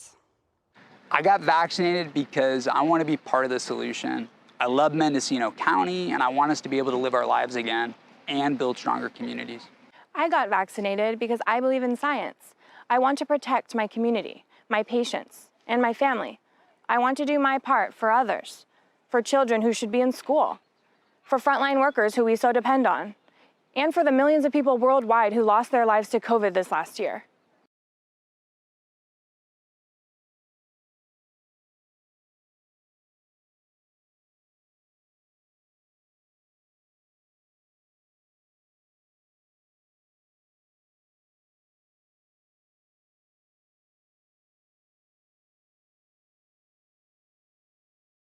I got vaccinated because my children can't get vaccinated. Because I love my family and I love my community. To see my mom. It was her birthday coming up, and so I just wanted to be safe and protect her. To take care of my health and the health of those that I love. I felt it was the right thing to do. My parents are in their 90s. My husband teaches children. I'm active in my community. Not only to protect myself, but for my ohana too. Because it's the only way to stop the spread of coronavirus. So please get vaccinated.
Los latinos componemos el 25% de los habitantes del condado.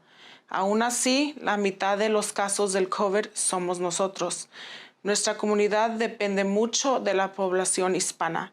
Desafortunadamente, no recibimos la protección necesaria, así que es importante que nos cuidemos uno al otro. De este modo, no perderemos a nuestros seres queridos y podremos disfrutar de nuestras reuniones familiares.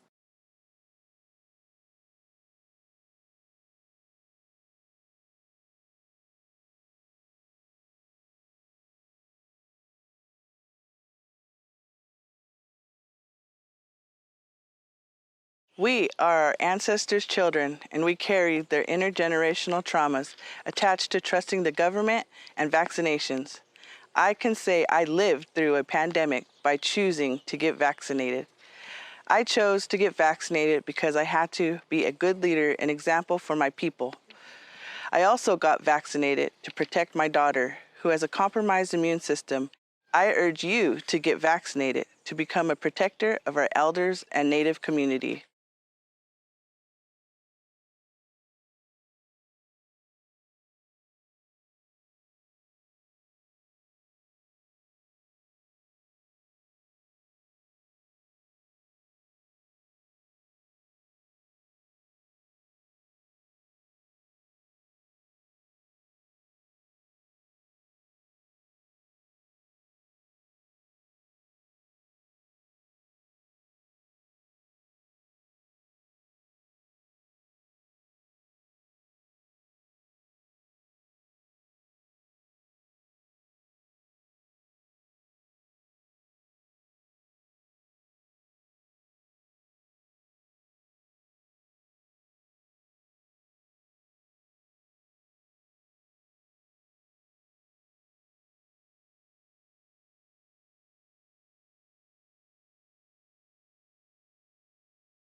Cuando contraté el COVID me espanté, pero cuando admitieron a mi papá al hospital con la infección de COVID me espanté aún más.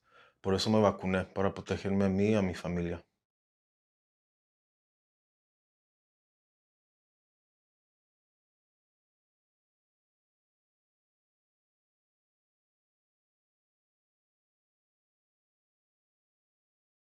We are so lucky to live in Mendocino County. The beauty of this place is reflected in the hearts of the people who live here. We may not all look alike or sound alike, but we are all one community. During this pandemic, we need to be kind to one another. And keep each other safe. By being careful not to spread the virus.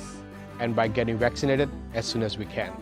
We need to do this for each other. And we can do this together. We can do this! हम सब कर सकते हैं. You bet me I. 我们能够做到.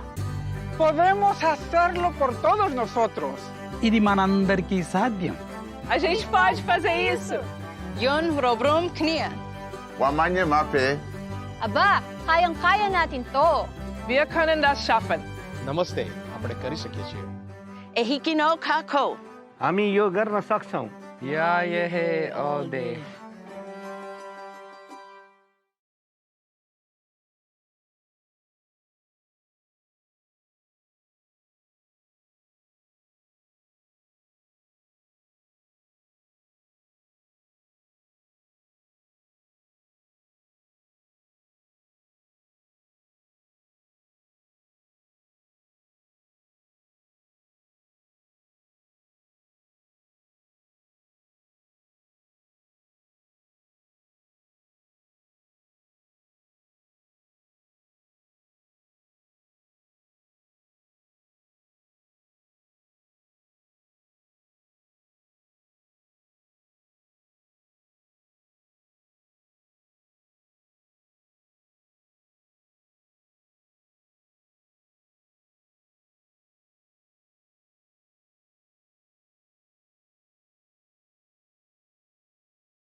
I got vaccinated because my children can't get vaccinated. Because I love my family and I love my community. To see my mom. It was her birthday coming up, and so I just wanted to be safe and protect her. To take care of my health and the health of those that I love.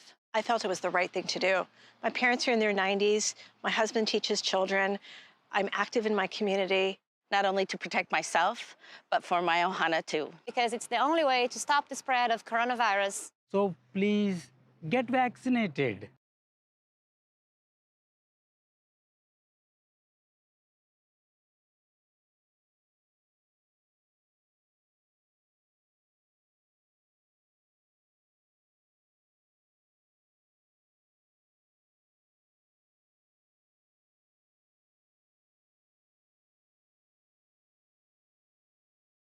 We are in the race of our lives. For all of our lives. Against COVID-19. The virus keeps changing into new variants, which is what viruses tend to do when they spread. Some variants are more contagious, while others cause more disease and death. If we do not stop the spread of COVID-19 soon, some variants may develop that we do not have antiviral therapies for. Some could make our vaccines less effective or not effective at all. This would set us back to where we were last year. When we were worried that our hospitals would be overwhelmed.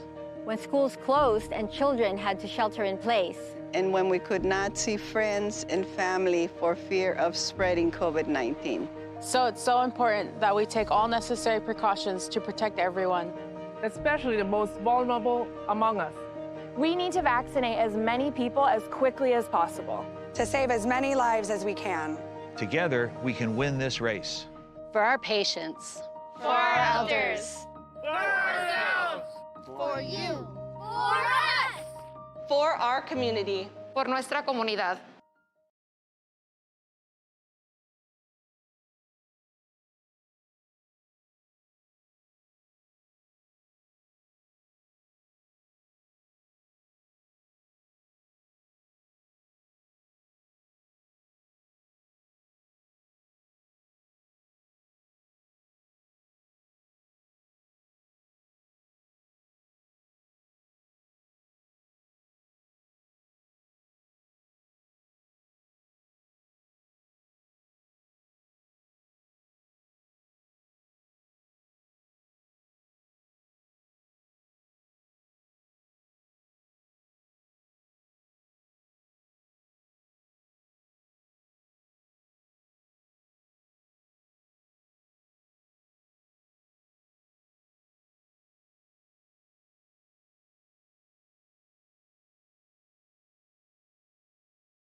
Yo me vacuné porque amo a mi familia y amo a mi comunidad.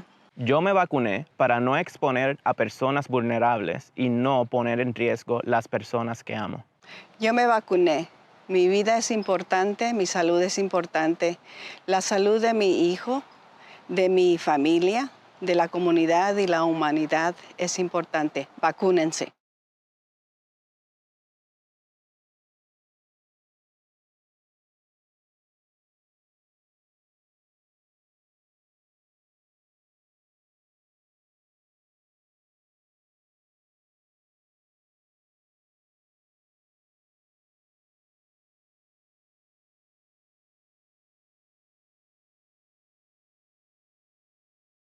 When I got vaccinated for a different reason than I'm telling you to get vaccinated for. I got vaccinated in December because I was terrified I would get sick and I would get my father or my wife or one of my patients sick. In May, I'm telling you, vaccinate so we can get back to normal life. We all want to get to barbecues and parties and to travel. If we go back to regular life without vaccines, we're guaranteed to get COVID. These vaccines are amazingly safe. COVID is not. So get vaccinated so we can start the best summer ever.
I got vaccinated for the people who can't.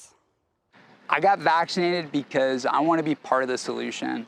I love Mendocino County, and I want us to be able to live our lives again and build stronger communities. I got vaccinated because I believe in science. I want to protect my community, my patients, and my family. I want to do my part for others, for children who should be in school, for frontline workers who we so depend on, and for the millions of people worldwide who lost their lives to COVID this last year.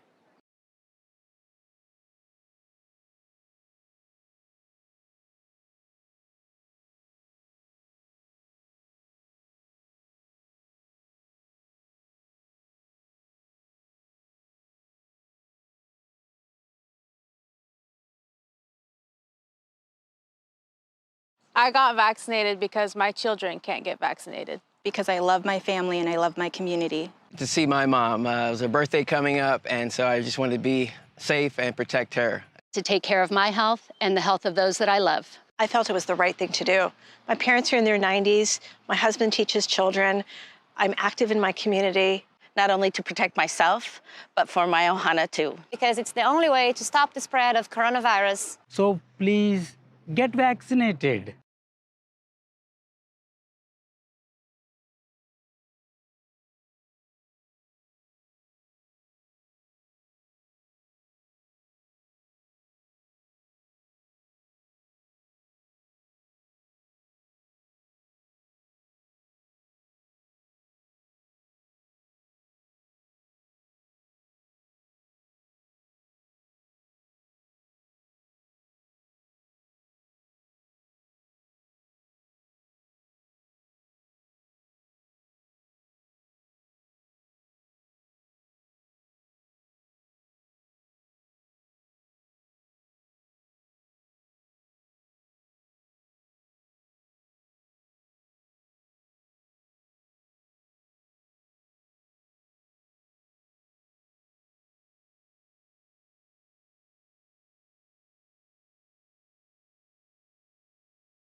Los latinos componemos el 25% de los habitantes del condado. Aún así, la mitad de los casos del COVID somos nosotros. Nuestra comunidad depende mucho de la población hispana. Desafortunadamente, no recibimos la protección necesaria, así que es importante que nos cuidemos uno al otro. De este modo, no perderemos a nuestros seres queridos y podremos disfrutar de nuestras reuniones familiares.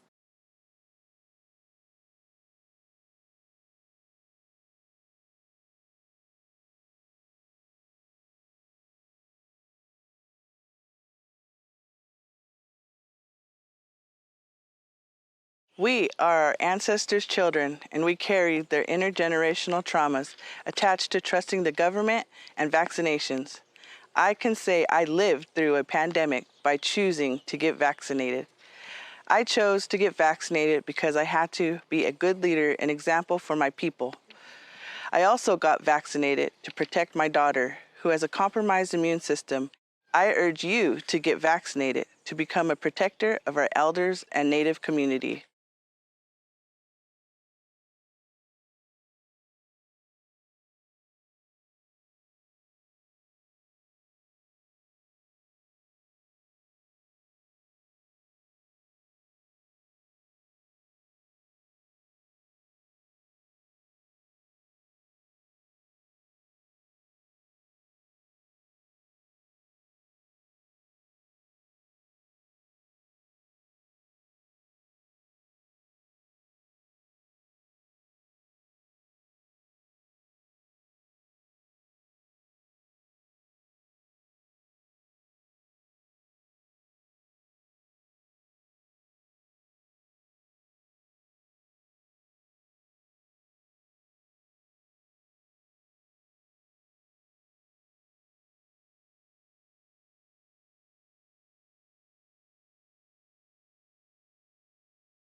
Cuando contraté el COVID me espanté, pero cuando admitieron a mi papá al hospital con la infección de COVID me espanté aún más.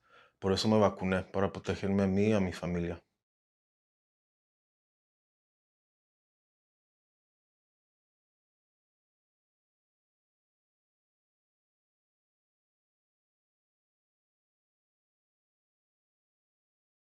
We are so lucky to live in Mendocino County.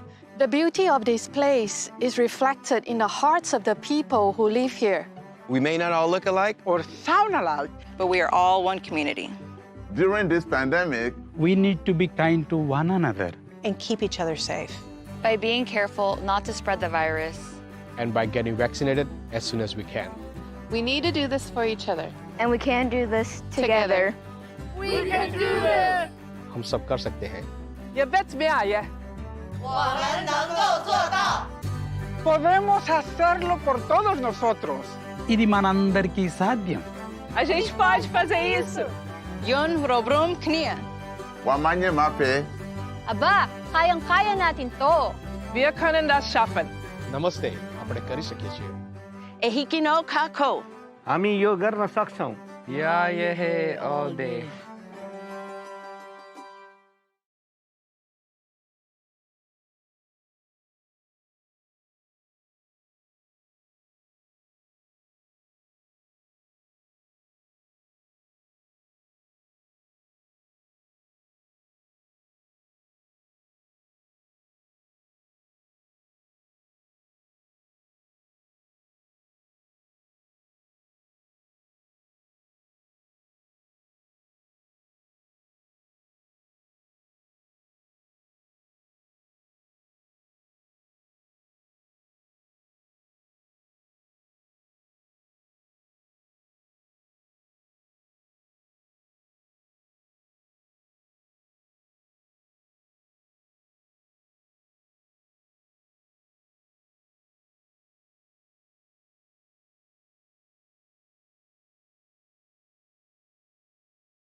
I got vaccinated because my children can't get vaccinated. Because I love my family and I love my community. To see my mom. It was her birthday coming up, and so I just wanted to be safe and protect her. To take care of my health and the health of those that I love. I felt it was the right thing to do. My parents are in their 90s. My husband teaches children. I'm active in my community. Not only to protect myself, but for my ohana too. Because it's the only way to stop the spread of coronavirus. So please get vaccinated.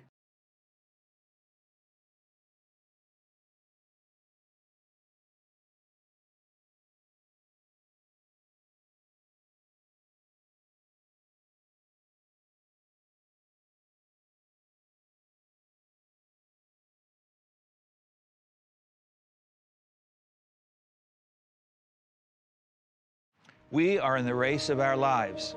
For all of our lives. Against COVID-19. The virus keeps changing into new variants, which is what viruses tend to do when they spread.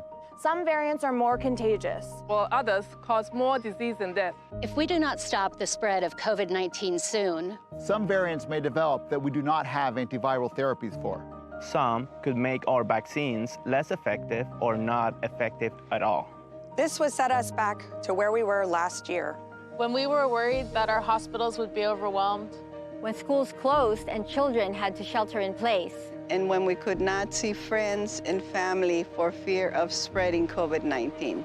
So it's so important that we take all necessary precautions to protect everyone. Especially the most vulnerable among us. We need to vaccinate as many people as quickly as possible. To save as many lives as we can. Together, we can win this race. For our patients. For our elders. For ourselves. For you. For us. For our community. Por nuestra comunidad.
Yo me vacuné porque amo a mi familia y amo a mi comunidad.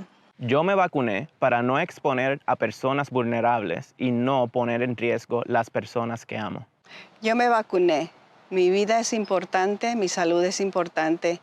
La salud de mi hijo, de mi familia, de la comunidad y la humanidad es importante. Vacúnense.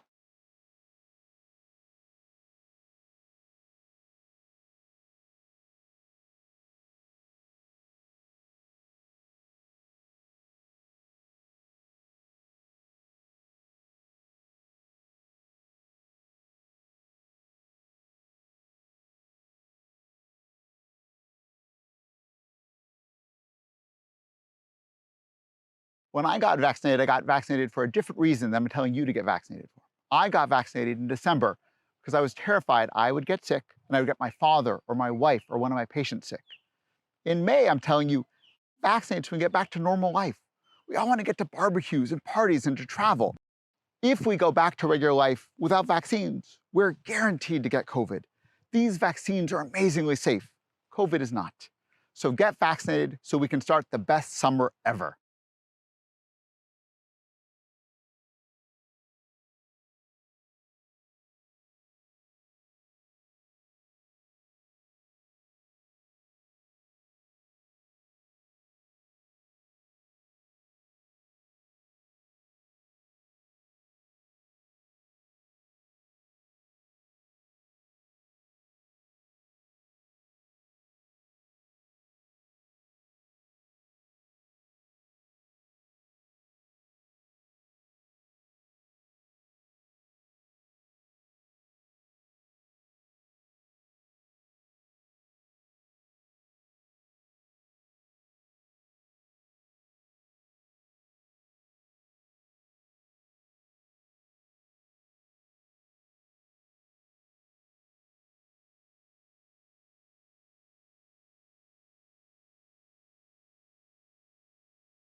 I got vaccinated for the people who can't. I got vaccinated because I want to be part of the solution. I love Mendocino County, and I want us to be able to live our lives again and build stronger communities. I got vaccinated because I believe in science. I want to protect my community, my patients, and my family. I want to do my part for others, for children who should be in school, for frontline workers who we so depend on, and for the millions of people worldwide who lost their lives to COVID this last year.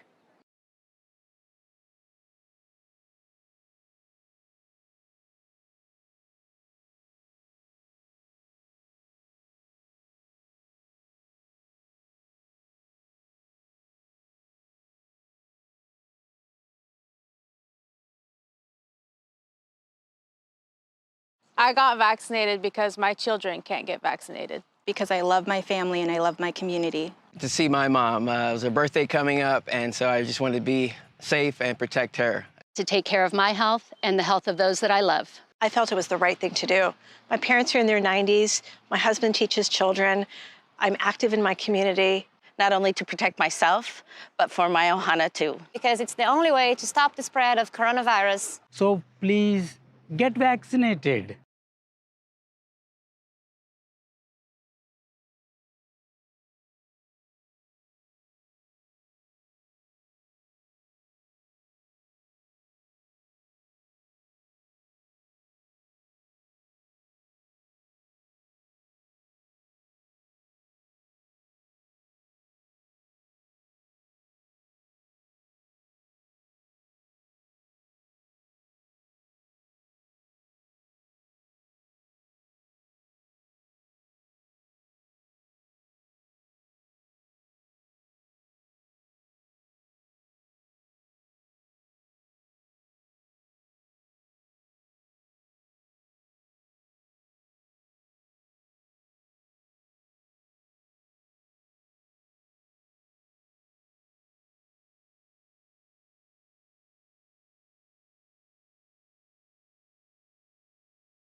Los latinos componemos el 25% de los habitantes del condado. Aún así, la mitad de los casos del COVID somos nosotros. Nuestra comunidad depende mucho de la población hispana. Desafortunadamente, no recibimos la protección necesaria, así que es importante que nos cuidemos uno al otro. De este modo, no perderemos a nuestros seres queridos y podremos disfrutar de nuestras reuniones familiares.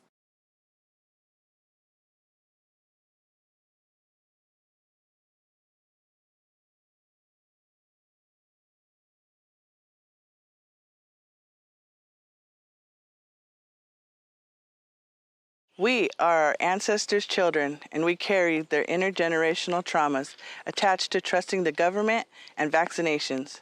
I can say I lived through a pandemic by choosing to get vaccinated. I chose to get vaccinated because I had to be a good leader and example for my people. I also got vaccinated to protect my daughter, who has a compromised immune system. I urge you to get vaccinated to become a protector of our elders and Native community.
Cuando contraté el COVID me espanté, pero cuando admitieron a mi papá al hospital con la infección de COVID me espanté aún más. Por eso me vacuné, para protegerme a mí y a mi familia.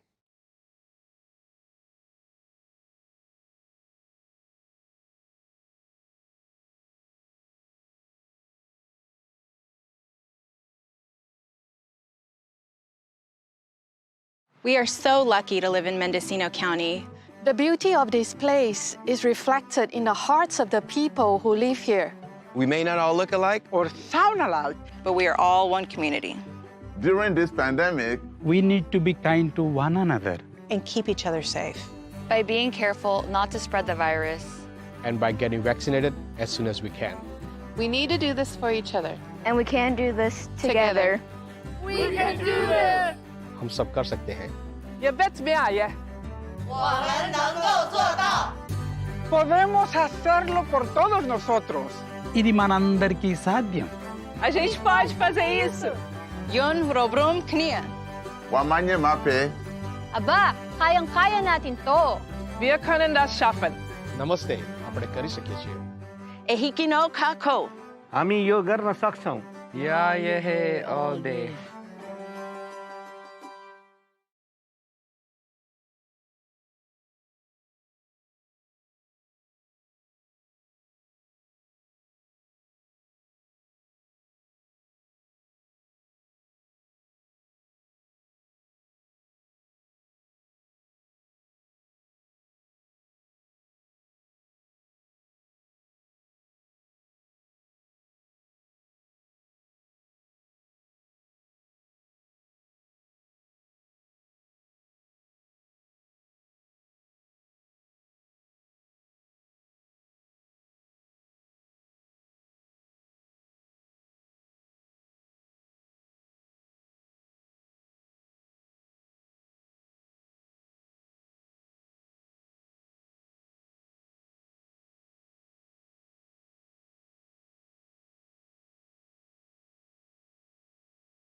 I got vaccinated because my children can't get vaccinated. Because I love my family and I love my community. To see my mom. It was her birthday coming up, and so I just wanted to be safe and protect her. To take care of my health and the health of those that I love.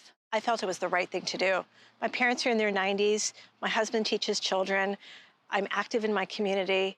Not only to protect myself, but for my ohana too. Because it's the only way to stop the spread of coronavirus. So please get vaccinated.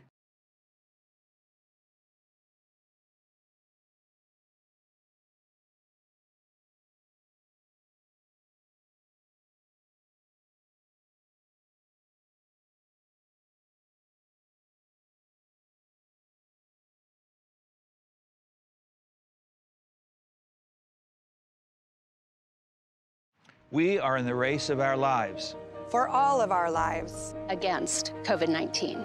The virus keeps changing into new variants, which is what viruses tend to do when they spread. Some variants are more contagious, while others cause more disease and death. If we do not stop the spread of COVID-19 soon, some variants may develop that we do not have antiviral therapies for. Some could make our vaccines less effective or not effective at all. This would set us back to where we were last year. When we were worried that our hospitals would be overwhelmed. When schools closed and children had to shelter in place. And when we could not see friends and family for fear of spreading COVID-19. So it's so important that we take all necessary precautions to protect everyone. Especially the most vulnerable among us. We need to vaccinate as many people as quickly as possible. To save as many lives as we can. Together, we can win this race. For our patients. For our elders. For ourselves. For you. For us. For our community. Por nuestra comunidad.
Yo me vacuné porque amo a mi familia y amo a mi comunidad.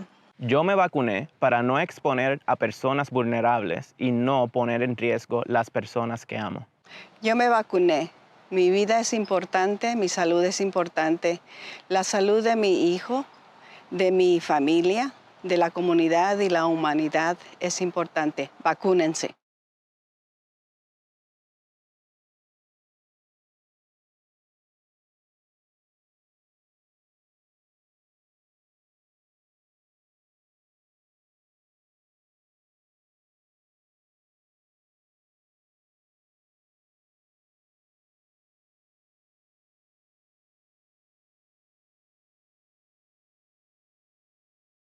When I got vaccinated for a different reason than I'm telling you to get vaccinated for. I got vaccinated in December because I was terrified I would get sick and I would get my father or my wife or one of my patients sick. In May, I'm telling you, vaccinate so we can get back to normal life. We all want to get to barbecues and parties and to travel. If we go back to regular life without vaccines, we're guaranteed to get COVID. These vaccines are amazingly safe. COVID is not. So get vaccinated so we can start the best summer ever.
I got vaccinated for the people who can't.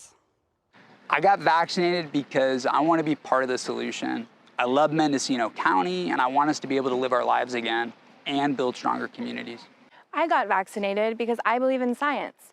I want to protect my community, my patients, and my family. I want to do my part for others, for children who should be in school, for frontline workers who we so depend on, and for the millions of people worldwide who lost their lives to COVID this last year.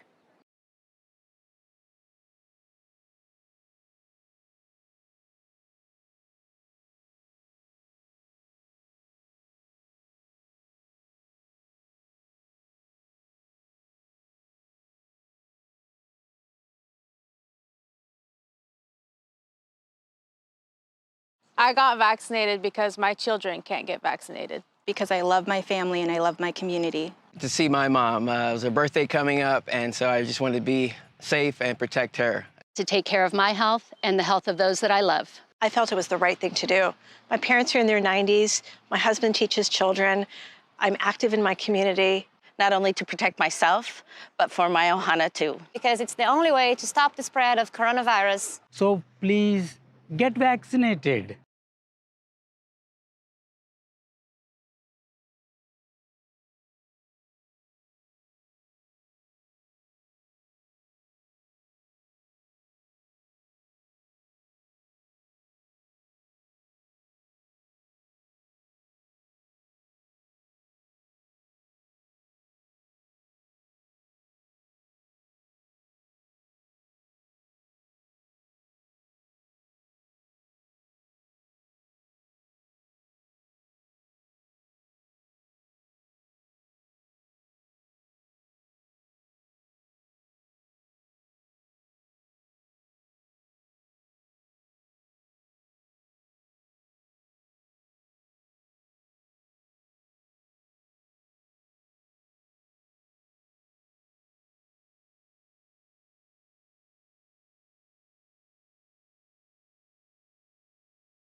Los latinos componemos el 25% de los habitantes del condado. Aún así, la mitad de los casos del COVID somos nosotros. Nuestra comunidad depende mucho de la población hispana. Desafortunadamente, no recibimos la protección necesaria, así que es importante que nos cuidemos uno al otro. De este modo, no perderemos a nuestros seres queridos y podremos disfrutar de nuestras reuniones familiares.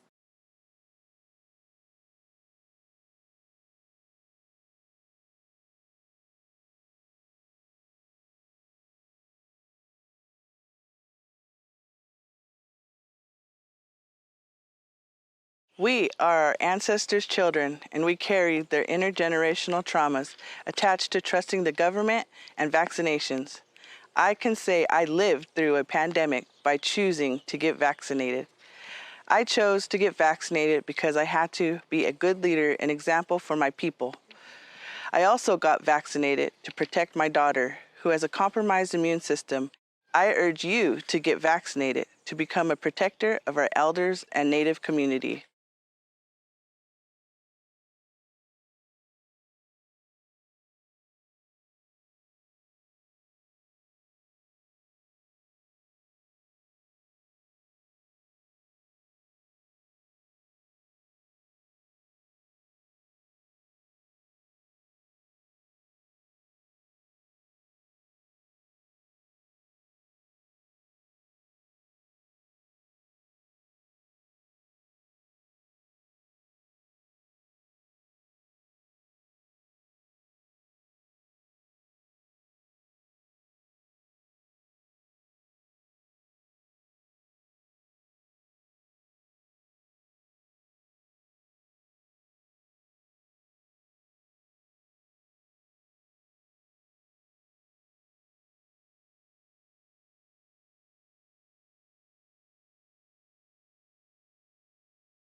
Cuando contraté el COVID me espanté, pero cuando admitieron a mi papá al hospital con la infección de COVID me espanté aún más.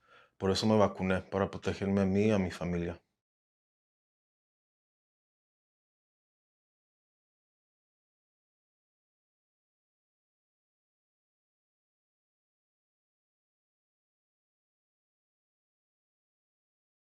We are so lucky to live in Mendocino County. The beauty of this place is reflected in the hearts of the people who live here. We may not all look alike or sound alike, but we are all one community. During this pandemic, we need to be kind to one another. And keep each other safe. By being careful not to spread the virus. And by getting vaccinated as soon as we can. We need to do this for each other. And we can do this together. We can do this! हम सब कर सकते हैं. You bet me I. 我们能够做到. Podemos hacerlo por todos nosotros. ఇది మనందరికీ సాధ్యం. A gente pode fazer isso. Yun robrum knia. Wamanye mape. Aba, kayang-kaya natin to. Wir können das schaffen. નમસ્તે, આપણે કરી શકીએ છીએ. Ehikino kako. हामी यो गर्न सक्छौं. Yeah, yeah, all day.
I got vaccinated because my children can't get vaccinated. Because I love my family and I love my community. To see my mom. It was her birthday coming up, and so I just wanted to be safe and protect her. To take care of my health and the health of those that I love. I felt it was the right thing to do. My parents are in their 90s. My husband teaches children. I'm active in my community. Not only to protect myself, but for my ohana too. Because it's the only way to stop the spread of coronavirus. So please get vaccinated.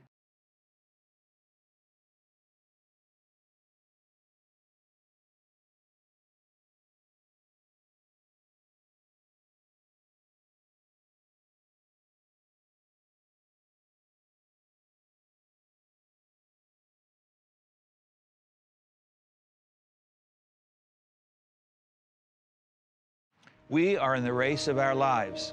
For all of our lives. Against COVID-19.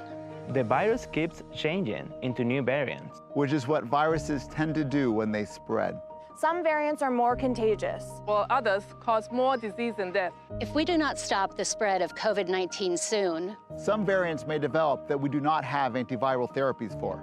Some could make our vaccines less effective or not effective at all. This would set us back to where we were last year.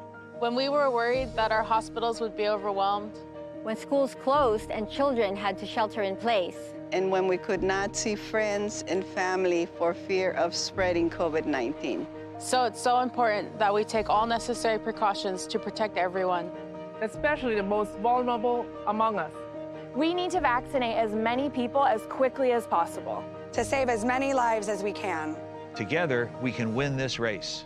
For our patients. For our elders. For ourselves. For you. For us. For our community. Por nuestra comunidad.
Yo me vacuné porque amo a mi familia y amo a mi comunidad.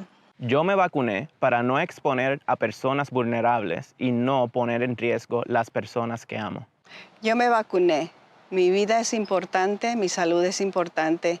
La salud de mi hijo, de mi familia, de la comunidad y la humanidad es importante. Vacúnense.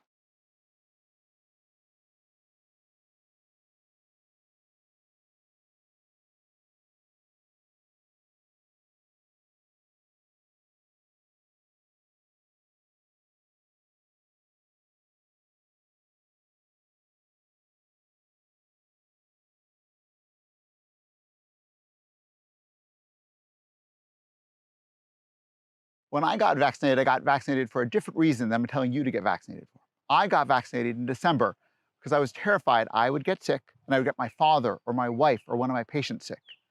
In May, I'm telling you, vaccinate so we can get back to normal life. We all want to get to barbecues and parties and to travel. If we go back to regular life without vaccines, we're guaranteed to get COVID. These vaccines are amazingly safe. COVID is not. So get vaccinated so we can start the best summer ever.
I got vaccinated for the people who can't.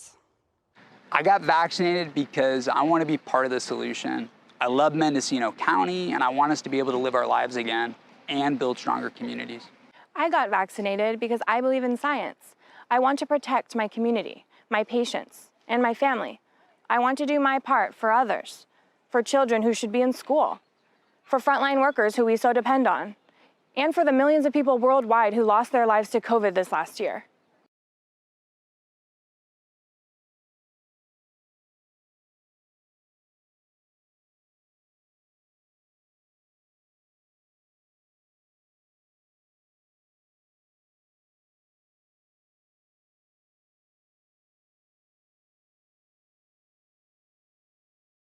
I got vaccinated because my children can't get vaccinated. Because I love my family and I love my community. To see my mom. It was her birthday coming up, and so I just wanted to be safe and protect her. To take care of my health and the health of those that I love. I felt it was the right thing to do.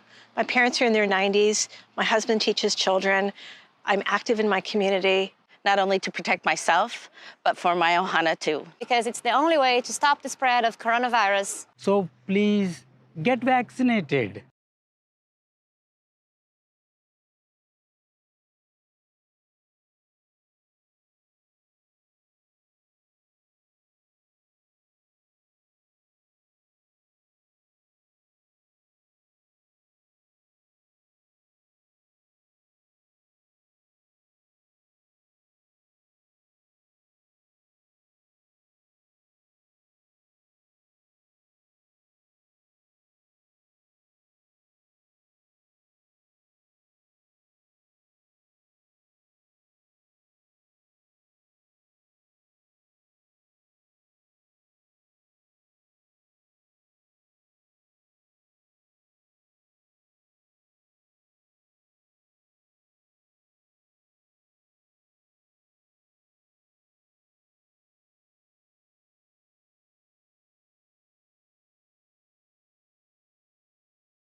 Los latinos componemos el 25% de los habitantes del condado. Aún así, la mitad de los casos del COVID somos nosotros. Nuestra comunidad depende mucho de la población hispana. Desafortunadamente, no recibimos la protección necesaria, así que es importante que nos cuidemos uno al otro. De este modo, no perderemos a nuestros seres queridos y podremos disfrutar de nuestras reuniones familiares.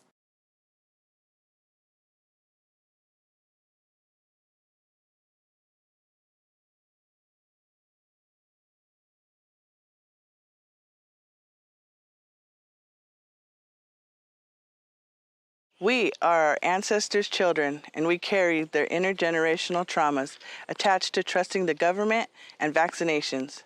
I can say I lived through a pandemic by choosing to get vaccinated. I chose to get vaccinated because I had to be a good leader and example for my people. I also got vaccinated to protect my daughter, who has a compromised immune system. I urge you to get vaccinated to become a protector of our elders and Native community.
Cuando contraté el COVID me espanté, pero cuando admitieron a mi papá al hospital con la infección de COVID me espanté aún más.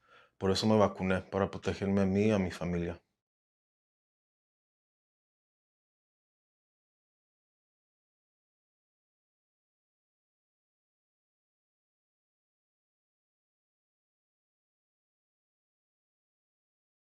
We are so lucky to live in Mendocino County. The beauty of this place is reflected in the hearts of the people who live here. We may not all look alike or sound alike, but we are all one community. During this pandemic, we need to be kind to one another. And keep each other safe. By being careful not to spread the virus. And by getting vaccinated as soon as we can. We need to do this for each other. And we can do this together. We can do this! हम सब कर सकते हैं. You bet me, yeah. 我们能够做到. Podemos hacerlo por todos nosotros. ఇది మనందరికీ సాధ్యం. A gente pode fazer isso. Yun robrum knia. Wamanye mape. Aba, kayang-kaya natin to. Wir können das schaffen. નમસ્તે, આપણે કરી શકીએ છીએ. Hikino kako. हामी यो गर्न सक्छौं. Yeah, yeah, all day.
I got vaccinated because my children can't get vaccinated. Because I love my family and I love my community. To see my mom. It was her birthday coming up, and so I just wanted to be safe and protect her. To take care of my health and the health of those that I love. I felt it was the right thing to do. My parents are in their 90s. My husband teaches children. I'm active in my community. Not only to protect myself, but for my ohana too. Because it's the only way to stop the spread of coronavirus. So please get vaccinated.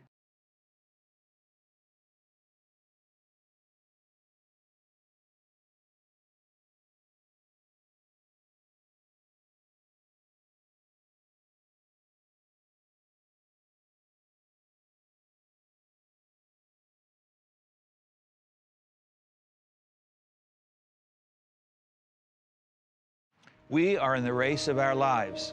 For all of our lives. Against COVID-19.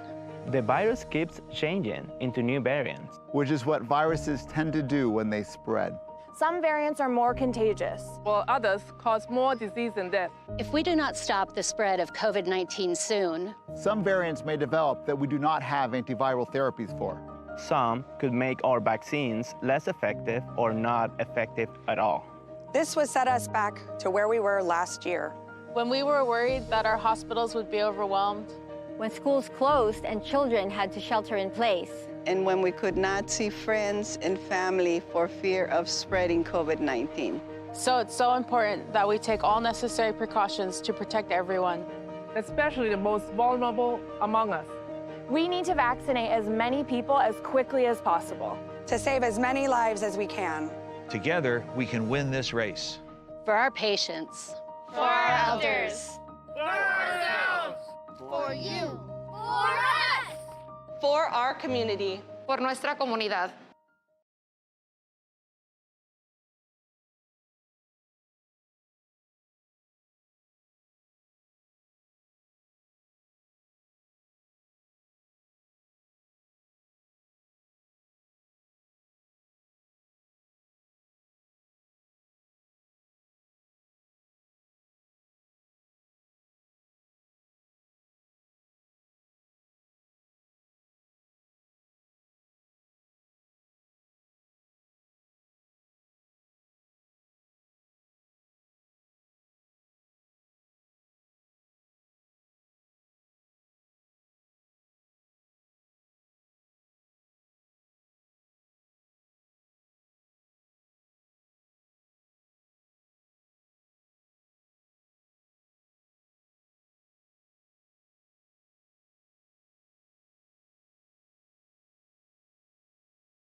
Yo me vacuné porque amo a mi familia y amo a mi comunidad.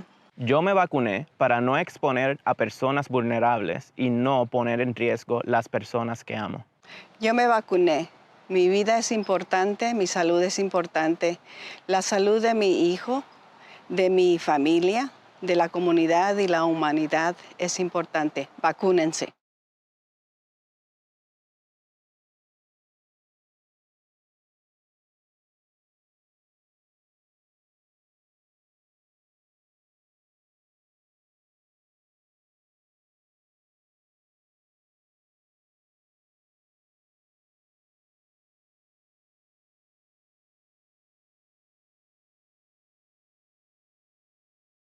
When I got vaccinated for a different reason than I'm telling you to get vaccinated for. I got vaccinated in December because I was terrified I would get sick and I would get my father or my wife or one of my patients sick. In May, I'm telling you, vaccinate so we can get back to normal life. We all want to get to barbecues and parties and to travel. If we go back to regular life without vaccines, we're guaranteed to get COVID. These vaccines are amazingly safe. COVID is not. So get vaccinated so we can start the best summer ever.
I got vaccinated for the people who can't.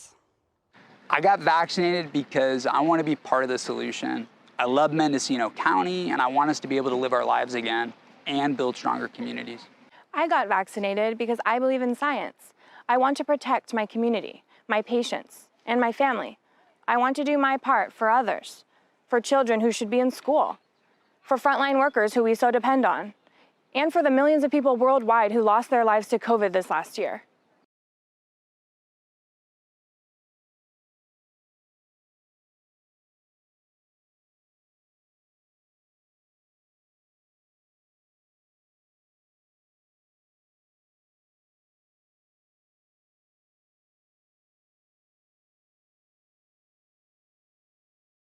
I got vaccinated because my children can't get vaccinated. Because I love my family and I love my community. To see my mom. It was her birthday coming up, and so I just wanted to be safe and protect her. To take care of my health and the health of those that I love. I felt it was the right thing to do. My parents are in their 90s. My husband teaches children. I'm active in my community. Not only to protect myself, but for my ohana too. Because it's the only way to stop the spread of coronavirus. So please get vaccinated.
Los latinos componemos el 25% de los habitantes del condado.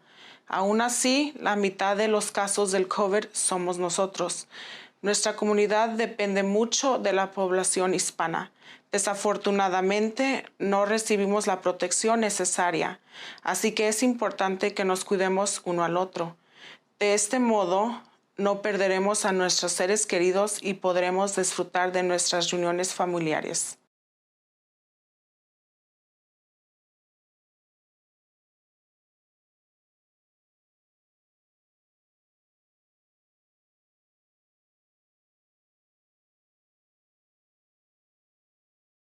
We are our ancestors' children, and we carry their intergenerational traumas attached to trusting the government and vaccinations. I can say I lived through a pandemic by choosing to get vaccinated. I chose to get vaccinated because I had to be a good leader and example for my people. I also got vaccinated to protect my daughter, who has a compromised immune system. I urge you to get vaccinated to become a protector of our elders and Native community.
Cuando contraté el COVID me espanté, pero cuando admitieron a mi papá al hospital con la infección de COVID me espanté aún más. Por eso me vacuné, para protegerme a mí y a mi familia.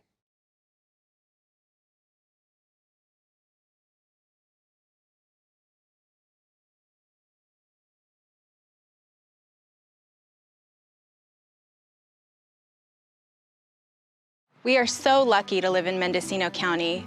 The beauty of this place is reflected in the hearts of the people who live here. We may not all look alike or sound alike, but we are all one community. During this pandemic, we need to be kind to one another. And keep each other safe. By being careful not to spread the virus. And by getting vaccinated as soon as we can. We need to do this for each other. And we can do this together. We can do this! हम सब कर सकते हैं. You bet me I. 我们能够做到. Podemos hacerlo por todos nosotros. ఇది మనందరికీ సాధ్యం. A gente pode fazer isso. Yun robrum knia. Wamanye mape. Aba, kayang-kaya natin to. Wir können das schaffen. Namaste, આપણે કરી શકીએ છીએ. Ehikino kako. हामी यो गर्न सक्छौं. Yeah, yeah, all day.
I got vaccinated because my children can't get vaccinated. Because I love my family and I love my community. To see my mom. It was her birthday coming up, and so I just wanted to be safe and protect her.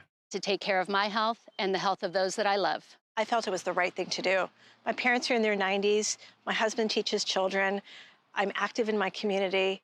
Not only to protect myself, but for my ohana too. Because it's the only way to stop the spread of coronavirus. So please get vaccinated.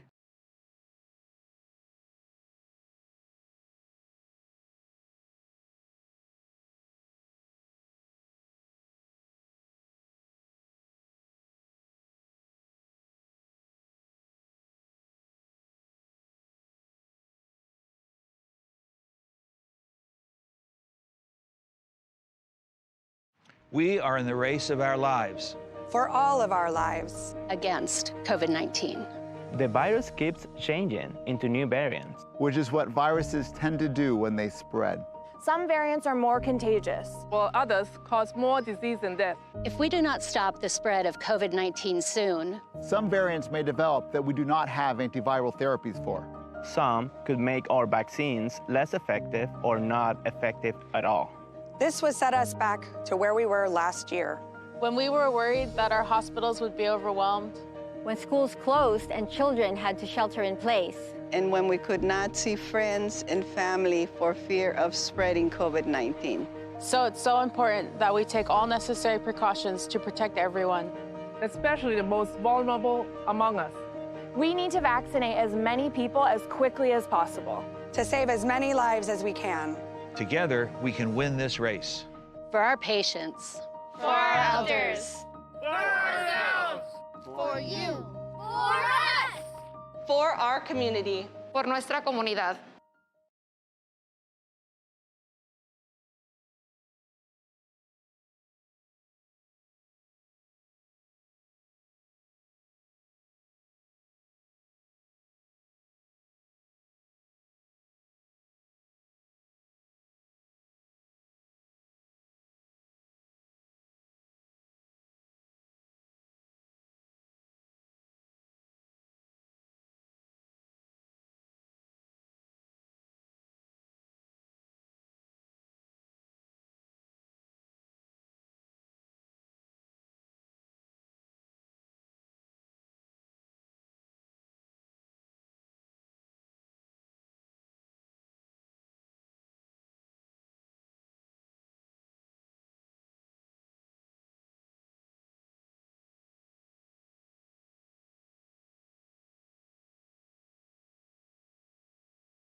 Yo me vacuné porque amo a mi familia y amo a mi comunidad. Yo me vacuné para no exponer a personas vulnerables y no poner en riesgo las personas que amo. Yo me vacuné. Mi vida es importante, mi salud es importante. La salud de mi hijo, de mi familia, de la comunidad y la humanidad es importante. Vacúnense.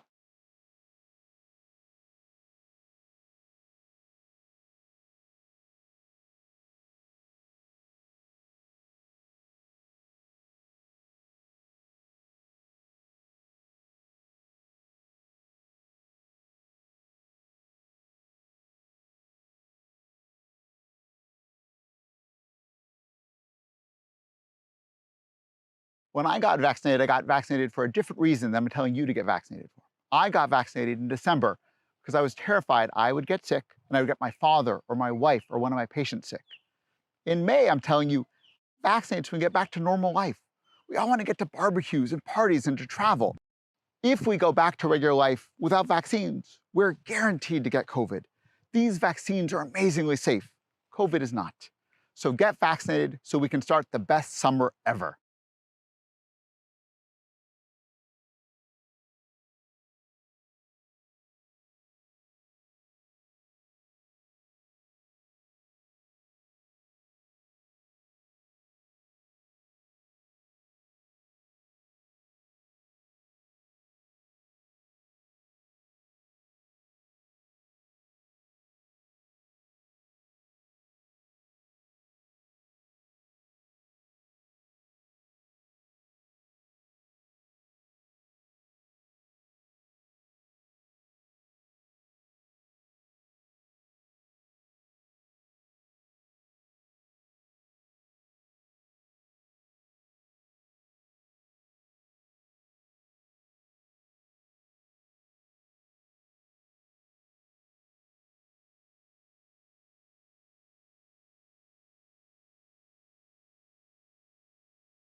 I got vaccinated for the people who can't. I got vaccinated because I want to be part of the solution. I love Mendocino County, and I want us to be able to live our lives again and build stronger communities. I got vaccinated because I believe in science. I want to protect my community, my patients, and my family. I want to do my part for others, for children who should be in school, for frontline workers who we so depend on, and for the millions of people worldwide who lost their lives to COVID this last year.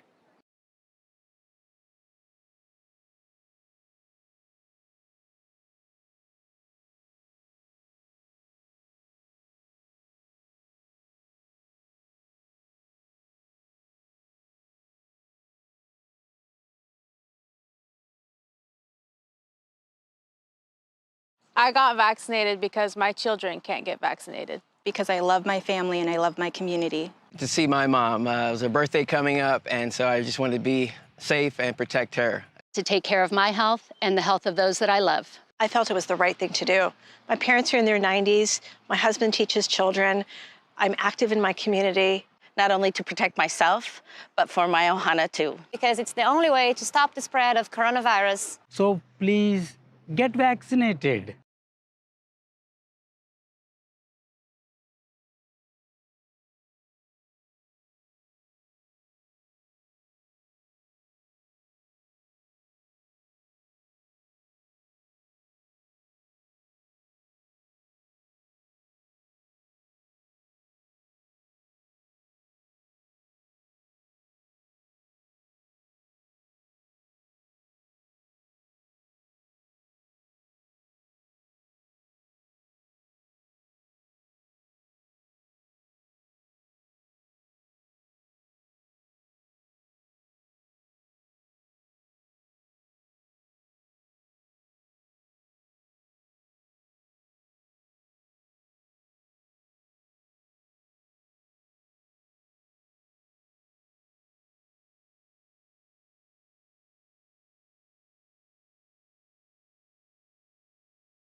Los latinos componemos el 25% de los habitantes del condado. Aún así, la mitad de los casos del COVID somos nosotros. Nuestra comunidad depende mucho de la población hispana. Desafortunadamente, no recibimos la protección necesaria, así que es importante que nos cuidemos uno al otro. De este modo, no perderemos a nuestros seres queridos y podremos disfrutar de nuestras reuniones familiares.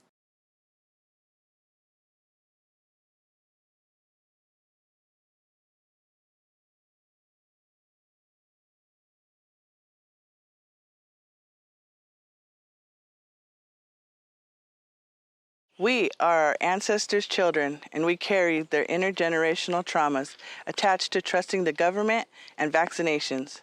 I can say I lived through a pandemic by choosing to get vaccinated. I chose to get vaccinated because I had to be a good leader and example for my people. I also got vaccinated to protect my daughter, who has a compromised immune system. I urge you to get vaccinated to become a protector of our elders and Native community.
Cuando contraté el COVID me espanté, pero cuando admitieron a mi papá al hospital con la infección de COVID me espanté aún más.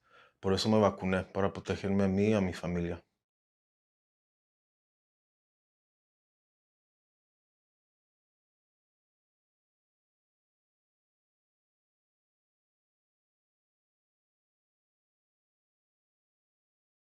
We are so lucky to live in Mendocino County.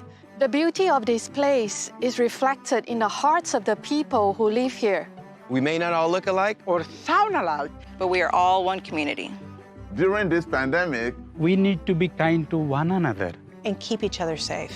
By being careful not to spread the virus. And by getting vaccinated as soon as we can. We need to do this for each other. And we can do this together. We can do this! हम सब कर सकते हैं. You bet me I.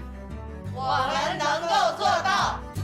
Podemos hacerlo por todos nosotros. ఇది మనందరికీ సాధ్యం. A gente pode fazer isso. Yon robrom knia. Wamanye mape. Aba, kayang-kaya natin to. Wir können das schaffen. Namaste, આપણે કરી શકીએ છીએ. Ehikino kako. Ami yo गर्न सक्छौं. Yeah, yeah, all day.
I got vaccinated because my children can't get vaccinated. Because I love my family and I love my community. To see my mom. It was her birthday coming up, and so I just wanted to be safe and protect her. To take care of my health and the health of those that I love.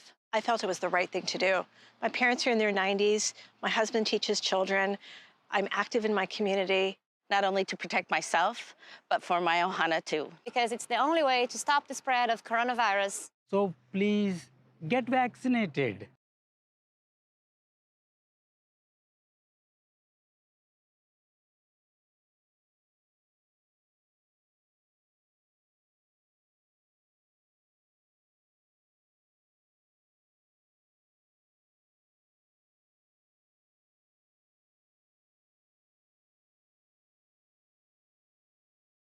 We are in the race of our lives. For all of our lives. Against COVID-19. The virus keeps changing into new variants, which is what viruses tend to do when they spread. Some variants are more contagious, while others cause more disease and death. If we do not stop the spread of COVID-19 soon, some variants may develop that we do not have antiviral therapies for. Some could make our vaccines less effective or not effective at all. This would set us back to where we were last year. When we were worried that our hospitals would be overwhelmed. When schools closed and children had to shelter in place.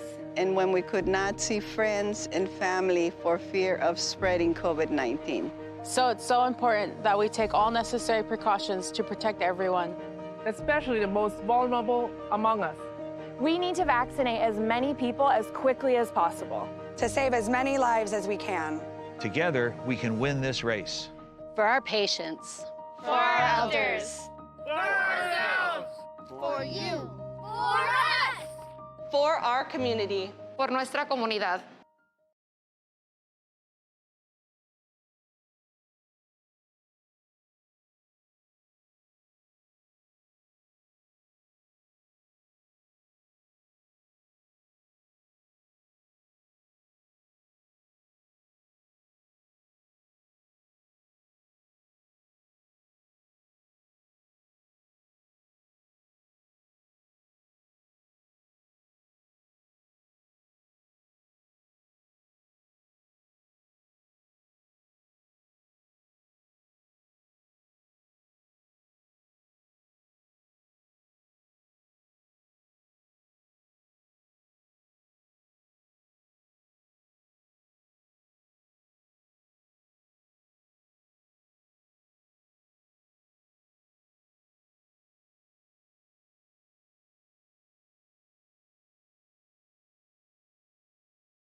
Yo me vacuné porque amo a mi familia y amo a mi comunidad.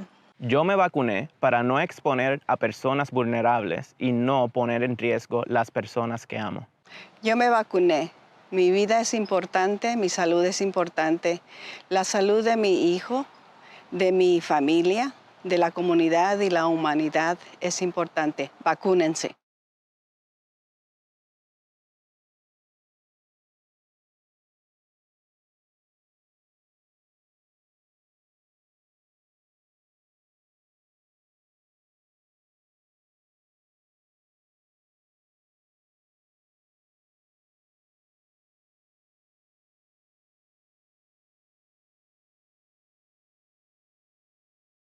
When I got vaccinated for a different reason than I'm telling you to get vaccinated for. I got vaccinated in December because I was terrified I would get sick and I would get my father or my wife or one of my patients sick. In May, I'm telling you, vaccinate so we can get back to normal life. We all want to get to barbecues and parties and to travel. If we go back to regular life without vaccines, we're guaranteed to get COVID. These vaccines are amazingly safe. COVID is not. So get vaccinated so we can start the best summer ever.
I got vaccinated for the people who can't. I got vaccinated because I want to be part of the solution. I love Mendocino County, and I want us to be able to live our lives again and build stronger communities. I got vaccinated because I believe in science. I want to protect my community, my patients, and my family. I want to do my part for others, for children who should be in school, for frontline workers who we so depend on, and for the millions of people worldwide who lost their lives to COVID this last year.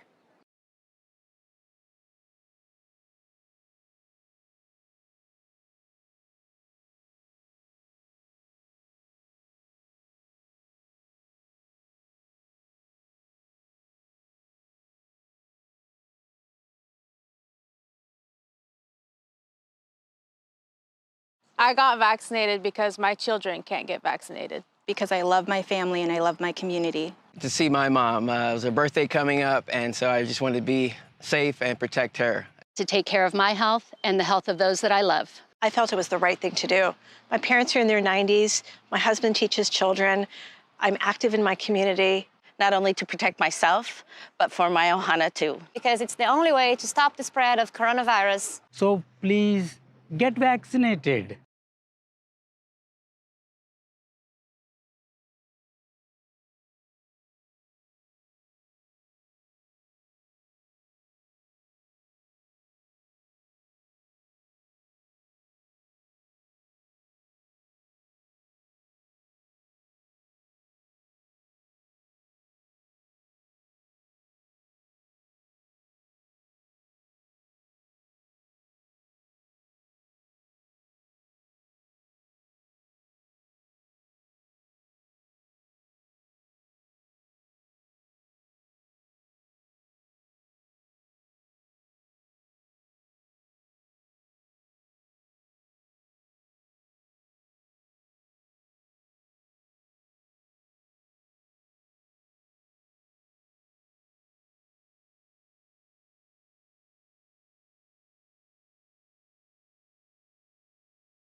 Los latinos componemos el 25% de los habitantes del condado. Aún así, la mitad de los casos del COVID somos nosotros. Nuestra comunidad depende mucho de la población hispana. Desafortunadamente, no recibimos la protección necesaria, así que es importante que nos cuidemos uno al otro. De este modo, no perderemos a nuestros seres queridos y podremos disfrutar de nuestras reuniones familiares.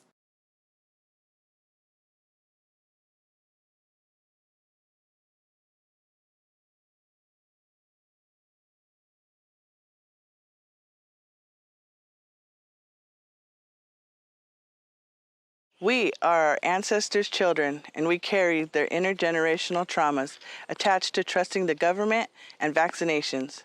I can say I lived through a pandemic by choosing to get vaccinated.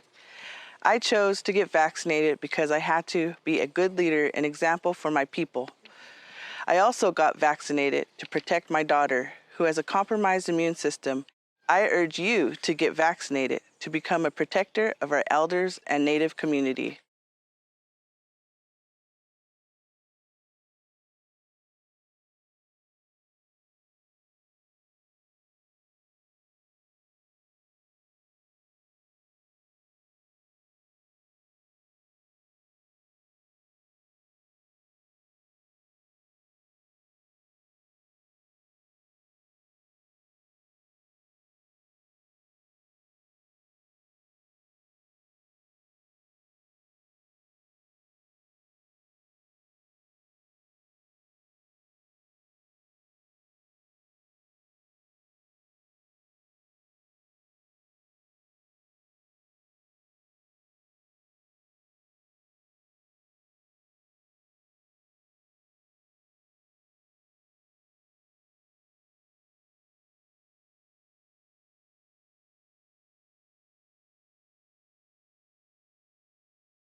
Cuando contraté el COVID me espanté, pero cuando admitieron a mi papá al hospital con la infección de COVID me espanté aún más. Por eso me vacuné, para protegerme a mí y a mi familia.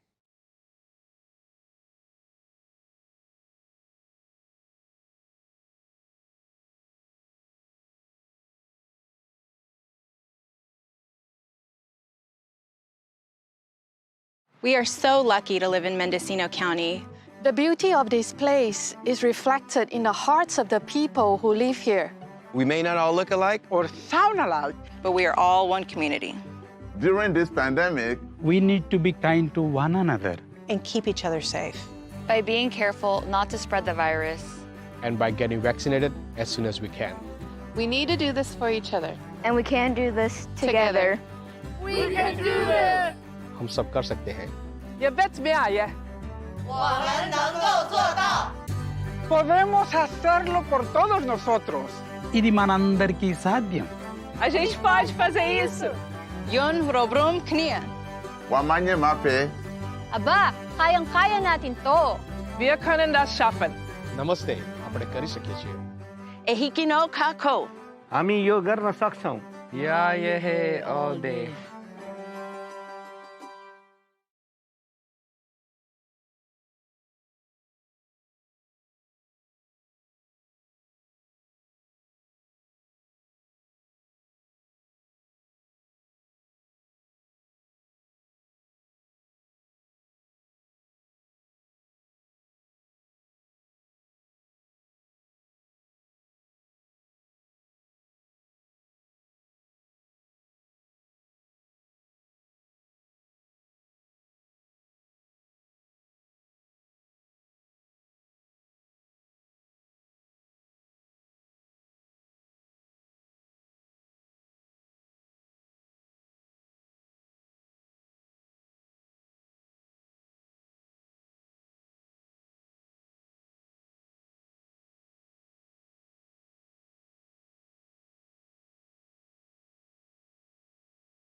I got vaccinated because my children can't get vaccinated. Because I love my family and I love my community. To see my mom. It was her birthday coming up, and so I just wanted to be safe and protect her. To take care of my health and the health of those that I love. I felt it was the right thing to do. My parents are in their 90s. My husband teaches children. I'm active in my community. Not only to protect myself, but for my ohana too. Because it's the only way to stop the spread of coronavirus. So please get vaccinated.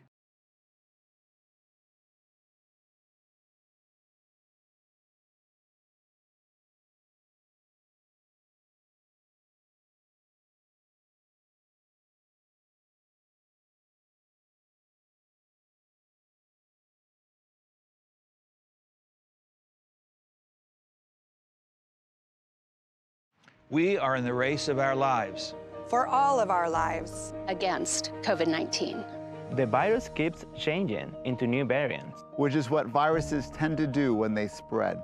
Some variants are more contagious, while others cause more disease and death. If we do not stop the spread of COVID-19 soon, some variants may develop that we do not have antiviral therapies for. Some could make our vaccines less effective or not effective at all. This would set us back to where we were last year. When we were worried that our hospitals would be overwhelmed. When schools closed and children had to shelter in place.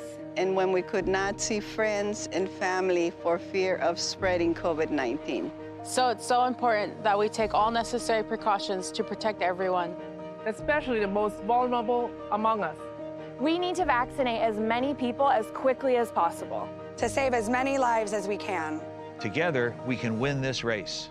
For our patients. For our elders. For ourselves. For you. For us. For our community. Por nuestra comunidad.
Yo me vacuné porque amo a mi familia y amo a mi comunidad. Yo me vacuné para no exponer a personas vulnerables y no poner en riesgo las personas que amo. Yo me vacuné. Mi vida es importante, mi salud es importante. La salud de mi hijo, de mi familia, de la comunidad y la humanidad es importante. Vacúnense.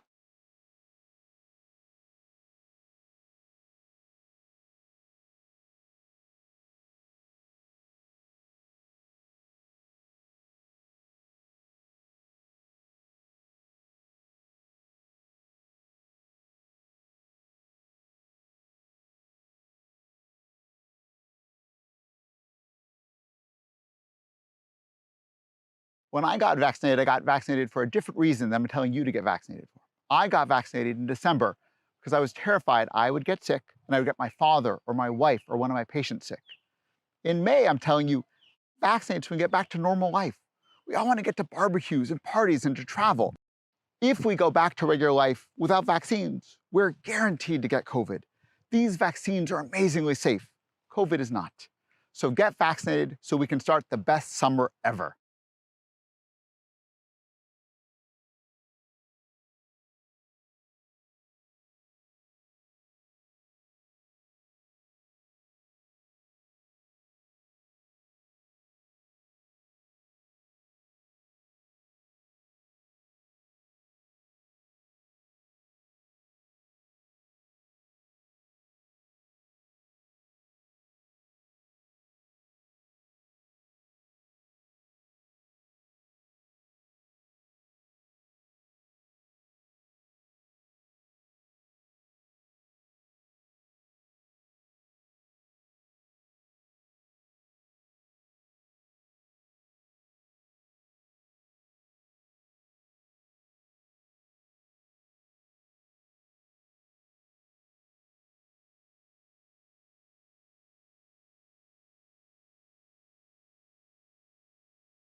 I got vaccinated for the people who can't.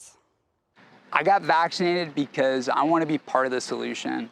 I love Mendocino County, and I want us to be able to live our lives again and build stronger communities. I got vaccinated because I believe in science. I want to protect my community, my patients, and my family. I want to do my part for others, for children who should be in school, for frontline workers who we so depend on, and for the millions of people worldwide who lost their lives to COVID this last year.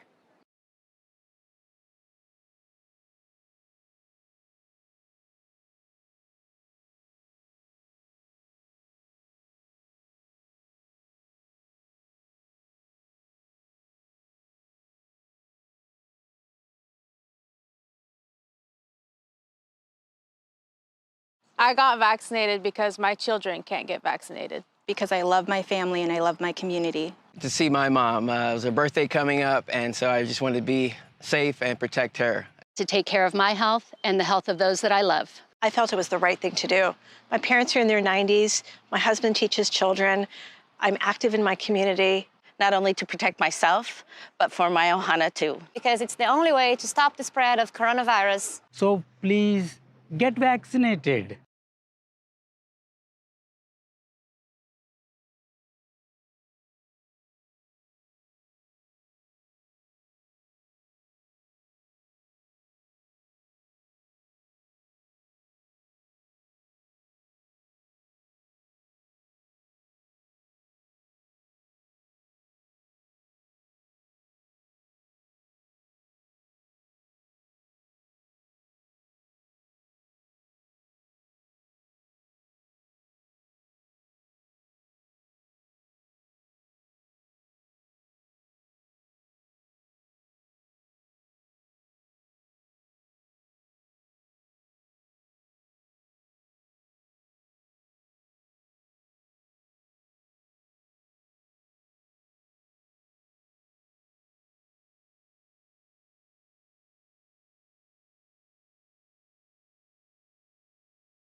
Los latinos componemos el 25% de los habitantes del condado. Aún así, la mitad de los casos del COVID somos nosotros. Nuestra comunidad depende mucho de la población hispana. Desafortunadamente, no recibimos la protección necesaria, así que es importante que nos cuidemos uno al otro. De este modo, no perderemos a nuestros seres queridos y podremos disfrutar de nuestras reuniones familiares.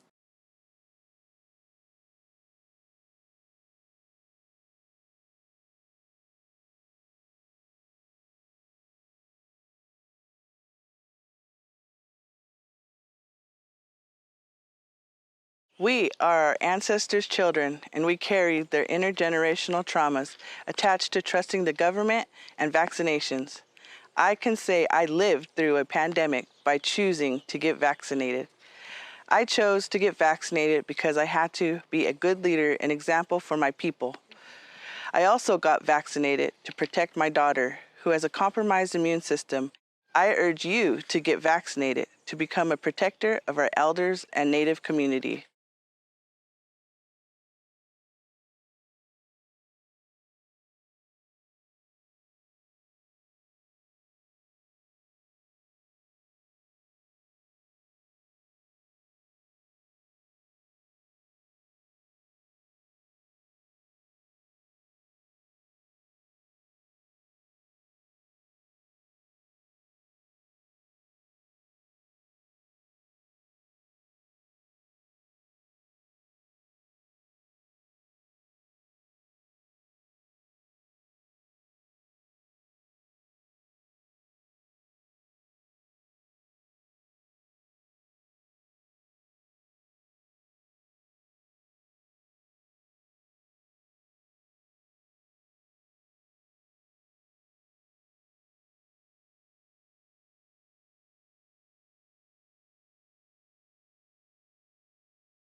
Cuando contraté el COVID me espanté, pero cuando admitieron a mi papá al hospital con la infección de COVID me espanté aún más.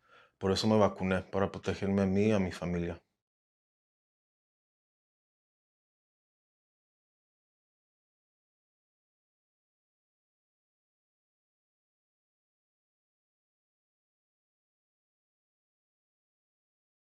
We are so lucky to live in Mendocino County. The beauty of this place is reflected in the hearts of the people who live here. We may not all look alike or sound alike, but we are all one community. During this pandemic, we need to be kind to one another. And keep each other safe. By being careful not to spread the virus. And by getting vaccinated as soon as we can. We need to do this for each other. And we can do this together. We can do this! हम सब कर सकते हैं. Ihr werdet mir ja. 我们能够做到. Podemos hacerlo por todos nosotros. ఇది మనందరికీ సాధ్యం. A gente pode fazer isso. Yun robrum knia. Wamanye mape. Aba, kayang-kaya natin to. Wir können das schaffen. નમસ્તે, આપણે કરી શકીએ છીએ. Ehikino kako. हामी यो गर्न सक्छौं. Yeah, yeah, all day.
Reconvening in open session. No reportable action from closed session. Meeting adjourned.